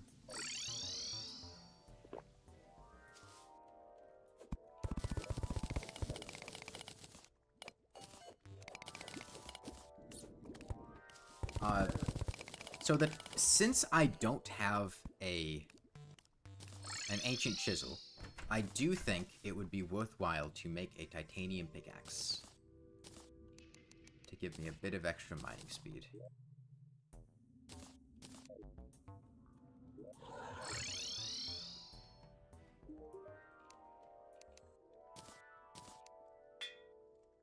Dangerous, pointy, unhappy. Can I get a light? Can I get a light? Can I get a light? Can I get a light? Can I get a light? Can I get a light? Can I get a light? Can I get a light? Can I get a light? Can I get a light? Can I get a light? Can I get a light? Can I get a light? Can I get a light? Can I get a light? Can I get a light? Yeah.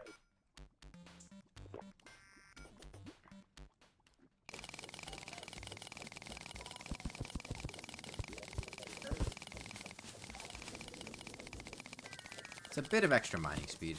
Not a great amount, but... it should make the process less annoying. I need 54 adamantite bows for a full set of armor. Which would be, but it's 4 ore per bow. So that, ooh. Nymph.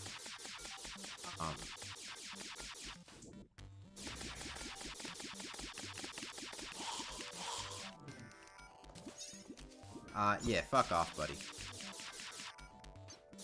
You want me better than quick for titanium pick? Okay. Mind you have Hearthstone? What, a wizard jumping in and shooting rainbow bolts at you.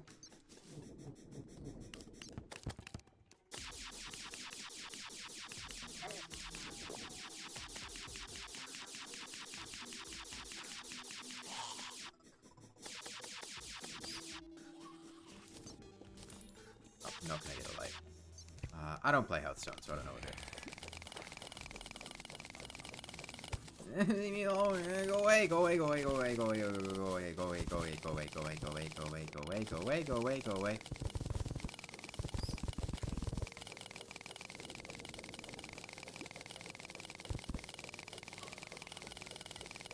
But yeah, 54 times 4, 200, 216, 4. Meme code is a quote that says, can I get a light? Oh, okay. 216 shouldn't be too bad to get to.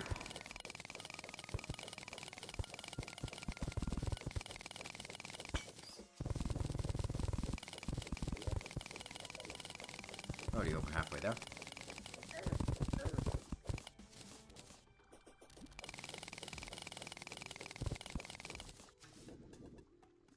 And then, as far as wings, I'll probably build a pixie farm, because I'm going to need a lot of pixie dust for... The mage stuff uses pixie dust, doesn't it?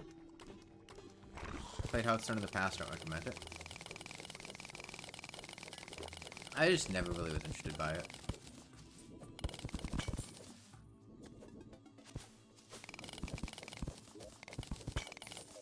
Is this 216? Yes, that should be enough. How do you build a pixie farm if they can fly? I mean, I could show off how to do it with hoiks. Wait, shit, I didn't mean to do that. But, they don't fly, they hover. I found the shimmer, didn't I?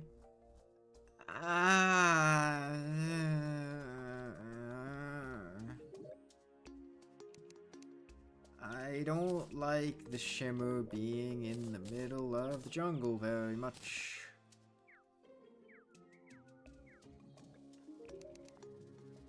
That is gonna be a bit annoying to get to. Damn, 30 gold for a dart pistol. Okay. Wait, pay to win.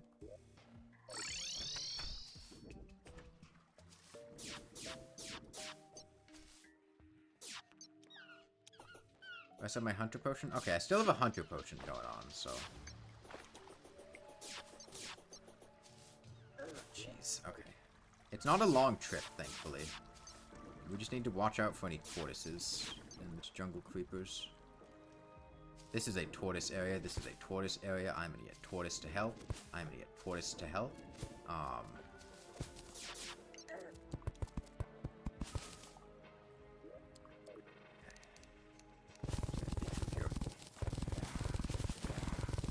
Hearthstone is exceptional.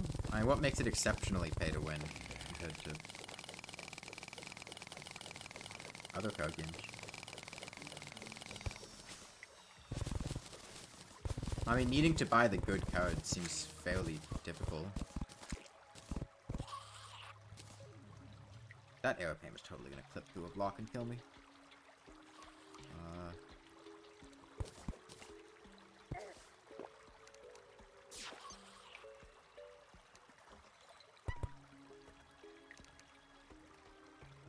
Can I win this fight? 308. Yo, you know what would be cool? Is if the traveling merchant was selling an orange Zappinator.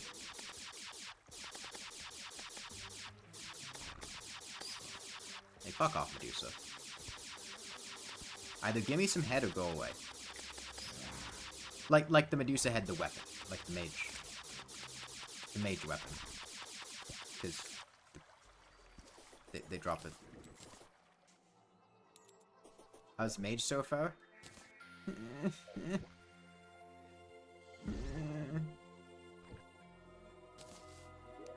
No, like the Medusa head, the weapon.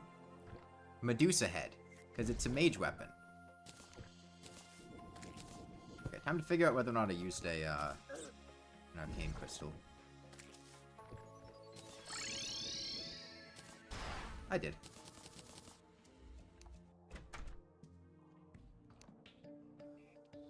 Like, I was saying, like, give me the mage weapon.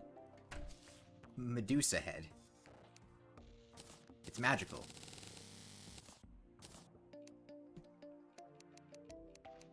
Okay, leggings, breastplate, headgear. Should hopefully be a pretty big boost in our...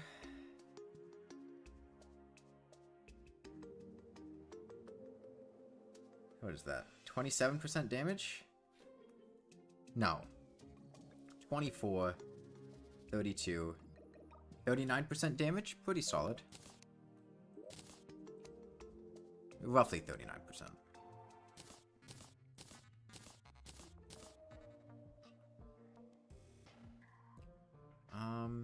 Could potentially... I don't know how much armor mixing would be worth there. The reduced mana cost could actually come in handy. Okay, well...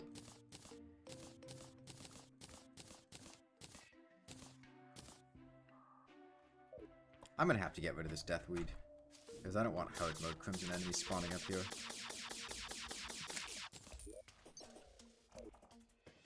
Plus, it's all ready to harvest, it looks like. Okay, I gotta do some inventory management. That should be enough Deathweed for the rest of the game, I feel like.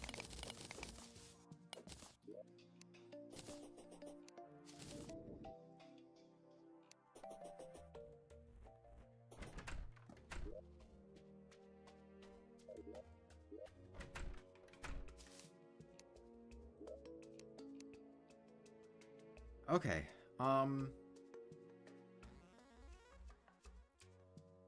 Sky Fracture. My goal was to get a...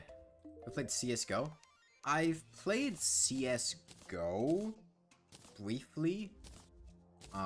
Wasn't really a... Oh wait, Traveling Merchant's here. I'm gonna check if he had the Zappinator. Wasn't really a huge fan of it. I haven't played CS2.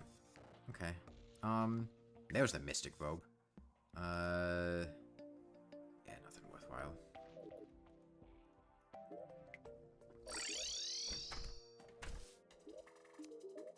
Yeah, I wasn't really a fan of Counter-Strike Global Offensive.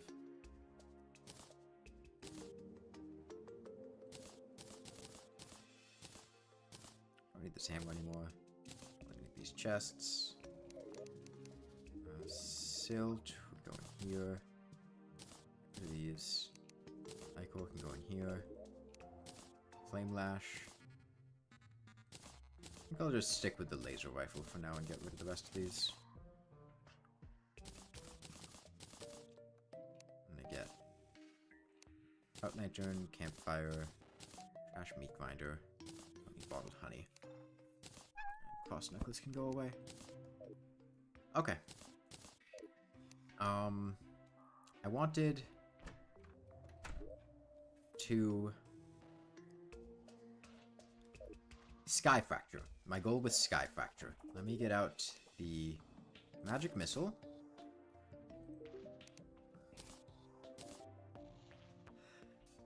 Hmm. 16 Souls of Light and two shards. Okay.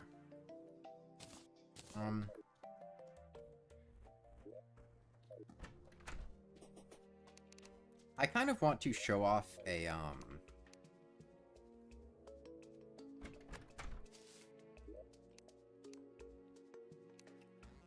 Hoik design.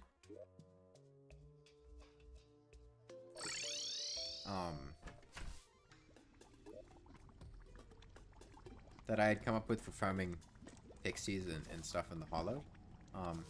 I don't need to do it, but given the layout of the hollowed, I think it could be fun to show. And it's a pretty effective setup. It should take a couple minutes to make. But I'm gonna get some Pearl Stone, because that should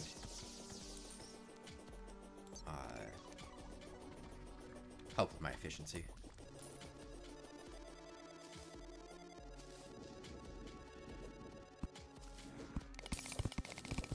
Plus, I need crystal shards anyway. Probably. It seems likely.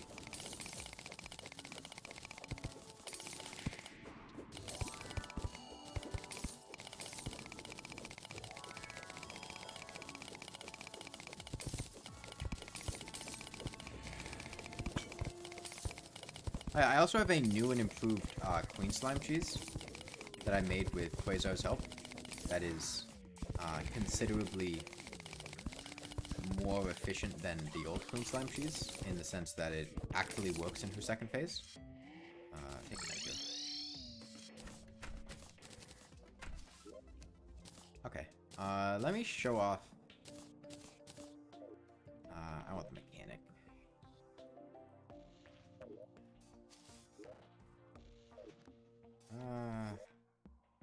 I don't feel like blowing on my money, so I think I will move the mechanic in here.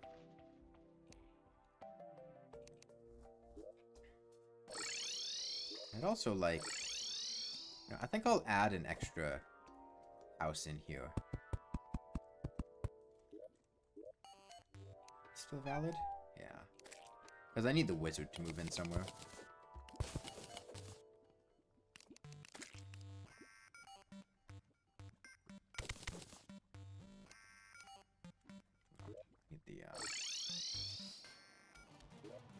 Need some kind of house thing. Pumpkin table. Pumpkin chair. That works. Pumpkin table. Pumpkin chair. Okay. And then with any luck, we can get the wizard in here.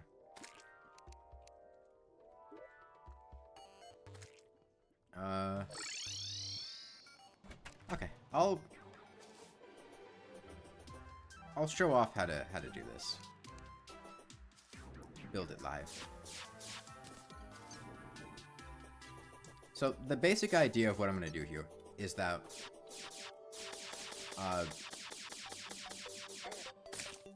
enemies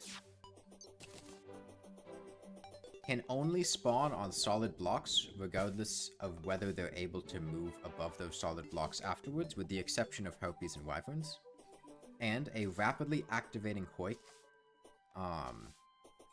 is particularly efficient for certain types of enemies. A rapidly activating hoik can hoik them before they have a chance to move away. 15 vertebra, 15 rotten chunks. Oh, vertebra. I imagine rotten chunks don't smell very good.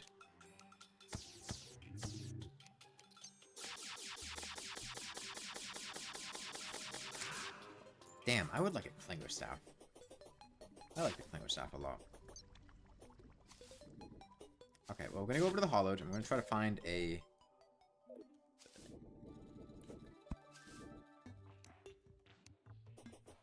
Actually, you know, I don't actually need this to be in the hollowed at all.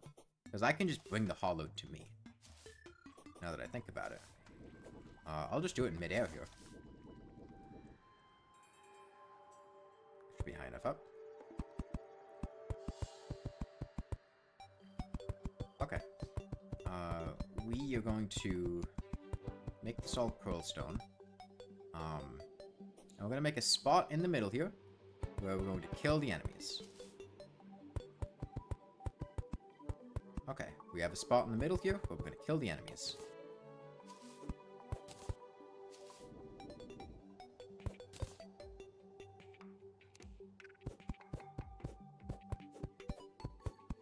I'm going to make a 2 tall hoik going left and right. What I make it out of shouldn't really matter. I'll use ice. I only want pearl stone for the spawning platform part. I'd get quite enough to make this whole thing out of pearl stone.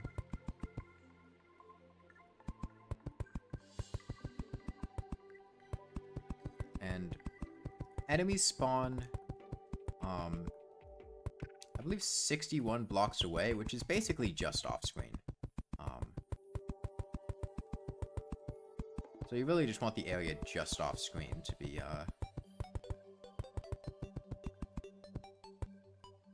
the thing you want. I'm gonna make it, pearl sand, so that we can get mummies.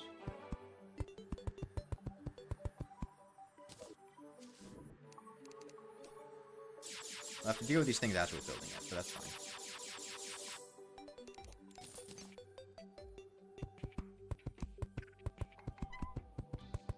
That's mildly inconvenient. I mean, I can't really fight Skeletron Prime in my current situation. Okay. We'll deal with it.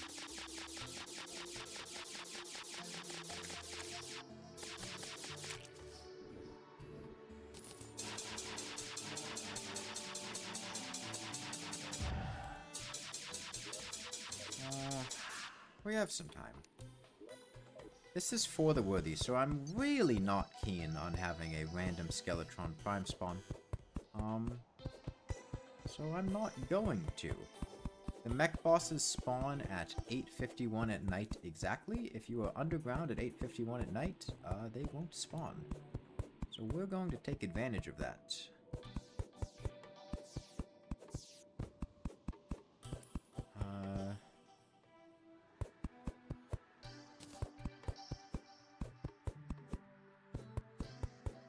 Let's go now.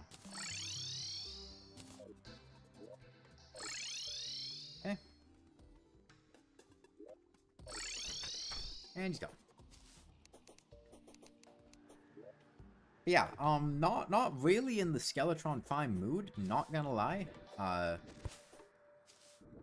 Having a Skeletron Prime randomly spawn and just blow up everything I'm working on would be really annoying. There's another reason why having pylons is really convenient. I don't understand. There are some people who... My voice. Hi there. There are some people who are really against pylons for some reason.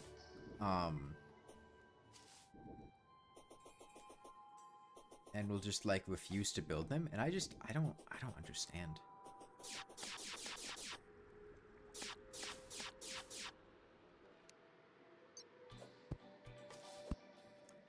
Okay, if I come from below, there shouldn't be anything that can hit me. Aside from the stuff spawning below me, which can't spawn anymore once I'm up here. Hopefully. Oh, am I close enough for them to spawn now? I hope that was just an old spawn.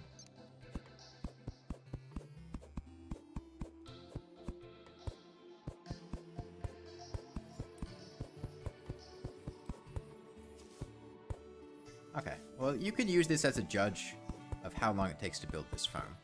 I don't have to make calming potions, because I'd have to fish for damselfish, and, like,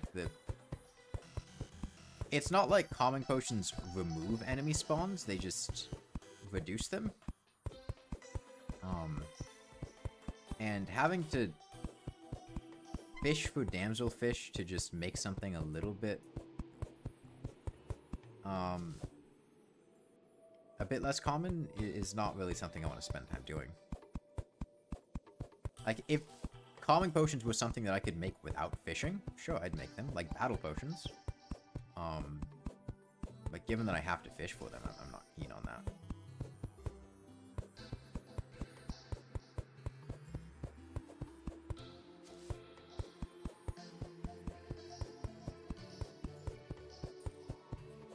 Yeah, this is a...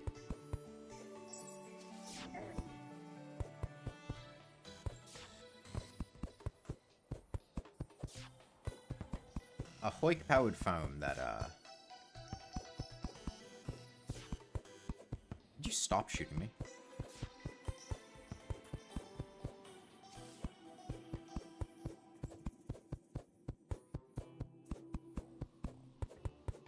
Really, I only need half of this. I don't need both halves. There's only one valid spawning platform. The right one should be fine. So I'll just go with one half and see how it works.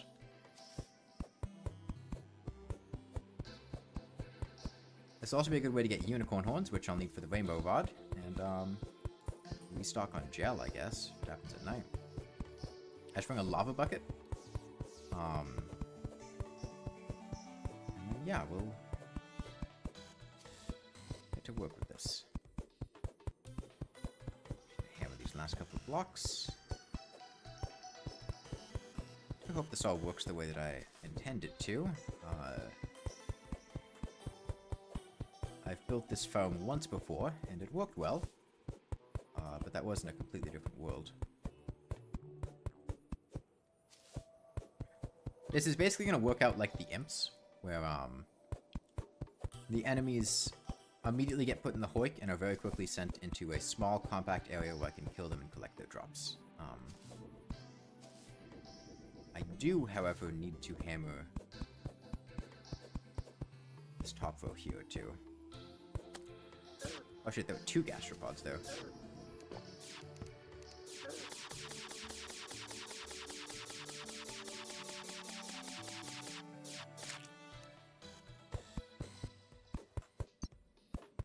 Okay, like I said, once this last one's done,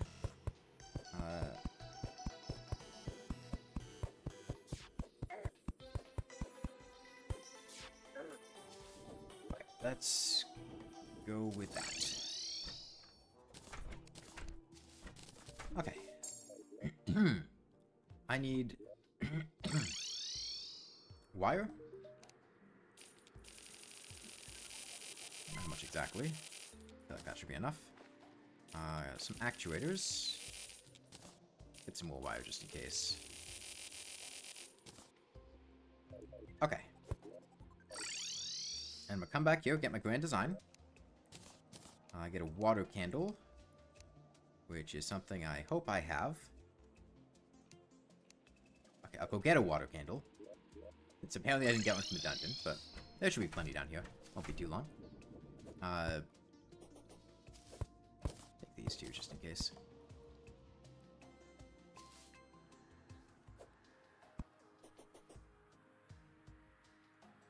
I do have to be a bit careful because the dungeon enemies, even before Plantera, get a pretty big damage spike come hard mode. I know I passed plenty of water candles.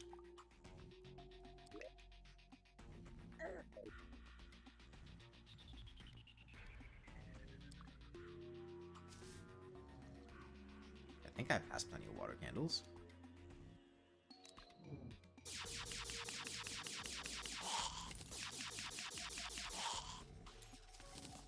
I think in particular the Dark Caster's Water Bolt gets, like, really damaging once you get into hard mode.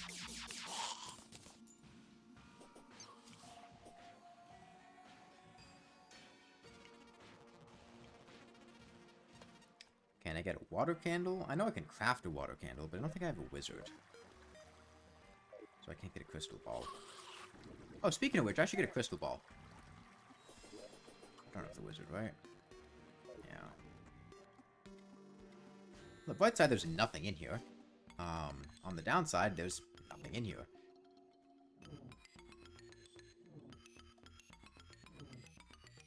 Okay, catch a water candle.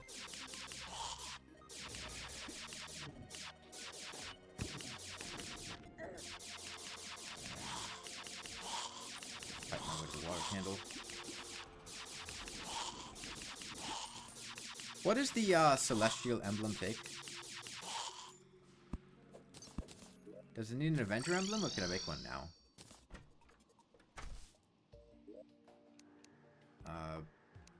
Battle potion. I guess I could check. I have the guide here. Potions.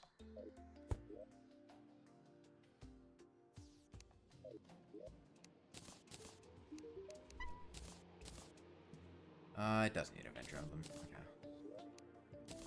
Well, once I get post all 3 mech bosses, we can refight the Wall of Flesh. Okay. So I'm going to take my grand design.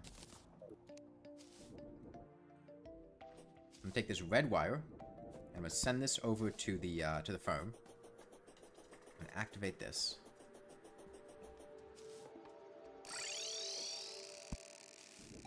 And if I set this all up correctly, it should work pretty well.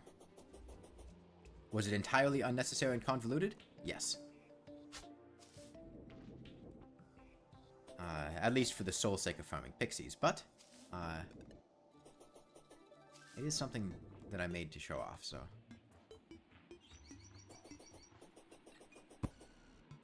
Yeah, we should have enough wire. I hope. 1,300, that's probably enough.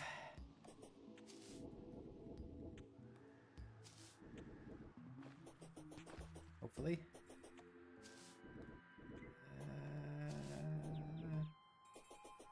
Am I reusing the dummy engine? I'm lazy. I don't want to collect more hay.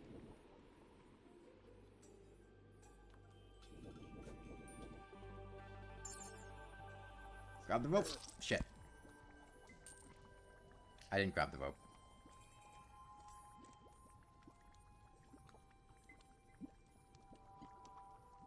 I thought I could grab the rope.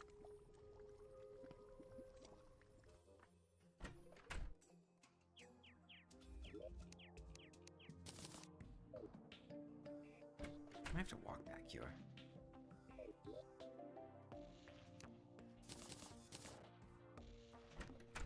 Okay, grab potion, Spectre Boot should do it.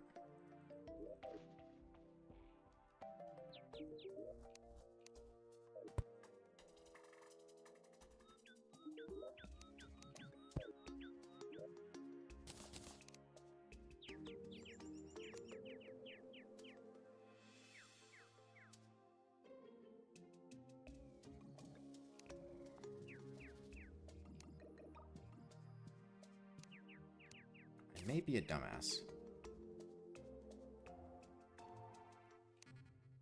Well, I had a magic launch.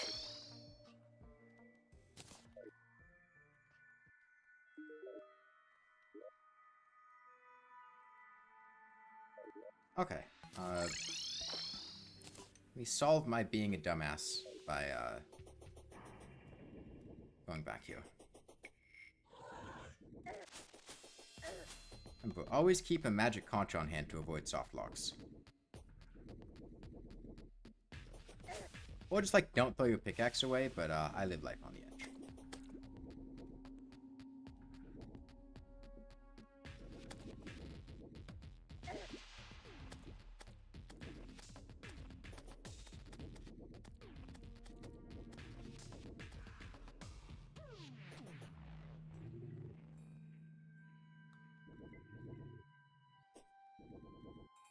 I guess it would make more sense to just take the dummy engine down and then just move it over there, but I already have most of the wire replaced, I think, so I'll just go with this. Although, fun fact, dummy engines break when you die. I don't know why that happens, but it does.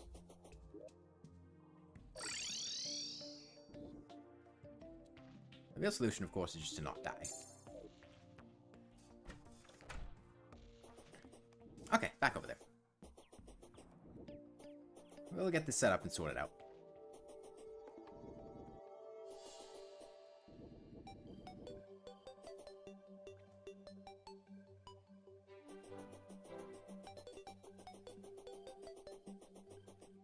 There's still a floating island somewhere in the world that I haven't found as well.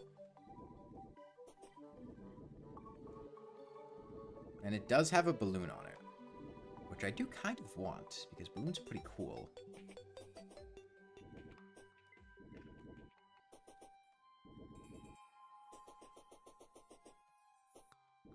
These things must have coins. I want to get rid of them.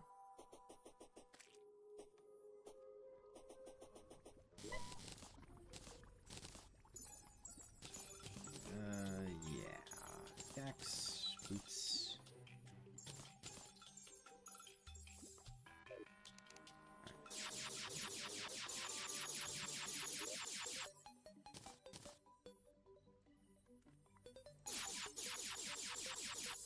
Huh.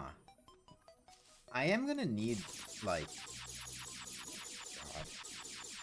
Mage, why do you suck? Because I can't just, like, kill the enemies here.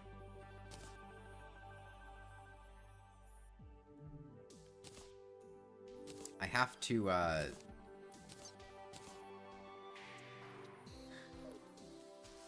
don't have the mana to sustain that.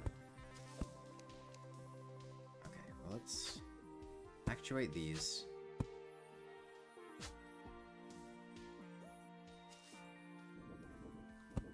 Okay. Go back home for a sec. Solve our mana problem. Which should... If I just take mana regen potions, that'll work. annoying, but it'll work. A water candle. Get these boots away. Also get rid of this. And replace it with a platform, which I could actually walk through when I need to. Magic conjure away. Okay, bucket. I wanted a bucket of lava. There's lava there, so if you just bring a bucket. Okay. And I need to activate the duct. That's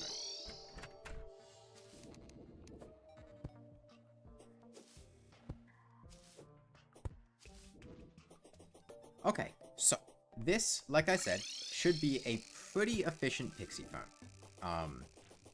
It's only on one side, so it's not going to be at, like, optimal spawning potential, but it should spawn pixies, light mummies, unicorns, all the hollowed enemies, very quickly send them forward into... You know what? I don't really want to farm gastropods in this setup, so I'm going to come over here and, take this bed so I can sleep,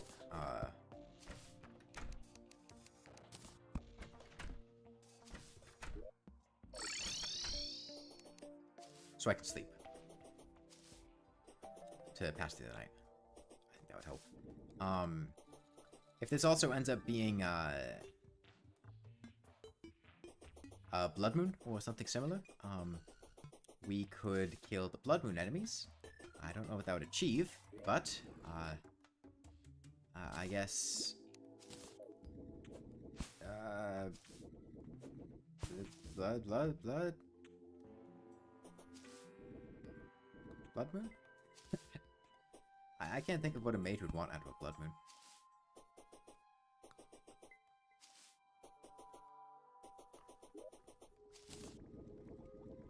Okay, let's not die to fall damage again.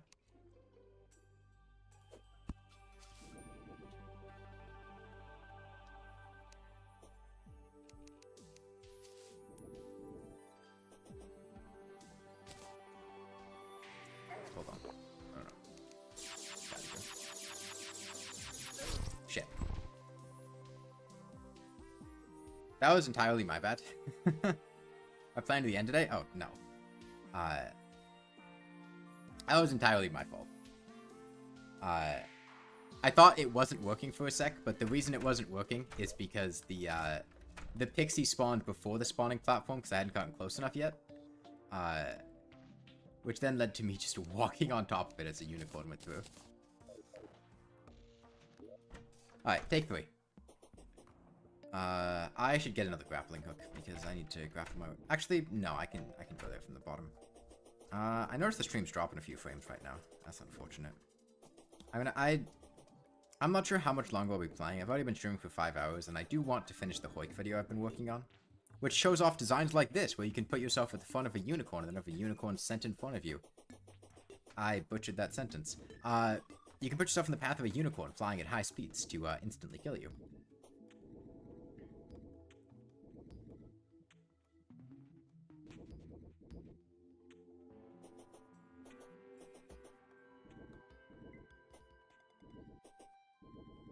Okay. But I swear, this is like, this foam works. I promise. I just suck at it.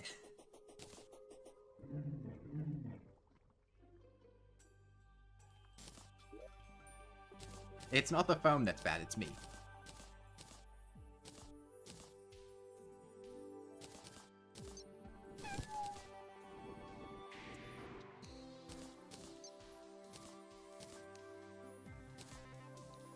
Okay, be minecoat. Down the lava. Okay, see, now the unicorn's dying. We're getting somewhere. Blizzard in a bottle, obsidian shield on.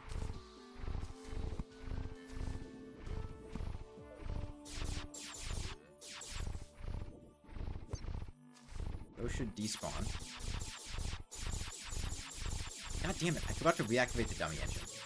I suck at this. Hold on, do I have a switch or something? Okay. I suck at this. this.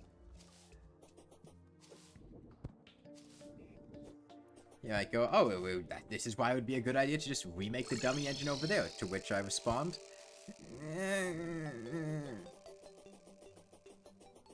but like, sexily. In an intimidating way.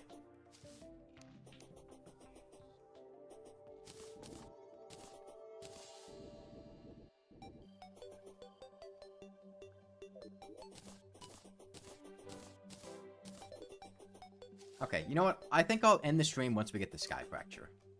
I think that'll be the goal for today. Is getting our gear upgrades and getting ready to tackle the mech bosses tomorrow.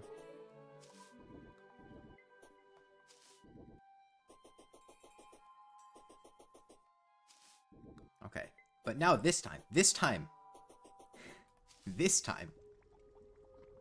farm will work. Hopefully. I didn't actually test it with gastropods.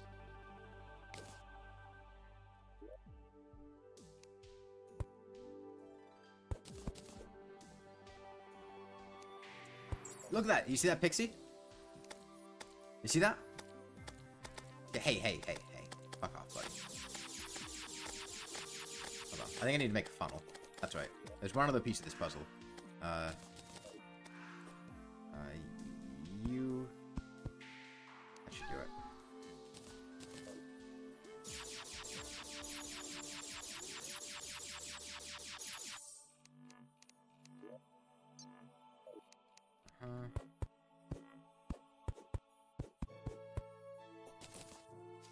And now, I just go like here. And then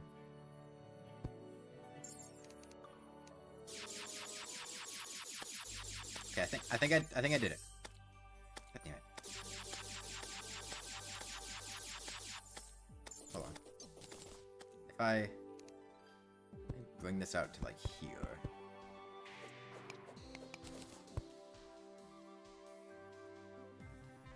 And then this is what I get for not measuring. I just can't do math.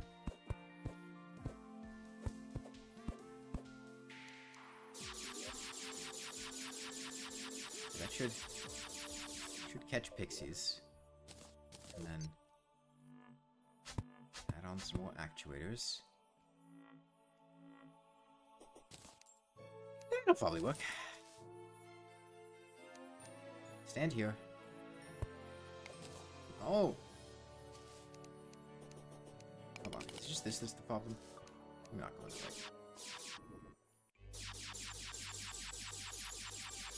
Maybe I just need to extend it more over here. Maybe that's the problem.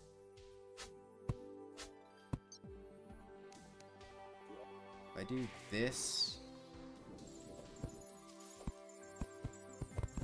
and then... place this with sand. Okay. I think I figured it out. Maybe. Possibly. Feasibly.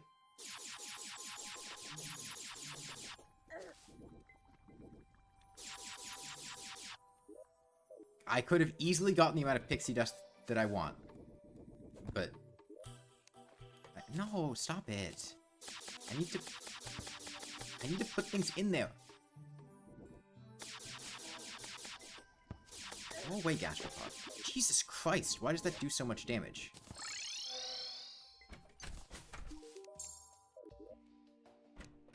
I guess he was for the worthy, that's the reason. I want to make this farm work. It works, I swear.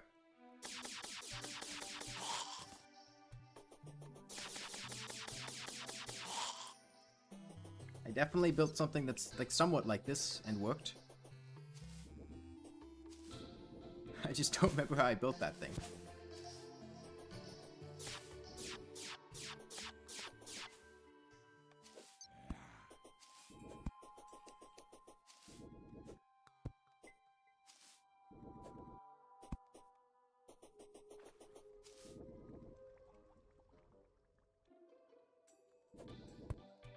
Okay, there's nothing here. on the sand. I need to rehammer it. That's fine. I can hammer things.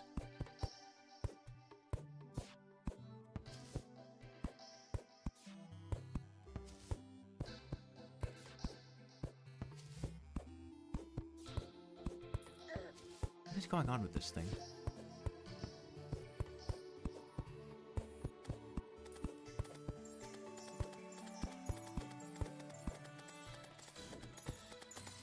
Is a silly bouncy boulder hook machine. The problem with that one is it only works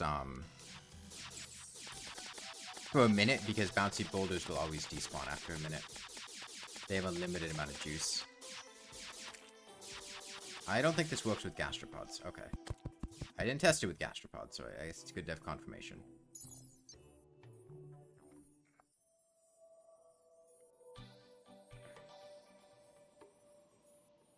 Boulder statue? You can't hoik boulders in the same way as bouncy boulders. They don't work the same.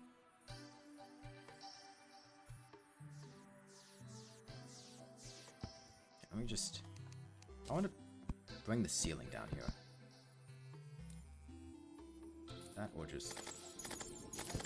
If I just sat here instead. I guess we'd probably... You know, the mummies didn't get caught if I did this. They just fell to the ground there. Didn't they? That's a problem. Why is that? Why are they doing that?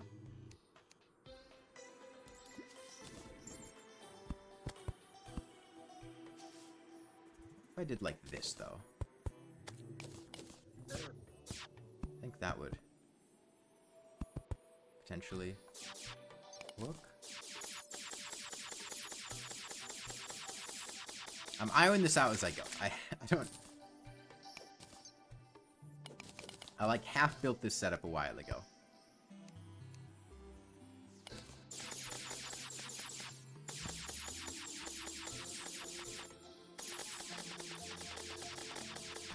So I should be able to... God, there are so many gastropods at night.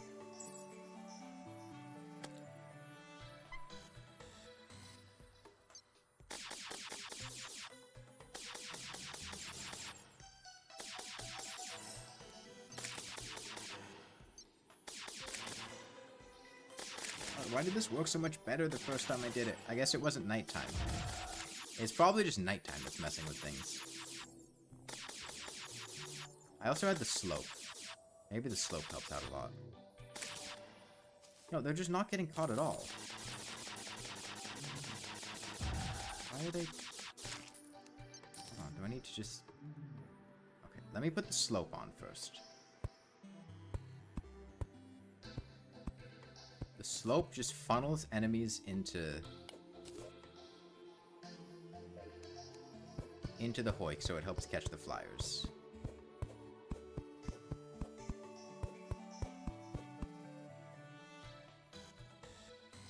And then, for some reason, the mummies aren't getting caught. They're getting kicked out.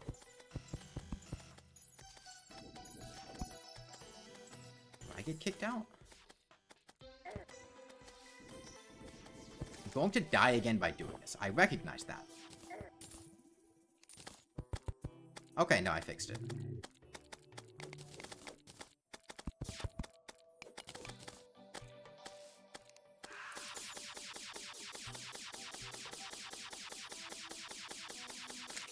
Okay, I think now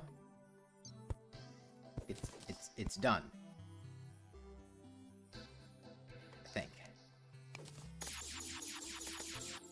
Okay, but now it's catching the unicorns. We have to fix that. Maybe I just make it one shorter.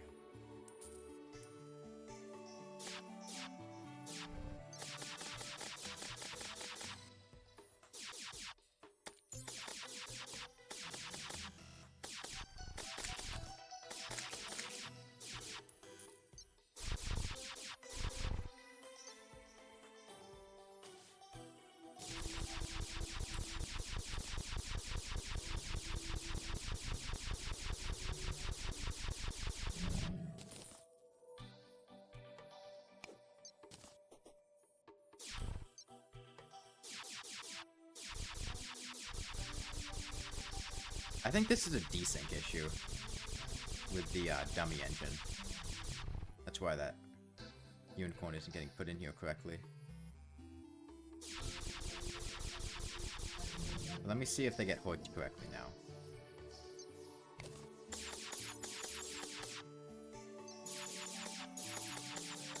Okay, Pixie in. Mummy in.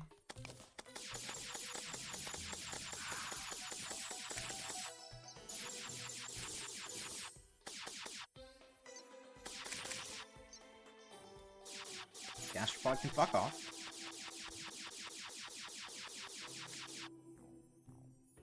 I think this works. I want to see a unicorn. But if I see a unicorn, then I think we're set. And this just doesn't work for gastropods. I don't know how to work for gastropods. But...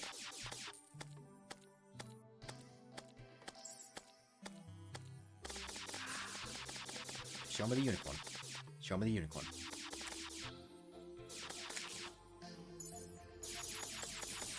Show me the unicorn.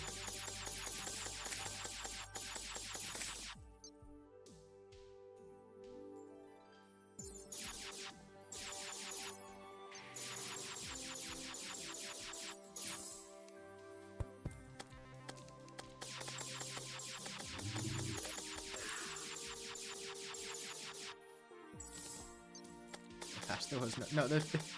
God damn it! Why is it... Okay, maybe I just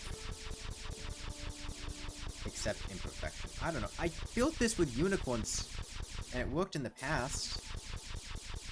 Is it the slope that's messing it up? I mean, it must be. It's getting caught on this, but why? They're only 3 blocks tall. I think it... So I think the issue of what's going on.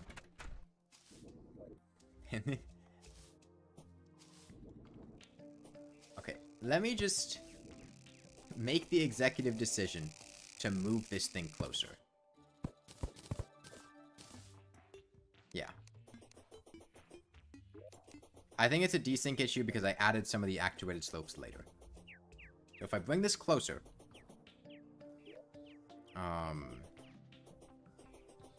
I should be able to alleviate that issue.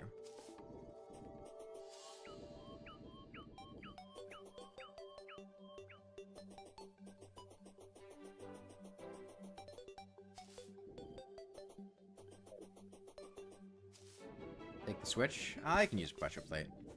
Hopefully. I acknowledged that as I was running away, but I figured I could make it work.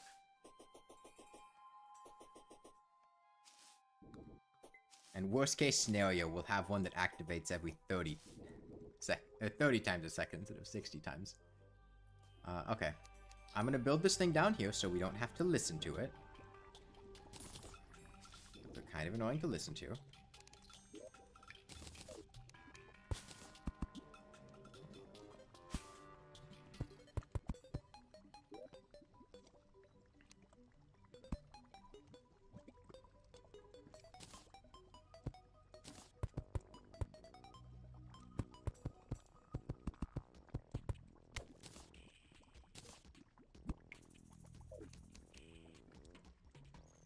You connect here.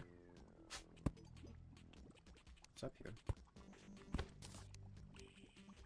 One of you here. Alright, those aren't hammered.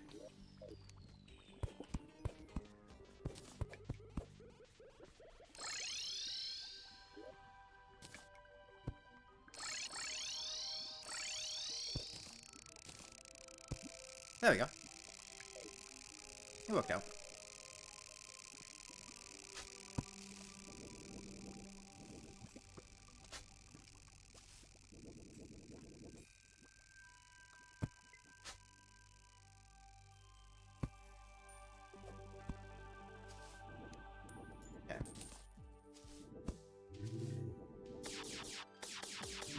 Need to fix these couple slopes here. Please go away, unicorn.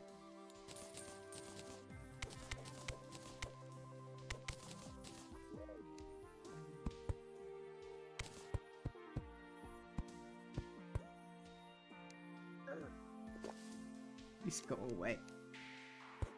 I hammer my slopes. Oh wait, shit. I have to hammer every other one. Hold on. Let me just...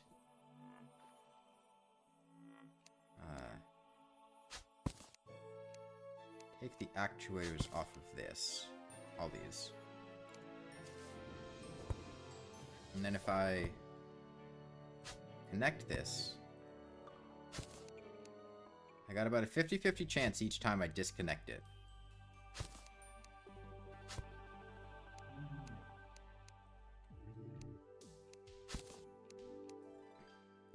I have about a 50-50 chance each time I have about a 50-50 chance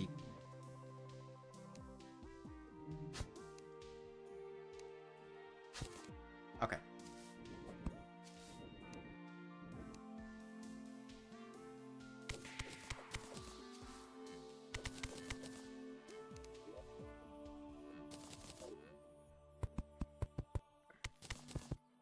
Yeah, I realized that a little ways in that the left ones weren't connected.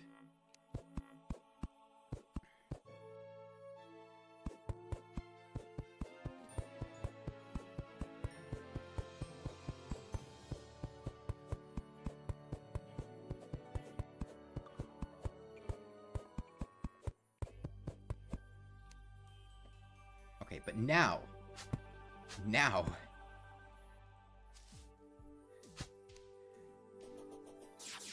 Promise it works.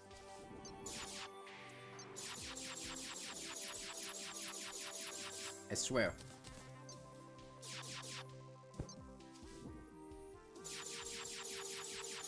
See? See? It's working. See?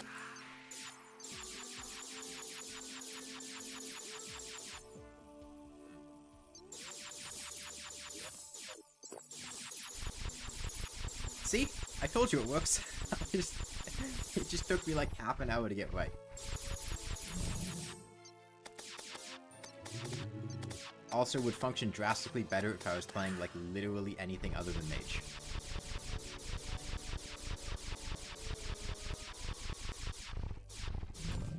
I didn't have to wait for my mana to regen.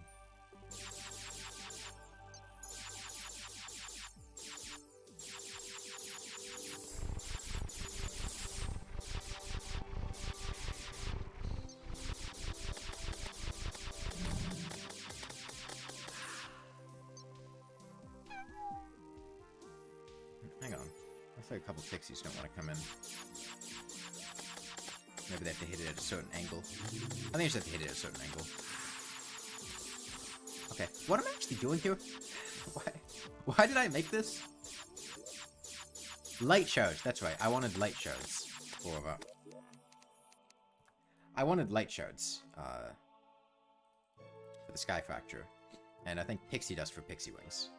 Got a pixie banner, okay.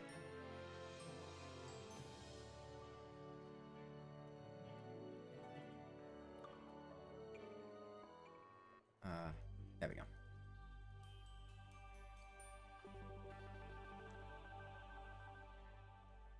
Huh. Well, at least by watching this, you now know how not to build this phone, and the mistakes to avoid when making it.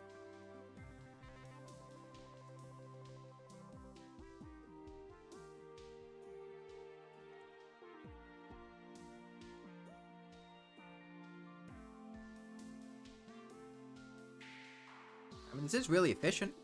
We're getting a lot of pixie dust. I haven't gotten any dark shards yet, but they'll come. We have valid dark mummy spawns, so... Oh, light mummies. I suppose I'll get pixie wings, too, before I end the stream. May as well. This... It works.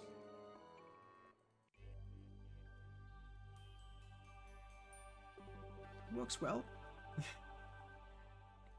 the gradual, like, lack of confidence in what I'm saying. No, it works. It's good.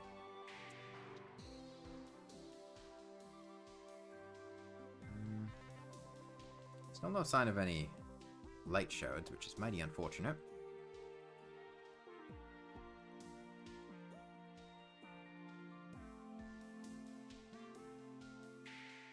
Okay, there's one. I need two, right?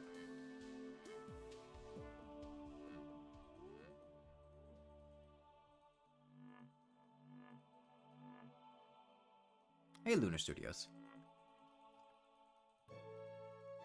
Let me turn... Feels dead without some audio, but I'll turn it down to like 10%. Thank you for removing the sound. Great timing. Well, you don't like hearing this? You don't like the sound of the laser rifle and the pixie damage sound?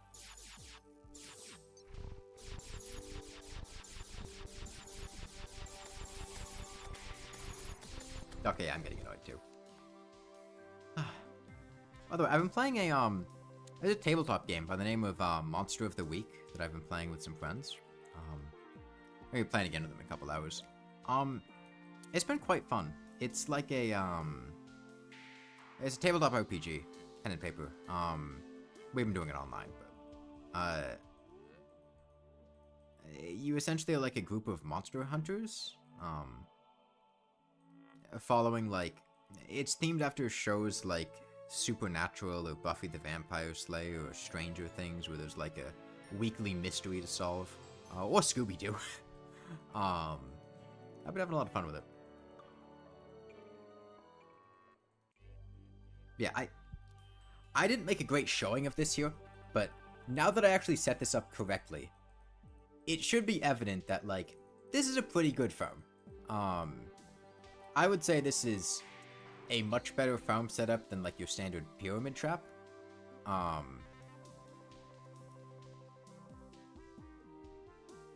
There's a little bit of an issue with that pixie getting caught there. The design that I have in my other world doesn't have that happen. I think there's just something weird I made here that causes that to occur. I think there shouldn't be a gap there between them. I think it should be pushed one forward. But they hit it, they just have to go from a certain angle. 100 pixies. We got a blessed apple, too.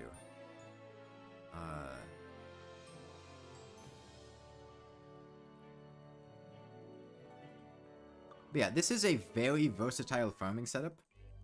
That works for all sorts of things, really. The time it takes to build this, you probably have everything you need with the pyramid trap. Well, counterpoint, this is an extremely versatile setup that could be applied to a lot of other things besides just farming one entity. Like, I could use this for Blood Moons, Pirates, Pumpkin Moon, Frost Moon.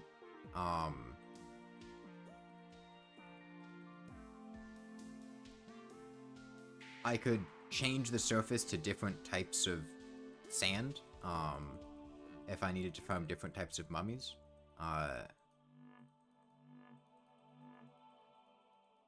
It doesn't... The main reason it took me a while to build is because I built it incorrectly, in the first place, whereas if I had built it correctly, it only would have taken maybe like 15 minutes.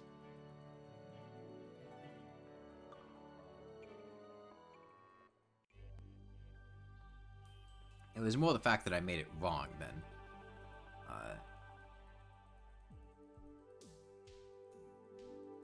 anything else, I feel like.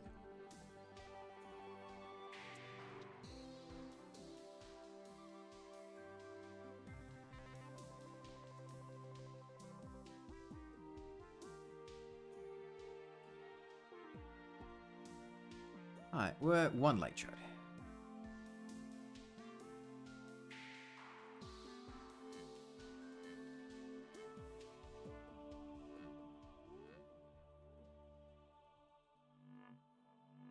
Oh, there's a traveling merchant. Oh, my battle potion wore off.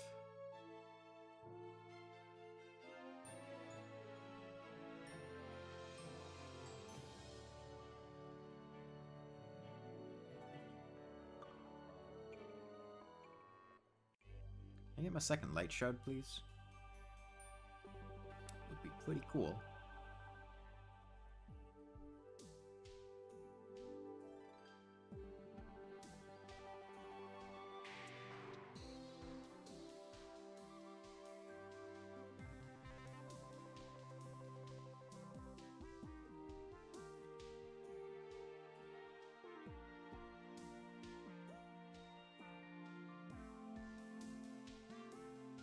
Also, like, if I wanted to farm for a hollow key, which I might do, I am playing mage rainbow key. Something like this allows me to blow through a rainbow gun. Something like this allows me to blow through enemies a lot faster than a pyramid trap would. So if I wanted to do that, it would be a much more efficient way. Hey, Quoxy. Since it's unlikely to have gotten that in the time you would have saved, I feel like.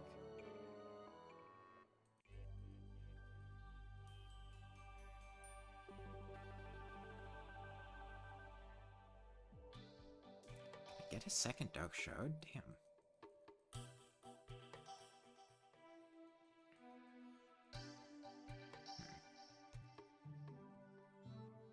I need to have some way to deal with weights.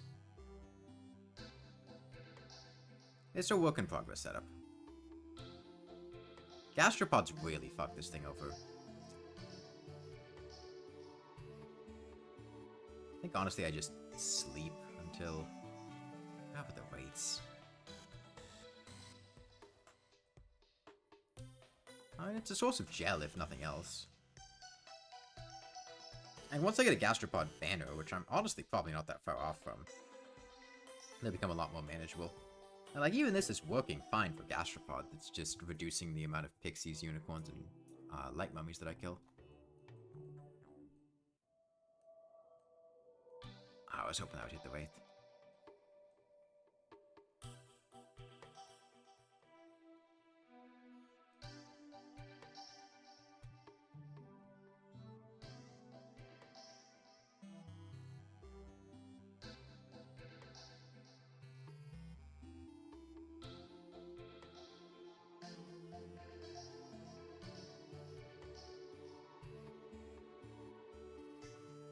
But on the other hand, spawn rates are higher at night, so... I don't think it would offset the number of gastropods that we have to go through, but... It's not all bad.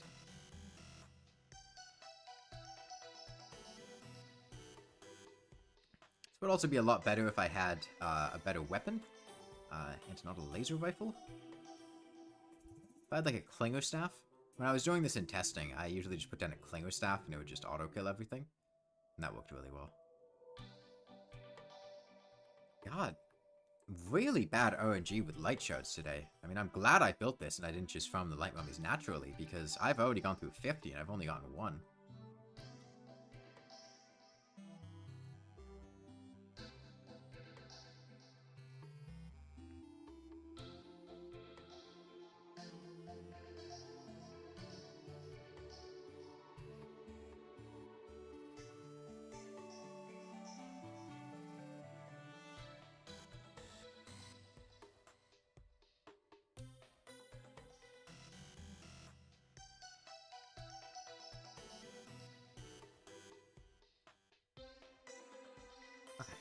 Let me... Actually, I have inventory space. There's just nothing to pick up. I get some trifold maps, too, which I guess if... I mean, I already have a bunch of Ankh Shield pieces, so it's not outside of the realm of possibility. There's a gastropod banner. Okay. Oh, there's another light chart.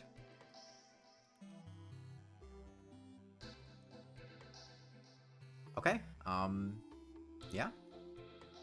I'm doing alright, Puxy. How are you? How many unicorn horns is that? 39?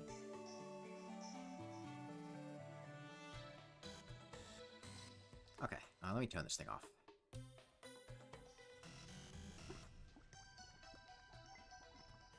I just break this, it'll turn it off.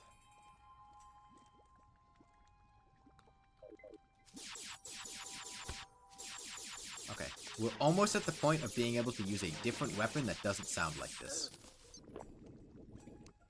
That's exciting. Let me go collect all my loot.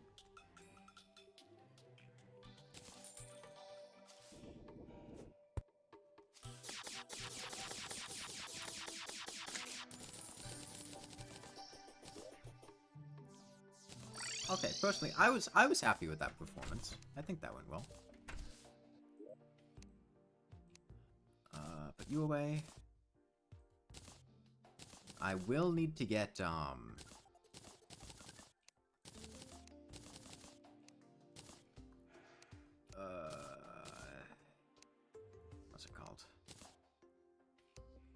Souls of Light. That's the other piece.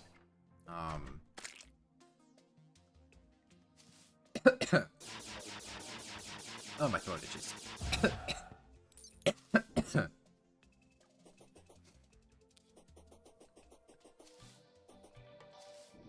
I don't know what that's supposed to mean. Is it good pin? Something about Chaos Elementals? Are you asking me to poem the Vault of Discord? I'm not going to.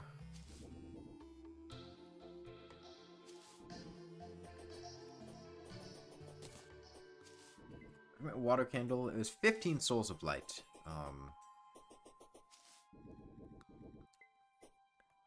To make the Sky Fracture.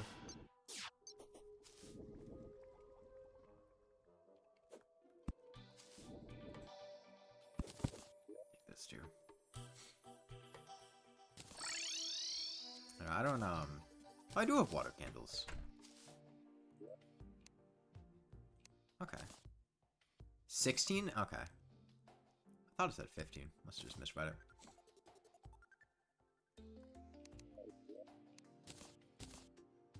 Good to know. Thank you. Get you away. Get these away. What does it take for a 15 Souls of Night, but that's an option. I had a wizard move in, right? Yeah, where is he? Give me a crystal ball. Well, I could make the hope from the twins too, right? This gives me a just like generic everything buff, right? Like mana regen rate, max mana, small damage, small crit chance, stuff like that. Okay, I want battle potions.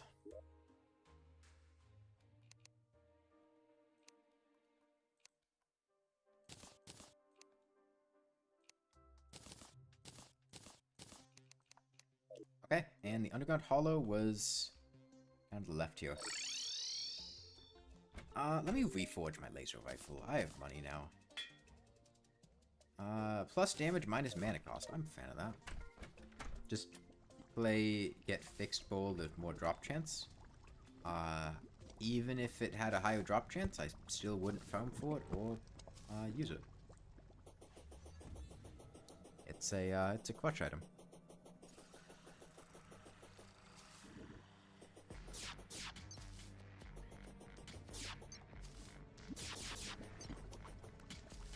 Should have brought purification powder. Good on the tax collector. Yeah, the Vault of Discord, it generally doesn't really permit you to do things you couldn't do otherwise. It just erases positioning mistakes and allows you to play the game more poorly, but achieve comparable results to doing things in a way where you made less mistakes. Because most of what it does is just erasing mistakes that you've done. And it's alright for, like, exploration, too. Teleporting into things. But I'm certainly not going to go out of my way for it, and if I get one to drop, I will likely just throw it in the trash.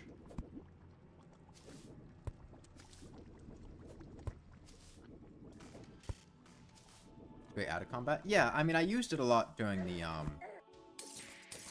when I was making a bunch of hoiks, because it's very convenient being able to teleport outside of hoiks when building them to avoid having to break them and then make them again. But I certainly would go out of my way to go for it out of combat.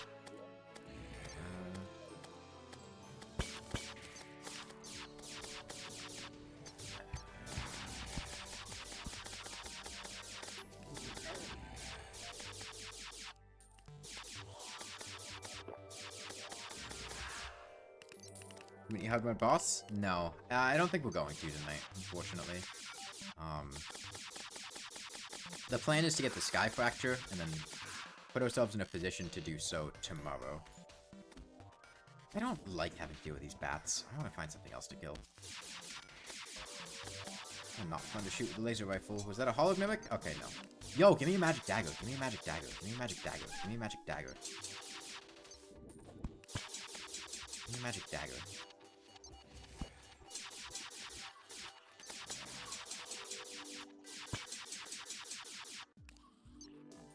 Medusa?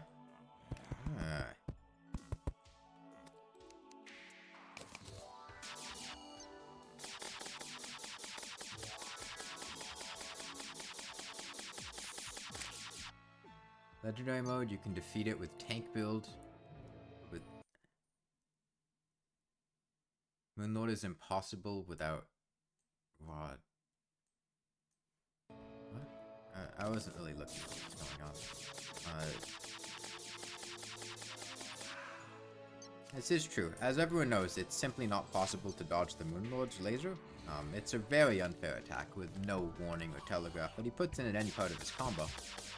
And so without the Rod of Disco, you're really out of luck. It's basically just an instant kill.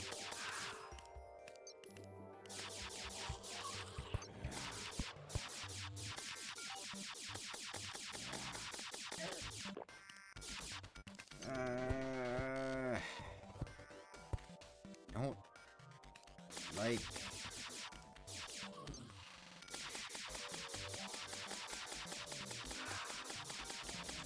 mistake of all time.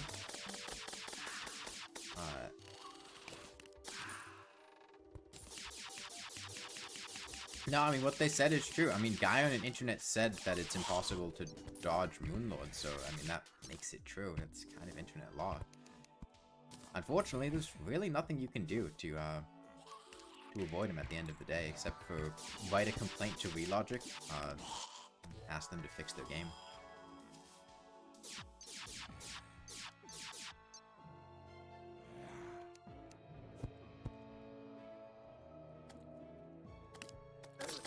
Damn it. I was hoping I could squeeze by in time. I didn't realize there were 3 bats in there, though. Or 2 bats, however many there were.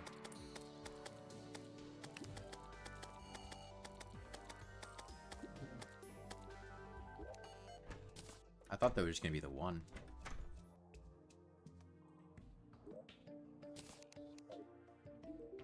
I should make another Magic Luminescence. That would be nice. I sold on my Crimtane, though. Unfortunate. I make a Swiftness potion. That would help alleviate my speed problems. I'd see Ifer. Let me take a backup grappling hook. Slime hook should work.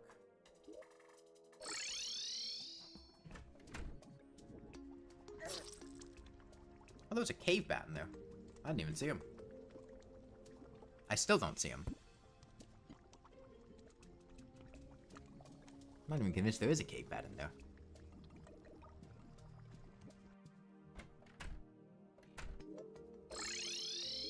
I don't believe there was a cave bat there. Hold on.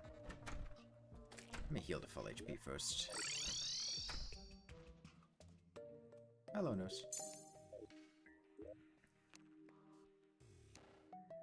Make an invisibility potion. Obsidian skin.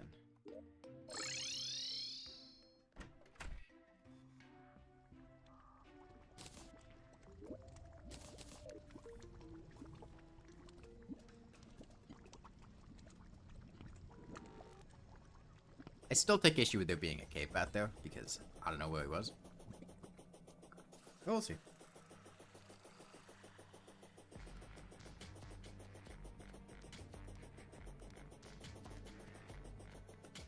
It won't be very difficult to get anything back. It's just a mild inconvenience.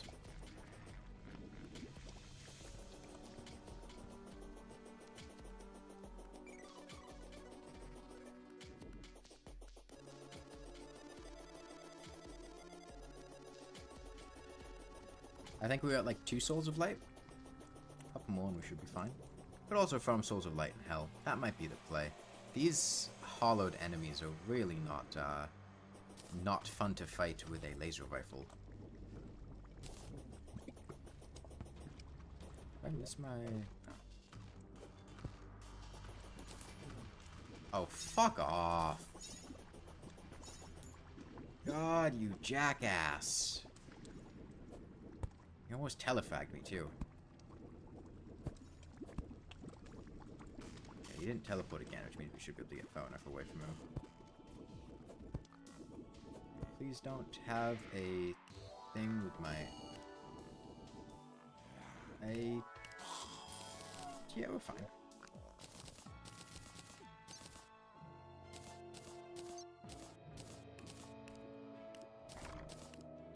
Go away, Medusa. Like I said, mild inconvenience. Oh, fuck off! Nobody likes you. Nobody in the history of Terraria has ever liked a rune wizard. Ever. Nobody's ever gone, oh yeah, you know what enemy I want to see? You know what I would love to show up right now? A rune wizard. And if you did, you're lying.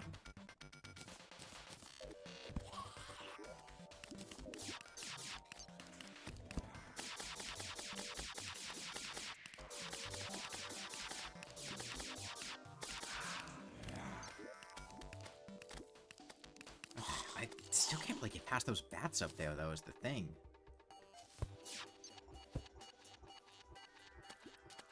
I mean, I can line of sight them with a magic missile.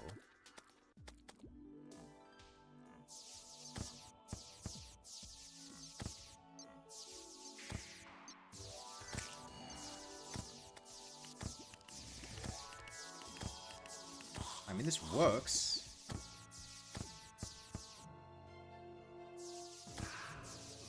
It's annoying, but it works.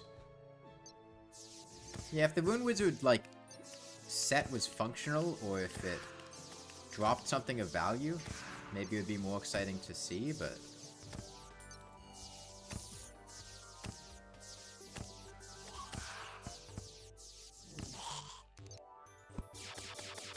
I mean, this works.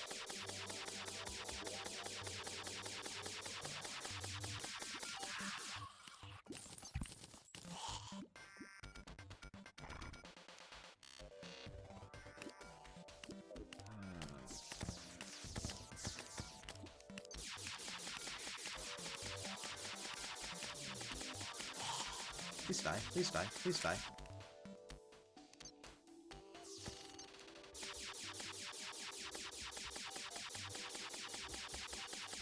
God, bats with a laser rifle is not a fun time. Shit, where are my blocks? Oh, yeah. Bats with a laser rifle are not a fun time.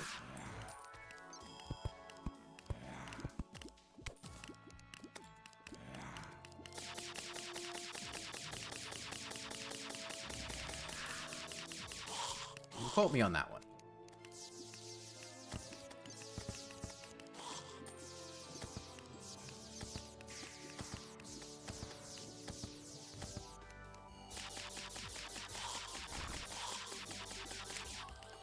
Oh, Medusa head.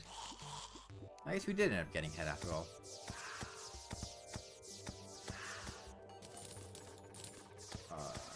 Is this, like, usable? It's AoE. How does this thing work? I don't think I've ever used this weapon. I'm not even sure if I've ever gotten this weapon, to be honest. It's an AoE. It's like the... Okay.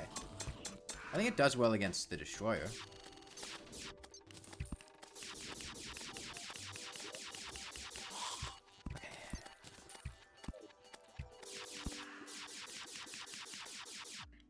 Imagine if Rune Wizards didn't have the highest contact damage of any enemy in the game.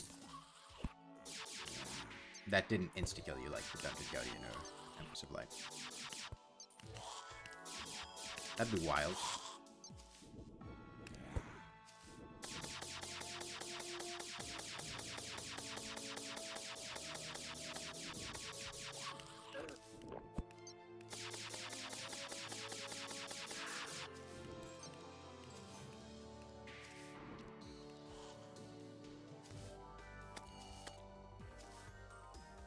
Gladius up here too.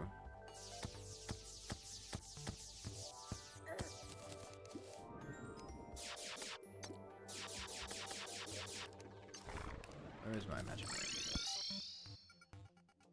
Someone died in Howd Quarterham, 600 plus damage. Oh, a lot of people have died in Howd Quarterham.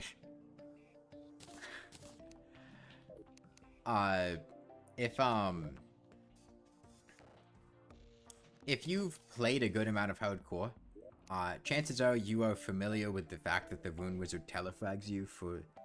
He does 600 plus damage in Master Mode, and for the Worthy, he does well over 1,000 damage.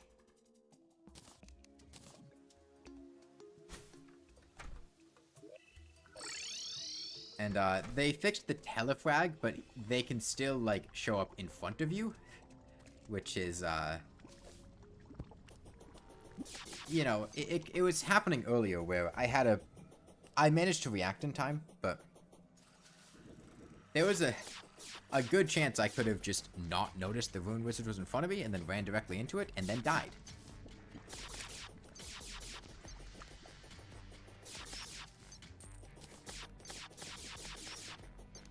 I don't know how I feel about the head that I got from Medusa.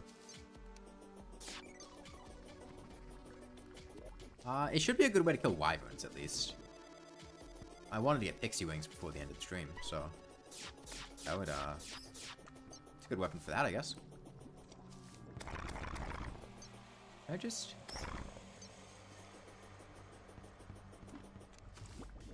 So I hold down the button. I don't have to...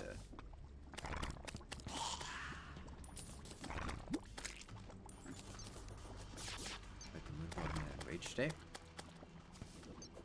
I certainly wasn't planning on it.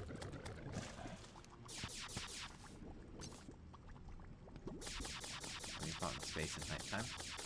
I'm wondering, are there people who think that I've, like, barely played Terraria because the title says that it's my first mage playthrough?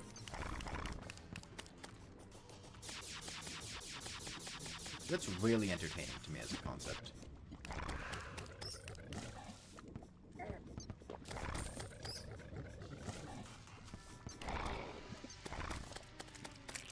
You know, this thing's pretty good.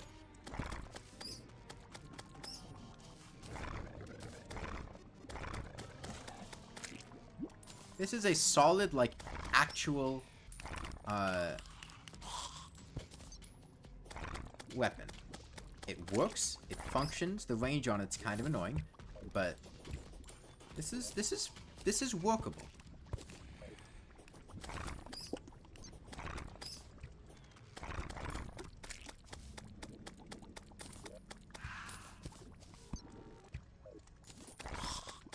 If this weapon wasn't, dropped by a very annoying uncommon enemy in an uncommon biome, could be pretty nice. Is there a limit to how many sections it can hit, or is it just really low range? Okay, it was 16 Souls of Light. Maybe I'll get a couple extra Souls of Light. I might as well.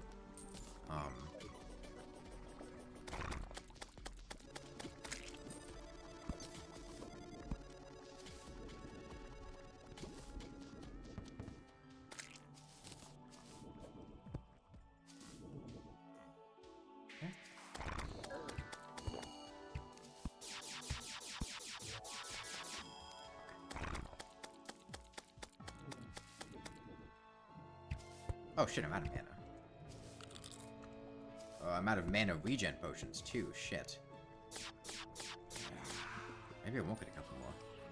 Max 3 enemies per attack. Oh, that is way worse then. Damn, I thought it was actually kind of good for a moment. You fuck off.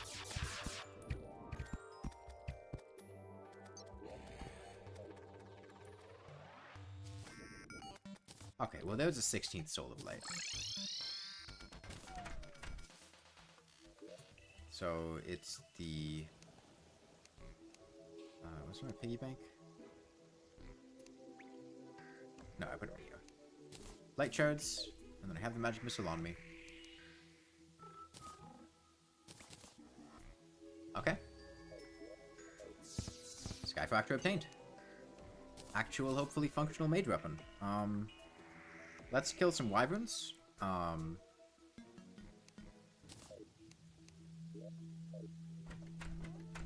feel like that'll be it for the stream today. Once I get my, my pixie wings.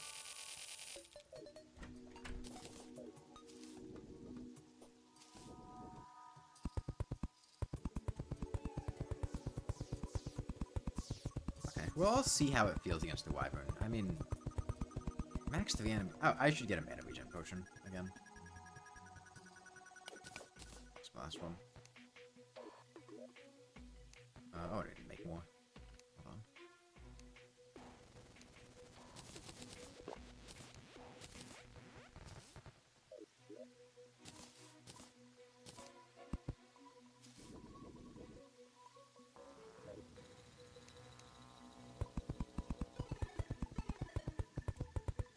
Okay, I need to remember I do take fall damage. I don't have fall damage immunity. I also have my... yeah. I think I have all my items. If I'm missing anything, it wasn't anything important. Okay, well, I'll try out the Medusa head. If there's an enemy that the Medusa head should function well against, it should be wyverns.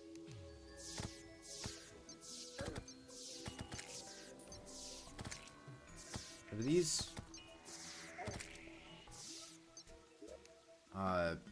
like, focus in on the cursor? Is that how this works?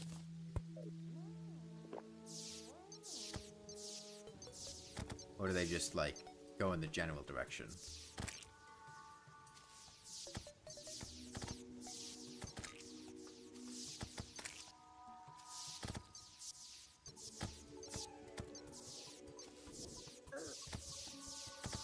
There we go. Gonna need to turn, and this thing might kill me with its head. Okay, no, we're fine. Oh, I'm out of mana, though. Shit. God. The random other enemies. Did I still have a battle potion? Or is that normal spawn rates? That felt really high. This Medusa head blows through mana, though.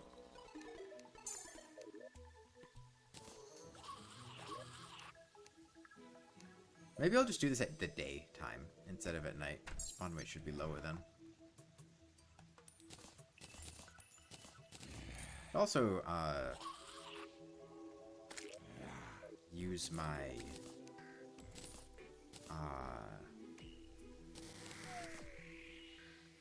the mount thing. Goat skull. Yeah, that thing.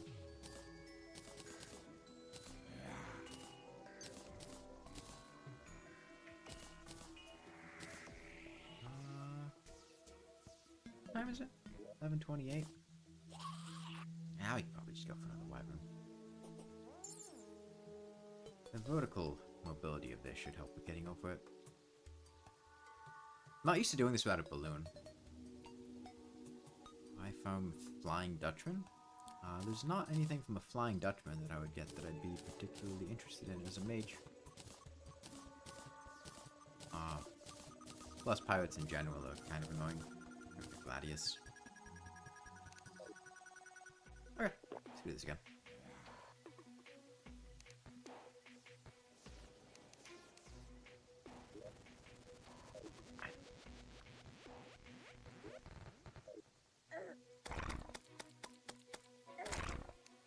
Thing just feels so mana inefficient, and maybe it's because I'm like overusing it. Or Madrigal. Oh, good point, yeah. Wait, whoops. I don't. Right, my Medusa skill's on this now.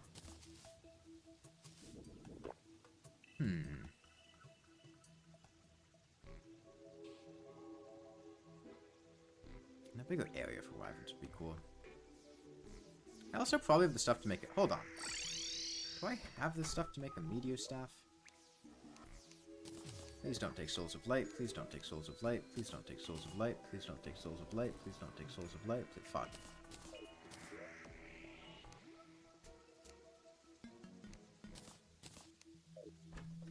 It took souls of light.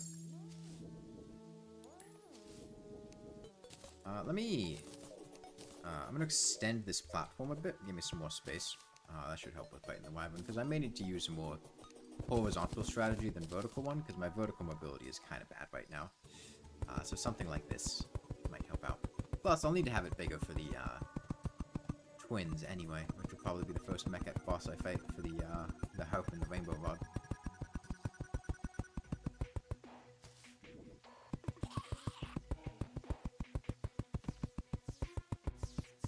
Oh, the Nimbus Rod exists too.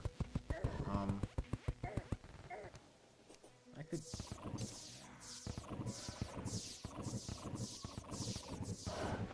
Nimbus Rod would be kind of cool.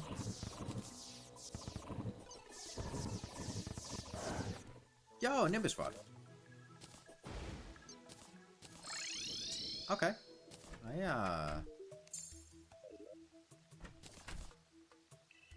Okay, I'll get a bit of reforge on it. Mystic, sure.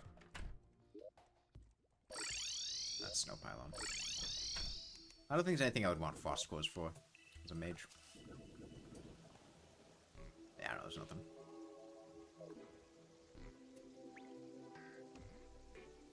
Okay.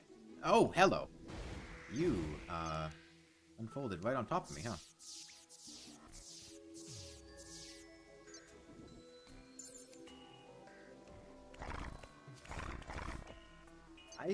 I don't know how I'm feeling about this thing. I mean, like, it is doing AoE damage. I mean,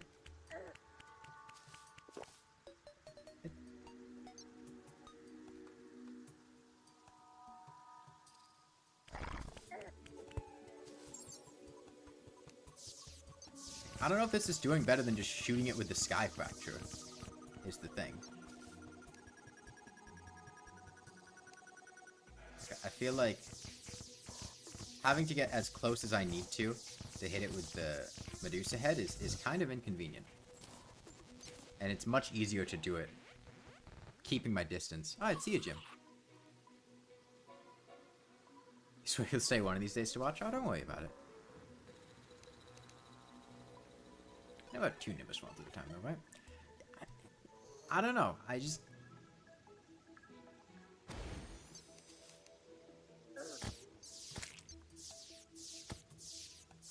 The Medusa head just feels really clunky and awkward to use.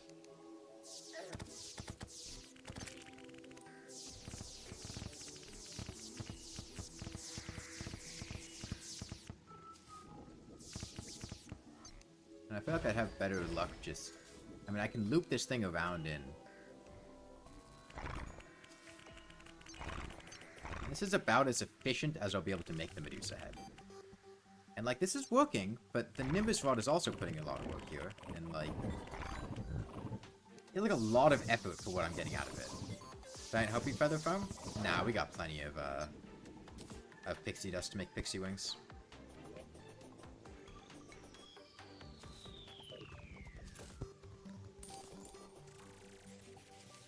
Restock on all these.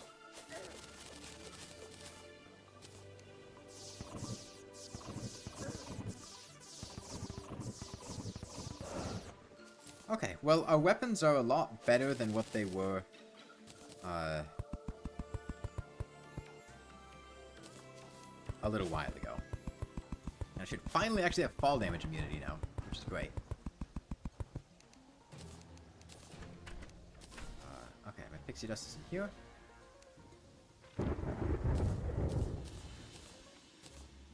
Okay, swap Band of Regen for now. Okay, well, the things that we learned today. Number 1, Legendary Wall of Flesh is miserable. It's really annoying and awful change. 2, I actually figured out how to make this correctly. Which took a little trial and error. We made our Impoik crown. That was pretty cool. Next time, we should hopefully be able to get through all 3 mech bosses at least. Ideally to post Plantera. the Wall of Flesh was a really big hiccup just because of how long it takes building the Wall of Flesh arena and all of that. It really gets dragged out for the worthy. But yeah, I think that'll be the end of the stream for now. We've got Adamantite Armor, Sky Fracture, Medusa Head, Fairy Wings. I do want to find... Actually, hold on. I want to find that other floating island. And I felt like it was up here. If it's not up here, then I don't know where it is. But I felt like the floating island. Oh, hold on. Get a gnome. I felt like it was up here, and then I, what even happened? Did I die to something? What would stop me from checking this floating island? I was building rope up to it, and then I think I fell off the rope? Maybe? I don't know. Oh, I think I couldn't make the jump, because I was too far away. And so I just gave up, because I didn't feel like placing more rope down.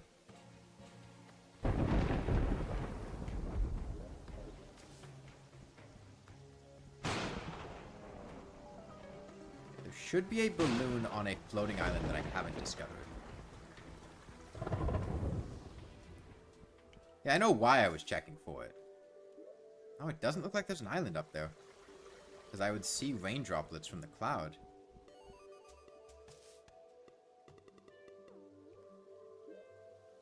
What the hell is this thing? I don't know. That's a problem for another day. The balloon ascension speed would be quite nice, but...